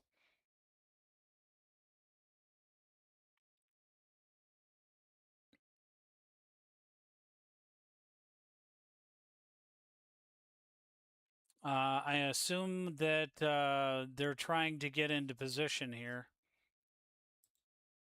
I'm gonna. No, not today. You got a kid. I do. That's right. I got the kid. Want to go past the town or just faster? Got it. All right, let's go ahead and listen in on the feed. Guys, I can show you a wall cloud. Sarge, look at the one right there. That other one kind of went away. There's nothing there. That is a wall cloud right there. No, it's not two anymore. It's one.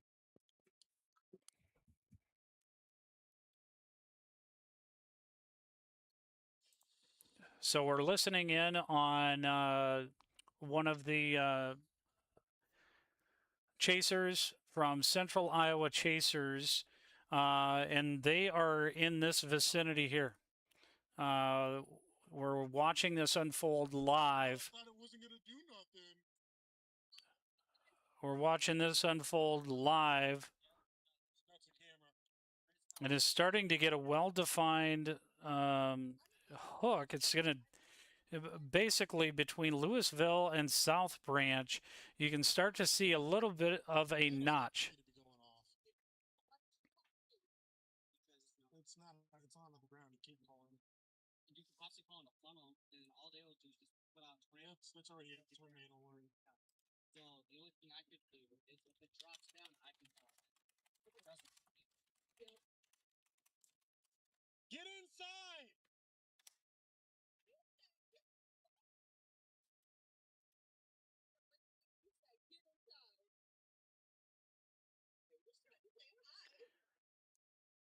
Get Uh, inside.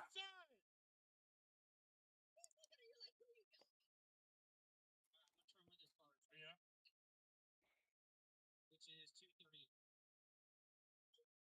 Which is 230. All right, folks. They're trying to tell everybody get it inside because obviously, if you're looking at that view, it's a well-defined. It's becoming rotating, definitely up there. And I know it's a very shaky view, but please be patient with us. Go like all that. Try.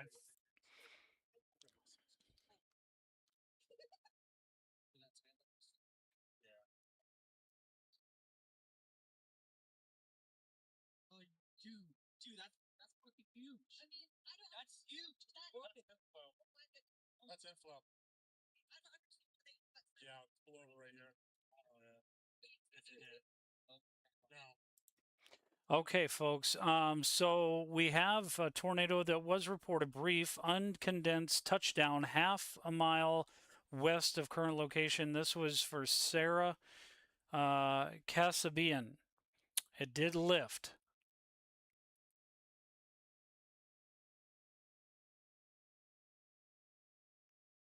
So it is definitely very close. Ooh, we got a view here. Hold on.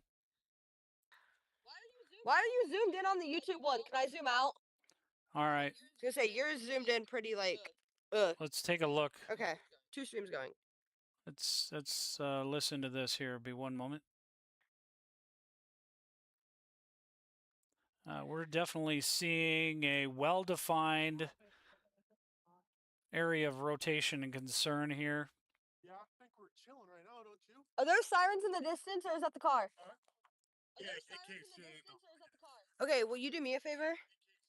Can you do me a favor really quick? Okay, will you do me a favor? Will you?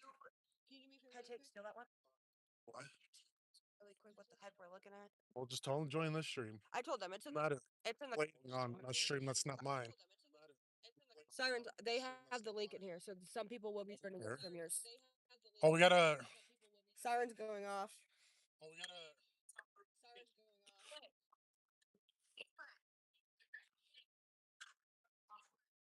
Do you think I can grab a quick meat or something at that house? Something to eat? I'll go knocking ass. He says y'all ate my Pringles. No. Lightning. Sirens. I can't.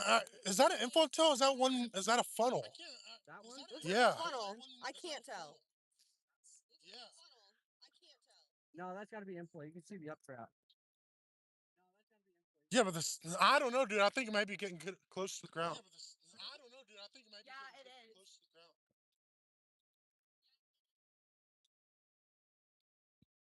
Does this still have roads to the south? In case, yeah. Yes. All right, the link is. I'm gonna drop down Yes, from so- here. I'm gonna put the link in the comments again. End your live before that live stream. Okay. All right, and then just when you All right, guys. Here we go. TikTok.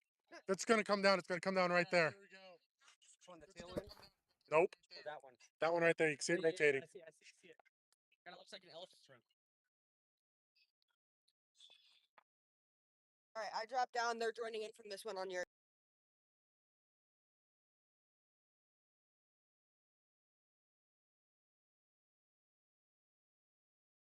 All right, folks, you're listening to Chasers from Central Iowa Chasers. They are on this storm right here.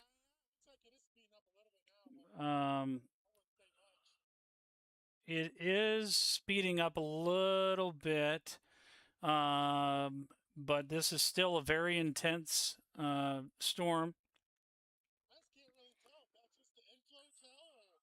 And this is continuing to move off to the east. We're going to get this updated here at 5:58. Tornado and tennis ball size hail moving to the east. It is moving to the east at 720 miles per hour, and it's going to be impacting areas of Vernon Center and Amboy. Vernon Center. Look at it; it's intensifying. Yeah, it's intensifying. Let me shut off the spotters here, folks, because Yeah, we're going straight, and then there's a highway. We might have to go north a little bit, but there's a highway.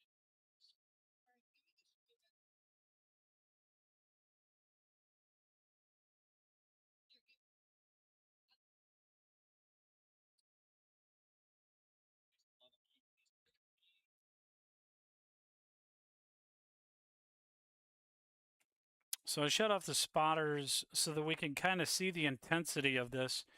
One view is certainly this from Central Iowa Chasers, but as we continue to watch this storm evolve.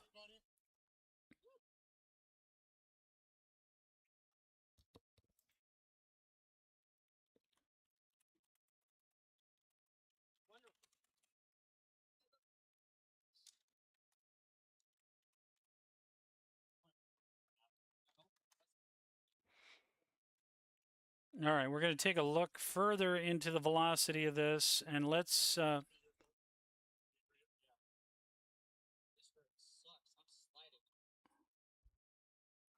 sliding.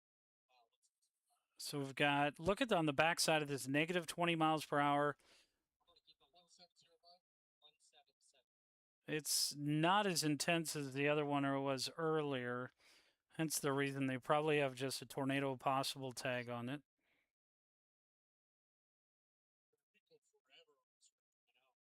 That's why I'm just going to keep on going.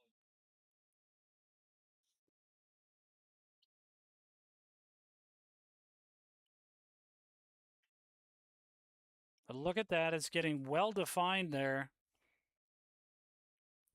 Starting to get that curvature. Let's not forget about the rest of these storms, so we'll broaden out here.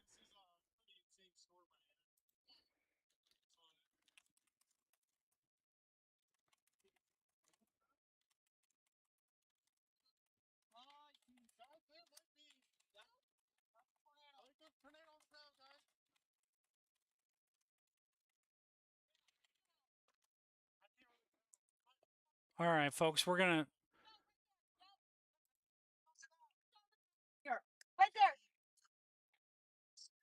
Behind the trees. Behind the trees. I don't see a funnel above it though. That's a tornado on the ground. Right there in the back. Hold on, folks. We got to verify this. Yeah, that's a. Is that a tornado? Yes, it's gotta be. Pull. Oh, you can't pull over. Damn it. They say pull over so we can get a good look. But I don't know if people. I was gonna say I probably want to. Hold on, folks. It looks like it's HP. I don't see a funnel above. No, there's no funnel. It's uncondensed. So it's an uncondensed Yeah, but- tornado. There's still got to be rotation above it. Oh, you kind of see. All right, I'm gonna take 260. Take a left. All right, folks. Be just a moment here. Where's this at? Where's this at? Hold on. It's a tornado about to drop. He's right here. In Minnesota? Yes, right here. I wish I was there, but it's fine. Hey, I'm just getting insane views. All right, hold on. You need to go because I gotta get finished. Okay. All right, folks. Sorry, it's getting a little intense. We've got a number of areas of rotation that were reported. Rotating wall clouds. This is an uncondensed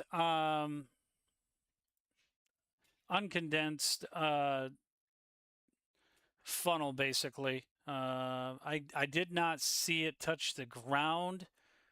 However, it did look like it was briefly stirring up some dust. So it's a little tough if they're going to confirm that as a tornado. Right now, it's just radar indicated, but still, as you can see from the footage, pretty intense storm there. Again, this is over by Truman.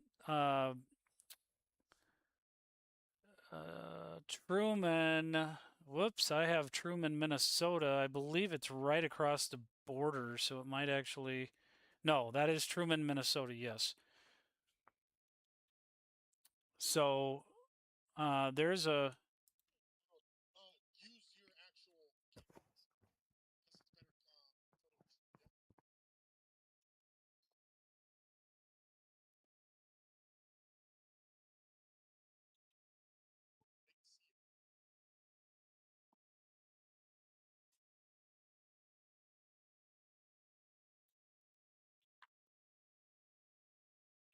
Guys, you had to take shelter. What's town's coming up? So I can. Siri, Probably it starts with an A. That's all I know. I got it. Hey Siri. No, just look at the radar. Fuck you. Yeah. Where's my phone? Yeah, your phone's over there. You said what town?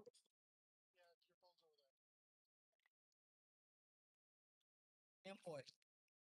Amboy, Minnesota. You guys have to take shelter right now. This is gonna lay down a really big tornado. That whole thing is one big. I don't know if that's a funnel or a wall. I don't know what that is. All right, folks. Amboy, Minnesota. You can tell right there. This thing is going to be big. It's getting a bowl on it. This is getting a bowl on it, and basically this is going to be a huge tornado. It was recycling a little bit ago, and right now we have this is an extremely dangerous storm, folks. I'm not gonna lie. This is probably the craziest. The craziest night. I was gonna stop live streaming, but this is crazy. So Amboy, Minnesota, and Mapleton, Vernon City. You better already be in your safe zone, safe place, to lowest level of your house. Get into your shelter, folks. This is definitely very concerning. So let's take a look here and see what we got going on.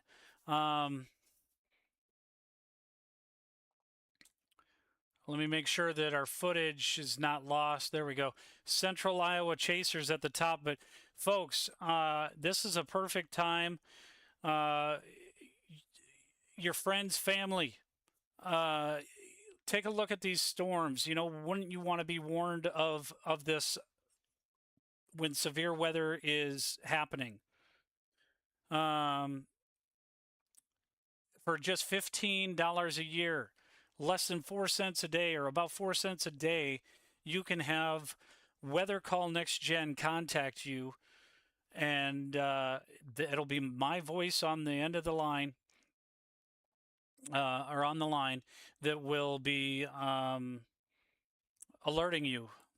So just be aware of that. Let's go ahead and listen in on the chasers right now.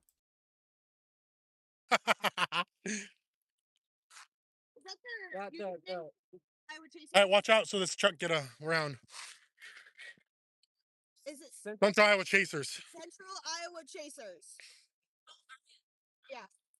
Look, it's starting to tighten up. Yeah, I wouldn't go that way if you're going that way. Oh, so you're chilling, but yeah, it's. I think we got it on video of it dropping down. Yeah. Is it? Yeah, it's tighten up right there on that left side. Starting to tighten up. So we know we'll follow. Yeah. It's starting to. Oh, hey, she's gonna comment from TikTok and then just follow her back. Because she's in yours. I ain't gotta follow at all. This is YouTube. Oh, well, she subscribed to you, so you Good. got another follower. Yeah, this is all. So if I did, since you haven't put up on your other device, just live stream it from your other device via your TikTok.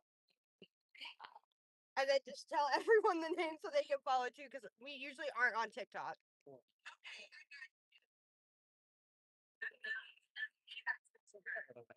See, now we can go a little bit more since it's in the middle. Yeah. Just stay ahead. On straight. Yeah, follow the cars. Oh, and look what dropped again. Stop dropping the thing. Oh, I thought you were gonna say that. Actually. Oh, Yeah, we're gonna put that there. And my fast is gotta get down there. Yep. I'm gonna turn my camera off. Then if I have to try. Ethan said 2 circulations on the ground. Ethan, I'm not seeing anything on the ground. Yeah, there's nothing on the ground. I dropped my puffle chisel thingy.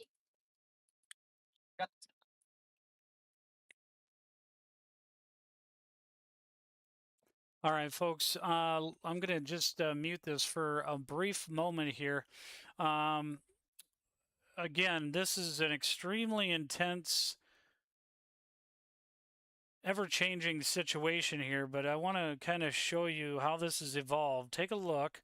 Louisville, South Branch, that's kind of where it started over in Minnesota. And now it is, it's gotten a little bit more of a broad area of circulation. I believe it's recycling. Recycling, as some of you may know, is basically it's getting its act together. And this, let's see if there's any other tornado warnings at this point in time.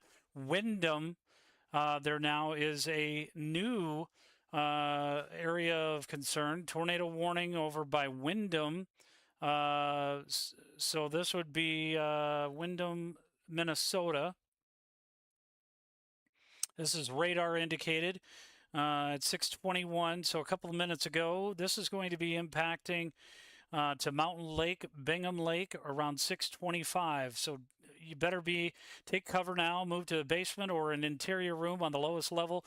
Lowest floor of a sturdy building. Avoid windows if you are outdoors in a mobile home or in a vehicle. Move to the closest substantial shelter and protect yourself from flying debris. This is no joke, folks. There are 2 tornado warnings right now. This is covering Minnesota. There's 3 if we are counting in areas of just across Minnesota. Border into areas of Wisconsin. This would be Strum. So this would be Osseo, Wisconsin area. And this is moving off to the east as well. And then there's one up here by Medford. This is crossing over into the northern section of Wisconsin area. So right now everything is dropping. All these pop-up ones are dropping tornado after tornado. Let's go ahead and take a look at the velocity again of, and we apologize, we've lost some footage from our friends here at, hold on.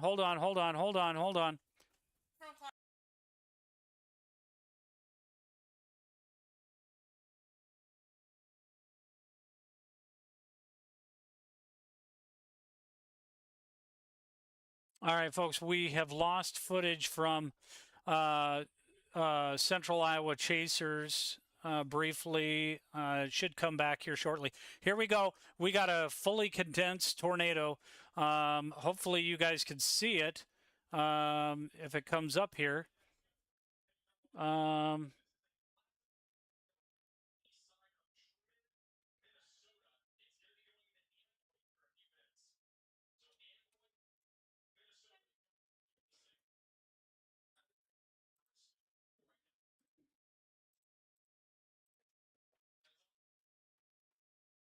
I got it right there. It's right there. That's a wet. Oh, gosh, folks, I cannot tell you how much I want to. 1 second, folks. I got to bring up a window capture here. 1 second, folks.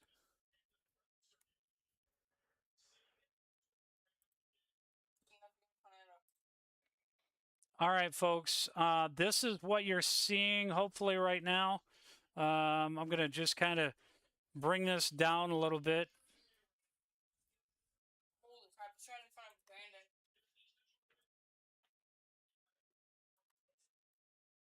This is a wedge. So we currently have this tornado. We've got this tornado. This is over by the east side of Truman. So again, Amboy, Minnesota. If you're not in your safe place in Vernon City, this is an intense storm, folks. So let me see if I can bring in anybody here. 1 second. Ron, you hear that? Yeah, it's probably the pressure drop. Yeah, it's right next to the picture. You know what? I'm gonna post that Ryan Hall. Yes, please do. I have all the videos I did. I'm gonna hold on. I'm going on pause really quick. I'm gonna get some pictures.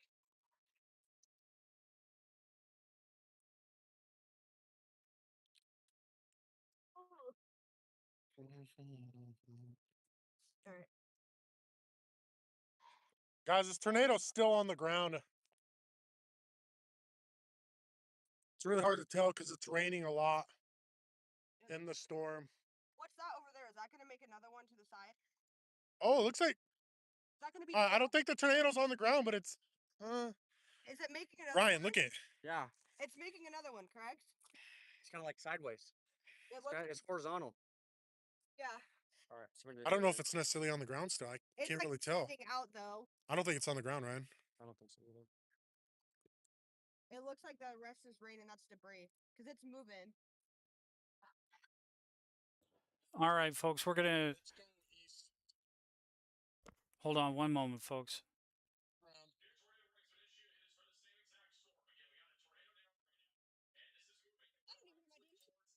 All right, so as you can see, a lot of intensity at one point in time with this. As we continue to take a look at this radar, you can definitely see. Let's take a look at the CC development, the correlation coefficient, and you can certainly see the blue right. This right here is indicating that on radar there was changes in what it was picking up as far as debris and all of that. We do now have this tornado warning continuing. This is an observed tornado now.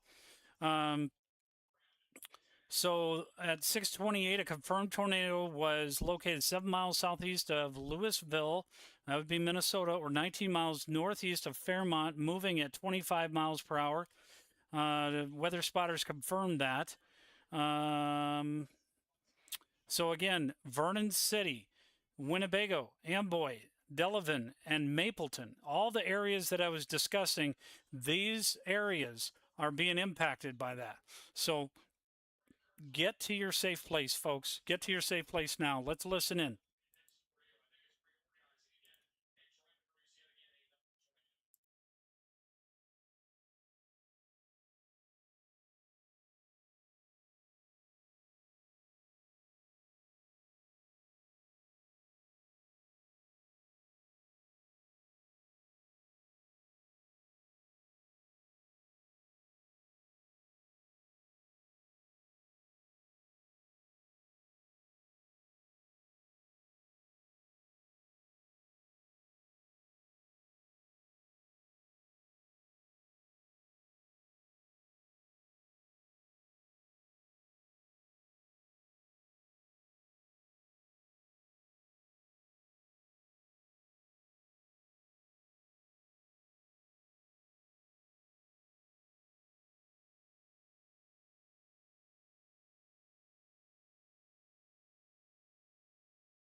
All right, folks, we're having some technical difficulties getting Central Iowa Chasers back. More than likely, some coverage issues as far as the network goes. With as large as this tornado is possibly, just take a look at this, and you can certainly see why there's such a growing concern here. Let's take a look at that CC drop again, and it is pretty intense. I don't want to vacate the other part here. This over by Windham and Mountain Lake. We do need to take a look at that as well. It doesn't look nearly as intense. Do we have confirmation of it being on the ground? It's radar indicated, but these storms have a history of producing tornado after tornado. So, folks, you definitely need to be on high alert for these. Again, we have a severe thunderstorm warning in Sioux Falls. That expires at 7 p.m. I'm sorry, folks in Sioux Falls, that I missed that or dropped the ball on that. But these tornadoes are certainly taking up much of the room. We got Amboy in that observed tornado. And we'll go back over to the Minneapolis radar. And take a look at this. If you're in Linden and Hanskin, Minnesota, this is going to drop a tornado as well. Look at that. And this is going to be impacting areas of Judson, Minnesota, and quite possibly, Mankato, Minnesota. So, again, even though this is a radar-indicated severe thunderstorm warning, it's got a damage threat of considerable. I would not doubt if that's our next tornado warning. Let's verify here where the rest of this is going. This is getting pretty crazy, folks.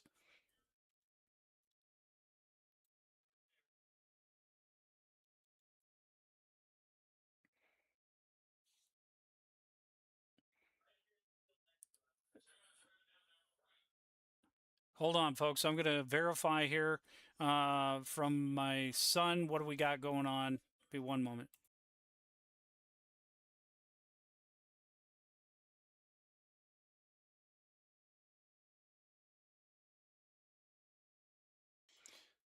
All right. We still have another storm that could.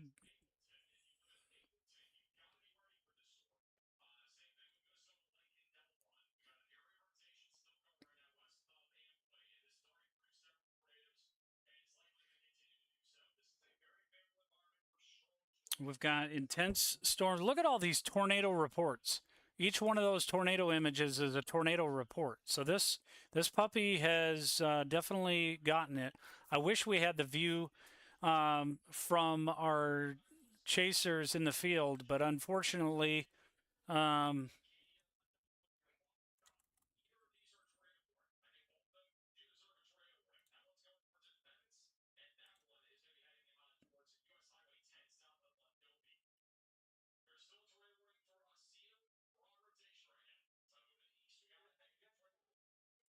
looks like I'm having some struggles here with the feed.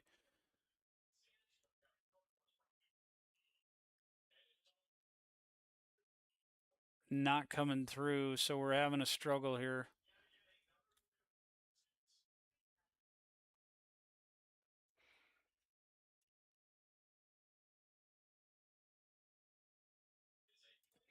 All right, so let's take a look at this Amboy one and see if we have anything else that's suggesting we're going to have another drop on it. God, that is so condensed at this point.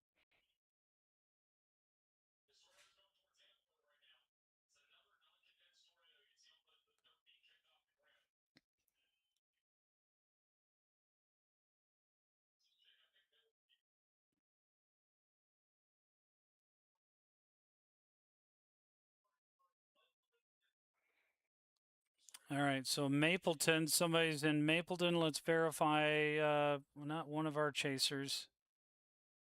Cameron's over there.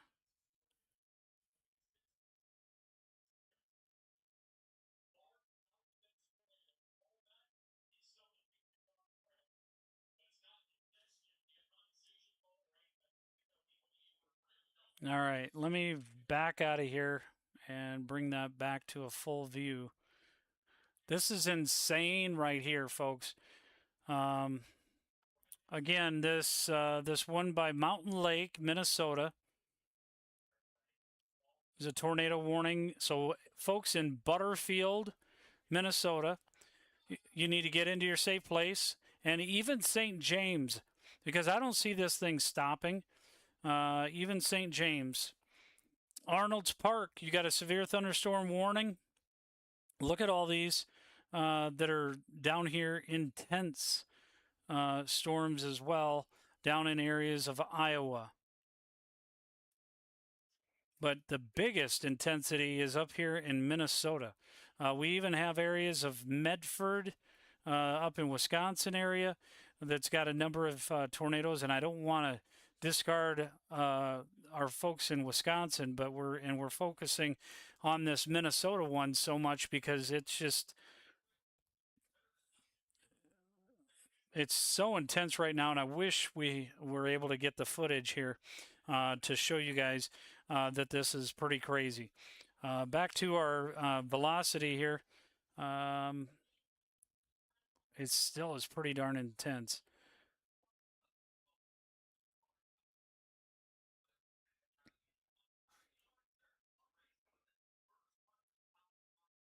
The Mountain Lake one continues, Mountain Lake, and that will impact Butterfield, Minnesota, as well as St. James, Minnesota. You even look at the tail end of this one here, where you got Wilder and Wyndham. You got a tail trying to get a little bit of a notch in there on a secondary one, and just kind of a crazy mess that we got going on here, and now we do have that intensity over in Laverne, Minnesota. So look at this.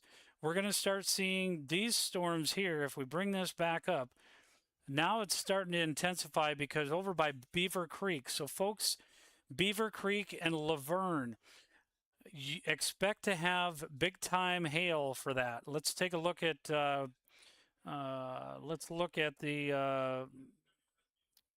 big time hail Laverne. That's going to be a severe thunderstorm warning for you folks in Beaver Creek and Laverne very soon. Echo tops on that. They are pretty intense, above 35,000 feet. So it's definitely no longer capped out, that's for sure. And we did think that it was going to happen sometime after 5, but we wanted to get a handle on this. We're going back to the Minneapolis radar. This is, I don't know if it's trying to recycle or what the deal is here.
All right, folks, here it is. They now have that severe thunderstorm warning for Laverne, Minnesota. Again, and let's go ahead and verify the details. That was issued at 6:40 p.m., so a moment ago. A severe thunderstorm warning until 7:30 p.m. located near Beaver Creek or near Laverne, moving east at 35 miles per hour, quarter-size hail that will impact areas of Blue Mountain State Park around 6:45 and Laverne around 6:45. So again, this is extremely intense. Let's go ahead and see how the night is going to progress here. Let's see if the HRRR weather model can pick this up.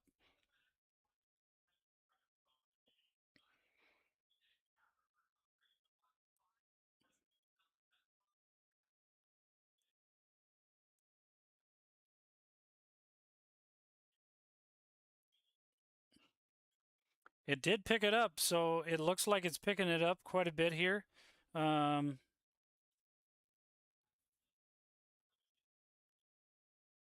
Right there, 7 p.m. I mean, a little bit of the intensity there. And 8 p.m. Look at all those, still 8 p.m. 9, and then eventually becomes a wind threat around 10 p.m. So let's go back to our live radar so you guys can see what's exactly happening. We got a number of severe thunderstorm warnings. We'll go one by one here. You can see them on the ticker down below. Oh, we got footage back. Let's go, guys. That's fine. We're gonna switch over. That's what I'm doing. Tell them we're switching over. Let me switch over. Oh, dude, can we steal one of those? Put it on top of the car. Oh no. I'm plugging my phone. Quick. All right, guys. We're gonna end the live real quick. We're gonna switch phones because our buddy's phone is getting low. You can deal with the girlfriend's live stream.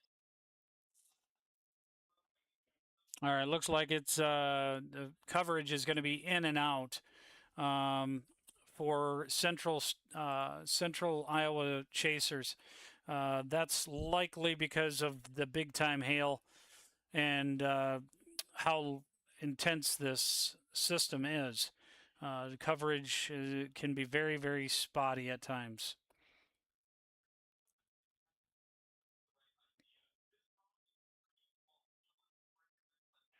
All right, so video unavailable at this time. So we're just going to remind folks at this point in time to get in your safe place. Mapleton, you better already be in there. Other areas that are going to be impacted by this storm, Waldorf, okay, Waldorf, Minnesota. And this is possibly New Richland, all along Highway 30, Minnesota 30.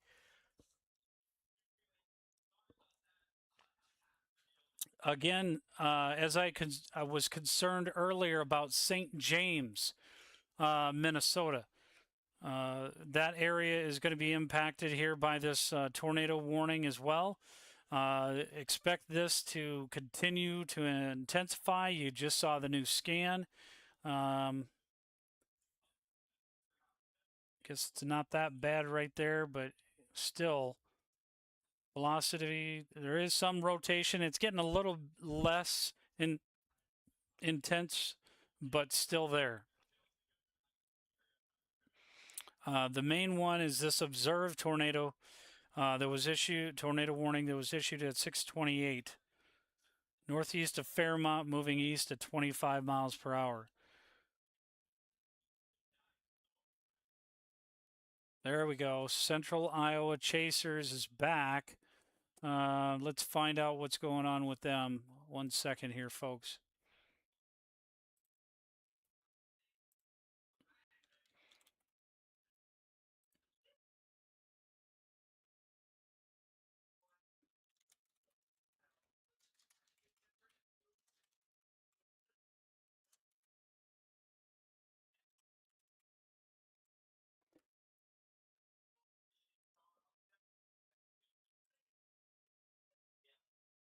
Hold on, folks. We're going to get this live up here in a second.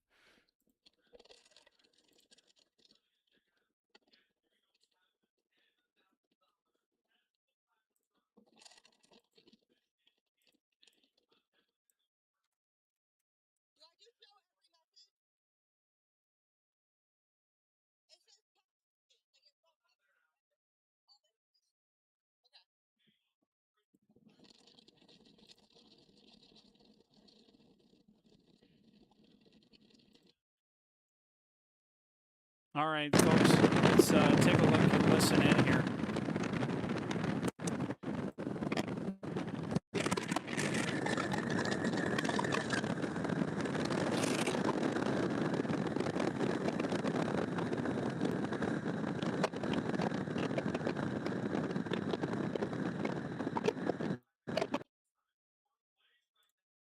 All right, you are listening in on 605 Chasers live continued coverage of severe weather in the northern plains.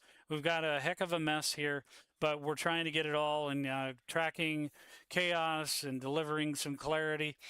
We do have storm chasers on this tornado warning, and central Iowa chasers is having some networking issues. So we appreciate them allowing us to live stream their footage.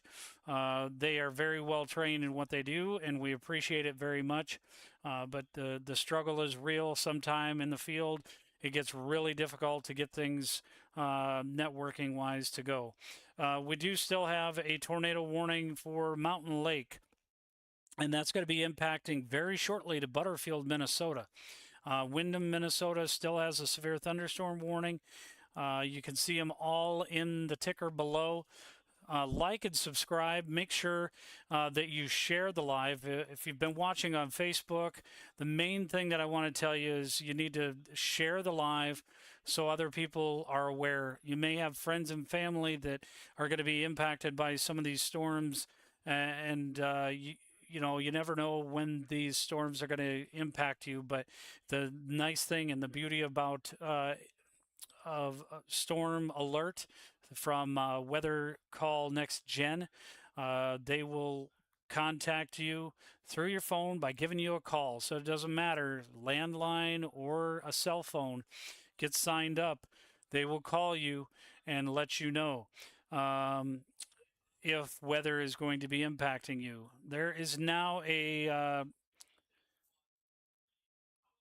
tornado warning down in Iowa. 1 second, folks.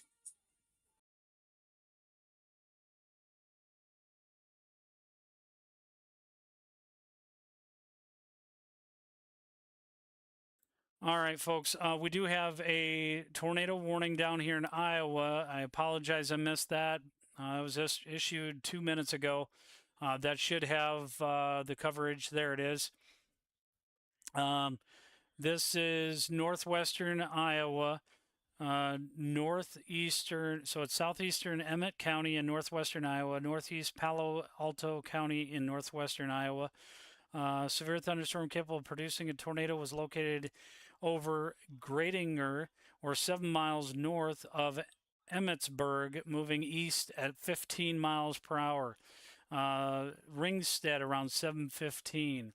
So take shelter now, folks, if you're in those areas. But as I was stating, Weather Call Next Gen, it doesn't matter where you live, they will call you. It's a service, not an app. So make sure that you go ahead and get signed up. It's just a little over 4 cents a day, $15 a year. You need to get signed up for that. Okay, so we're going to go back to the Minneapolis radar and take a look at the storm now. Waseca and Owatonna are now in a tornado warning as well. A number of these storm cells have hooks. I mean, you got Kickney, Minnesota. Kickney, I mean, goodness, Kickney, Minnesota.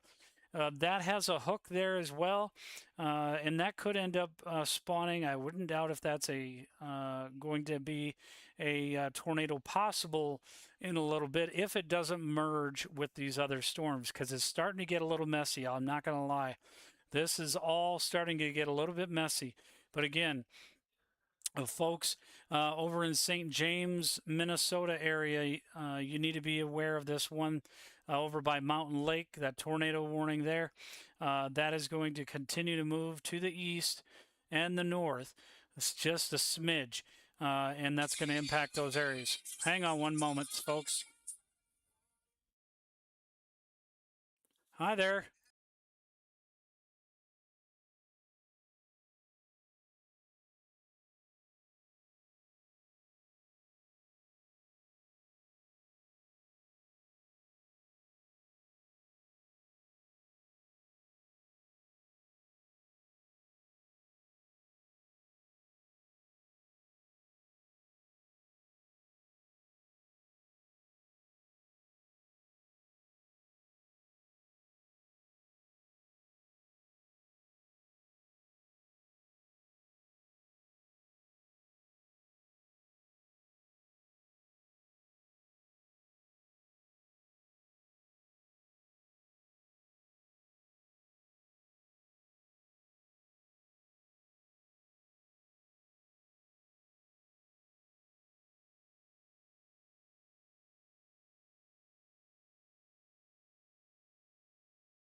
All right, folks, I apologize. I had Marshall from Central Iowa Chasers. He's going to be heading down to an area here more in the Iowa. He's going to be taking the Highway 22 and taking that route to try to get down to these storms here. I was a little concerned, though, to be honest, about that because of the fact that these are turning into high precipitation storms. And with high precipitation storms, you run the risk of not being able to see these storms. So they're running into battery issues with regards to why the stream is up and down. So appreciate y'all staying with us. I'm going to take a look at some other areas here. Again, Laverne, Minnesota. We do have the severe thunderstorm warning that's continuing there until 7:30. That now has a tornado possible tag on it over near Magnolia, and that's pretty intense. We do have a number of tornado warnings. We've got 1, 2, and then Wyndham one as well.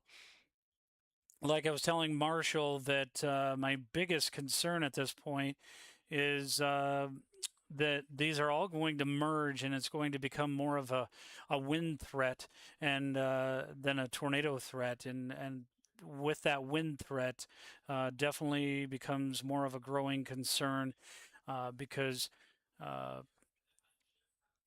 it just becomes a mess. I'm not going to lie. So they're going to go ahead. I'll get notified when they go live again.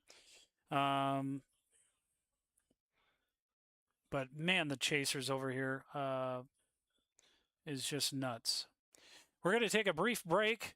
I know there's tornado warnings, but goodness gracious. Lance, you had marble to golf ball size hail covered the ground southwest side of Sioux Falls. Thanks so much for the report. I apologize. I haven't really been looking at the chat a whole lot, only because I've got my iPad with Weatherfront that I'm utilizing, and my mouse usually works, but for some reason today it is not working very well.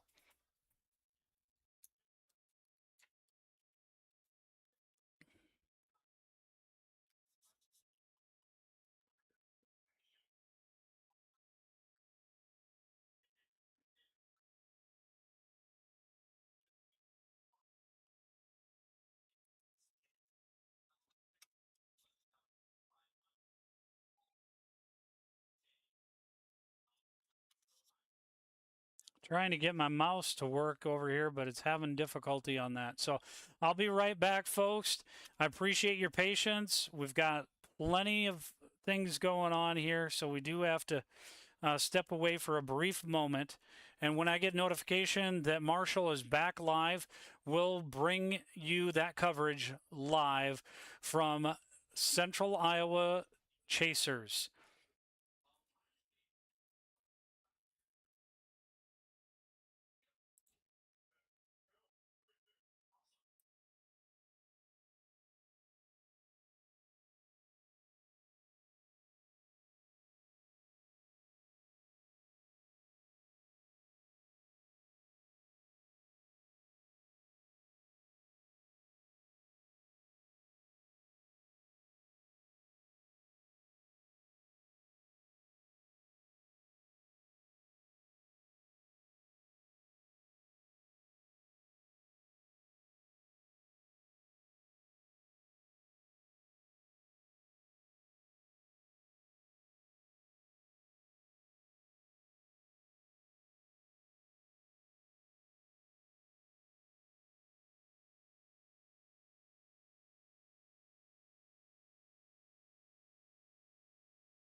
All right, folks, I am back, and we're going to take a look and see if there's anything else going on as far as what's going on with Marshall here at Central Central Iowa Chasers.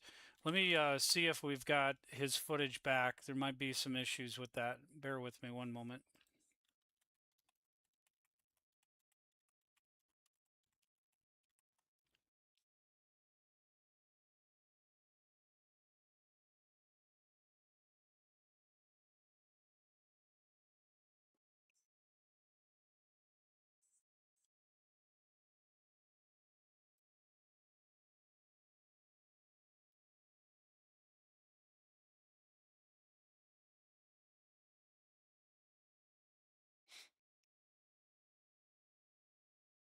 All right, looks like they are not back. I'll get notification when he does go live again.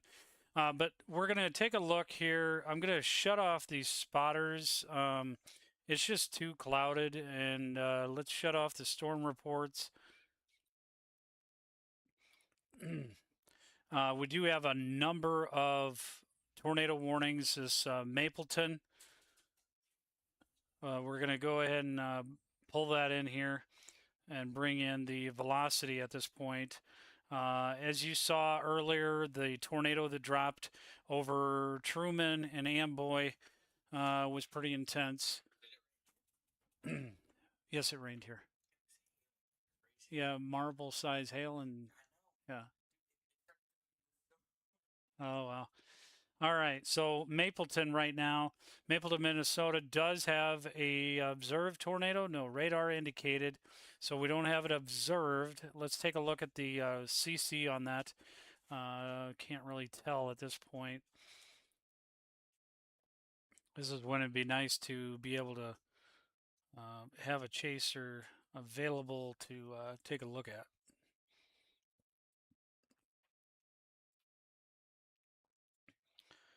It's certainly turning into more of a line of storms.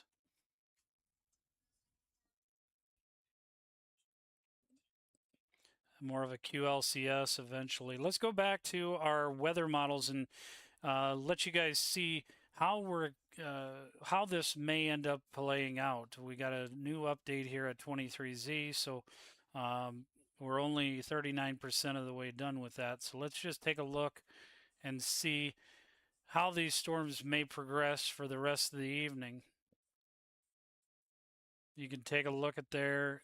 9 p.m. It's still going to be over in Rochester, Eau Claire, and eventually turns into a Boeing line segment somewhat over into Wisconsin area as well as Michigan.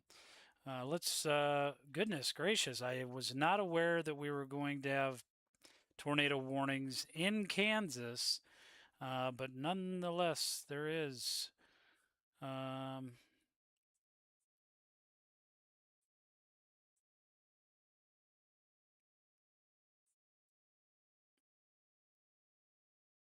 These are pretty darn crazy storms. These are all radar indicated.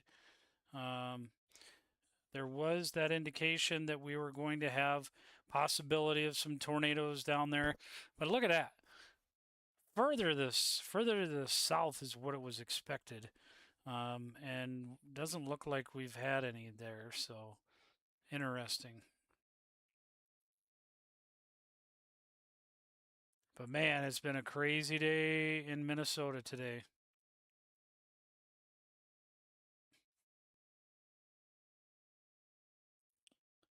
Plenty of intense storms. So Owatonna, Medford, you're in that tornado warning.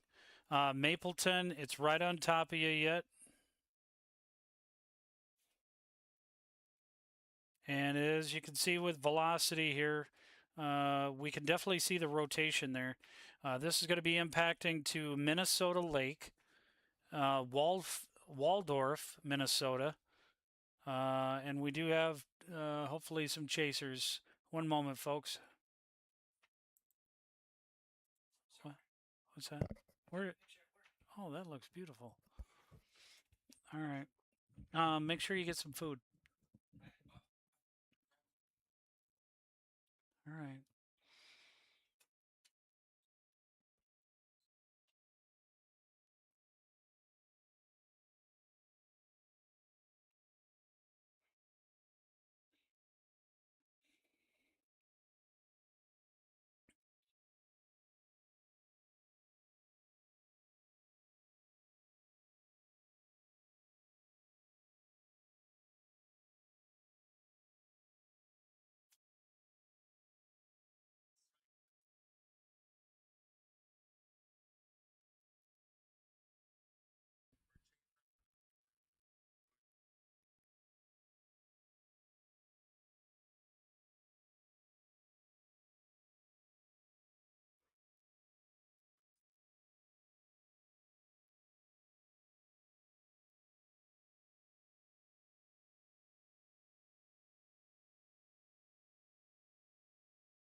All right, folks. I apologize.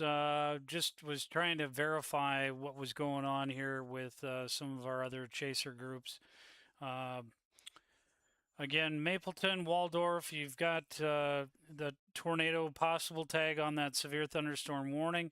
There is that tornado warning also radar indicated just to the south of Good Thunder there in Minnesota. Let's go ahead and bring up the reflectivity here and see the big part of this storm system is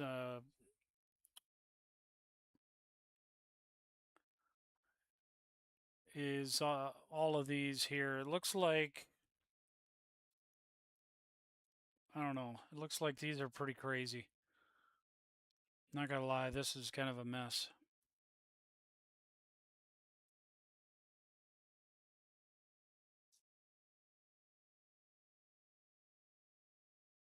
Trying to get a better view on this Iowa stuff. There we go.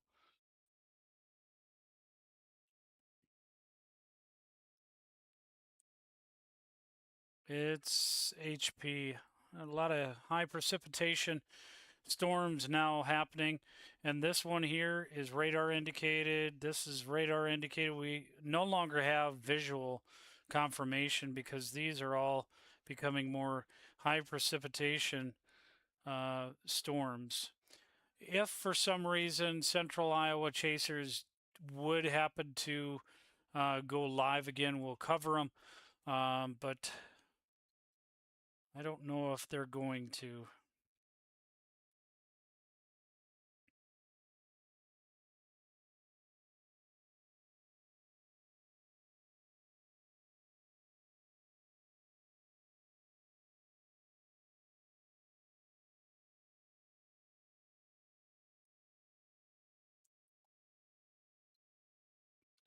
All right, let me get some music going here and we'll be right back.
Out on a gravel road at dawn, old Chevy humming like a song, coffee in a thermos, radar glowing on his face. Henry Kramer checks that sky, knows every county, every mile, a notebook full of maps and names, every town he died to save. People think he's thrill and thunder, just a man who loves the spin. But if you rode along, you'd see it's more than wind. He ain't just chasing clouds rolling in, he's teaching the next generation how to stand up to the wind. Drawing circles on a chalkboard, kids, this is where you hide. Keep your radio close, keep your family inside, yeah. When those sirens start to howl again, he ain't just chasing clouds rolling in, he's teaching the next generation how to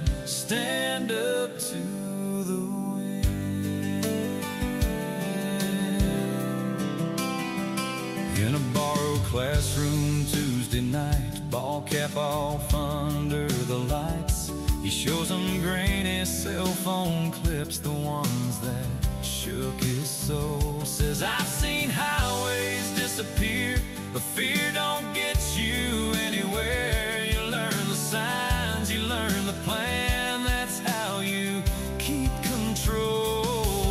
On the board he draws a farmhouse, little arrows, safest rooms. Every crayon colored shelter cuts through gloom. He ain't just chasing clouds rolling in, he's teaching the next generation how to stand up to the wind. Tells them feet get cold, you pray, but you still prepare. Bravery just being ready when it tears the air. So when those sirens start to howl again, he ain't just chasing clouds rolling in, he's teaching the next generation how to stand up to the wind. Late nights, laptop on the table, code and count his cables tangle.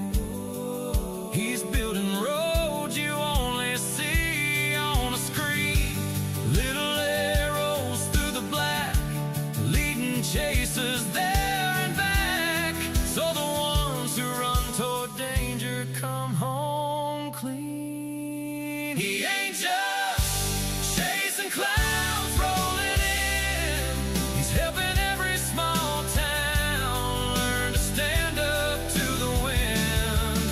From a dashboard on a back road to a shelter underground, every line of what he's building keeps him safe when it comes around. So when those sirens start to howl again, he ain't just chasing clouds rolling in, he's teaching the next generation how to stand up to the wind. Out on a gravel road at dawn, South Dakota waking up calm, he whispers, Lord, keep watch on all of them, then drives on to stand up to the wind.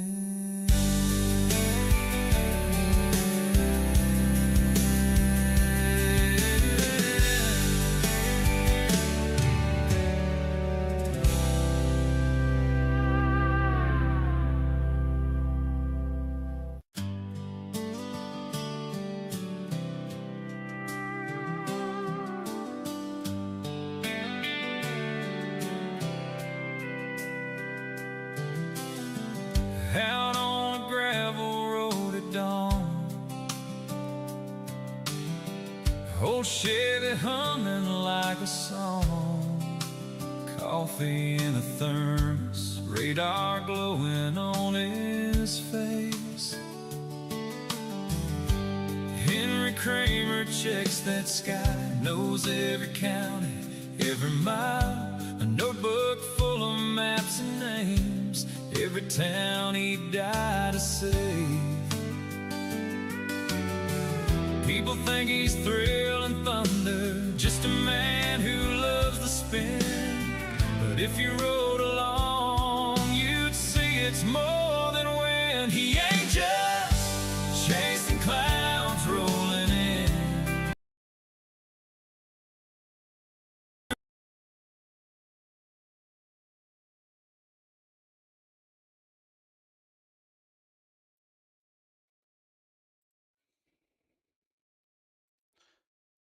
All right, folks, I am going to let you guys go. These tornado warnings are all now radar indicated. Doesn't mean that the intense storms are gone. It just means that we don't have any chasers that we're able to get visual confirmation on things.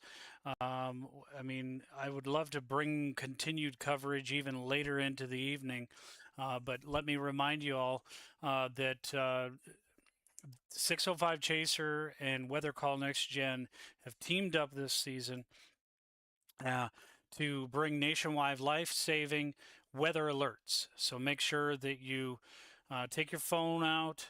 If you're watching this on TV, take your phone out and scan that QR code. Just $15 per year, and you can sign up.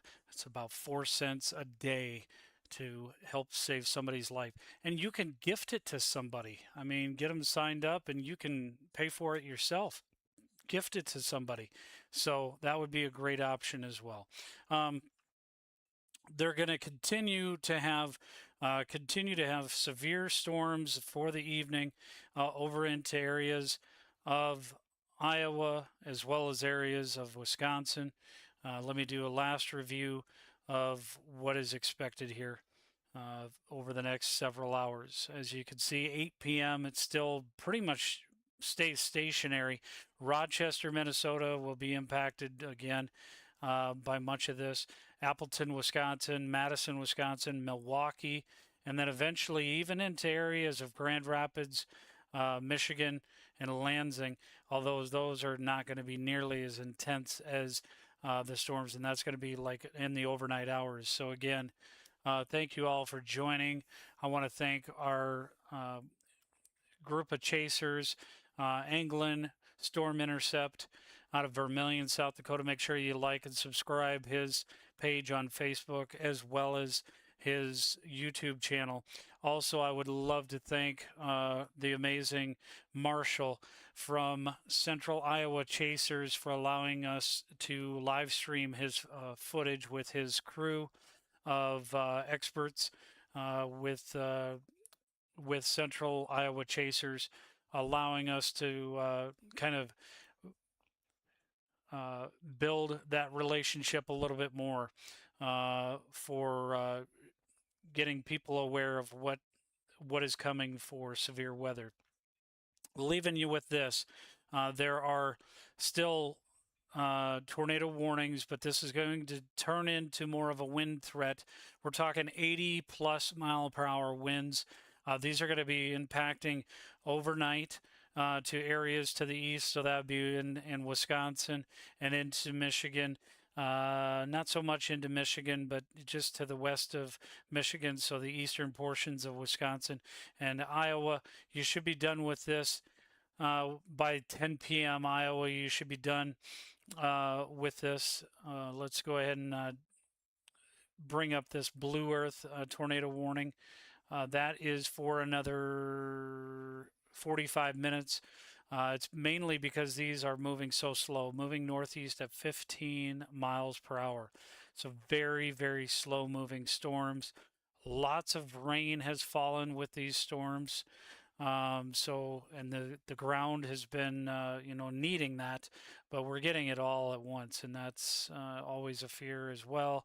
Flash flooding concerns that there could be in some of these areas as well. So thank you all for bringing me into your home, into your cell phone, and your lives. I appreciate that so much. Stay safe, everybody. I will not be back tomorrow for severe weather coverage or the rest of the week. But if severe weather should strike, I will do my best to continue posting those on my Facebook page and giving you guys alerts through the YouTube channel and TikTok and all the other platforms that we utilize. You guys stay safe, and thanks again so much for staying with me for nearly 6.5 hours. God bless everybody.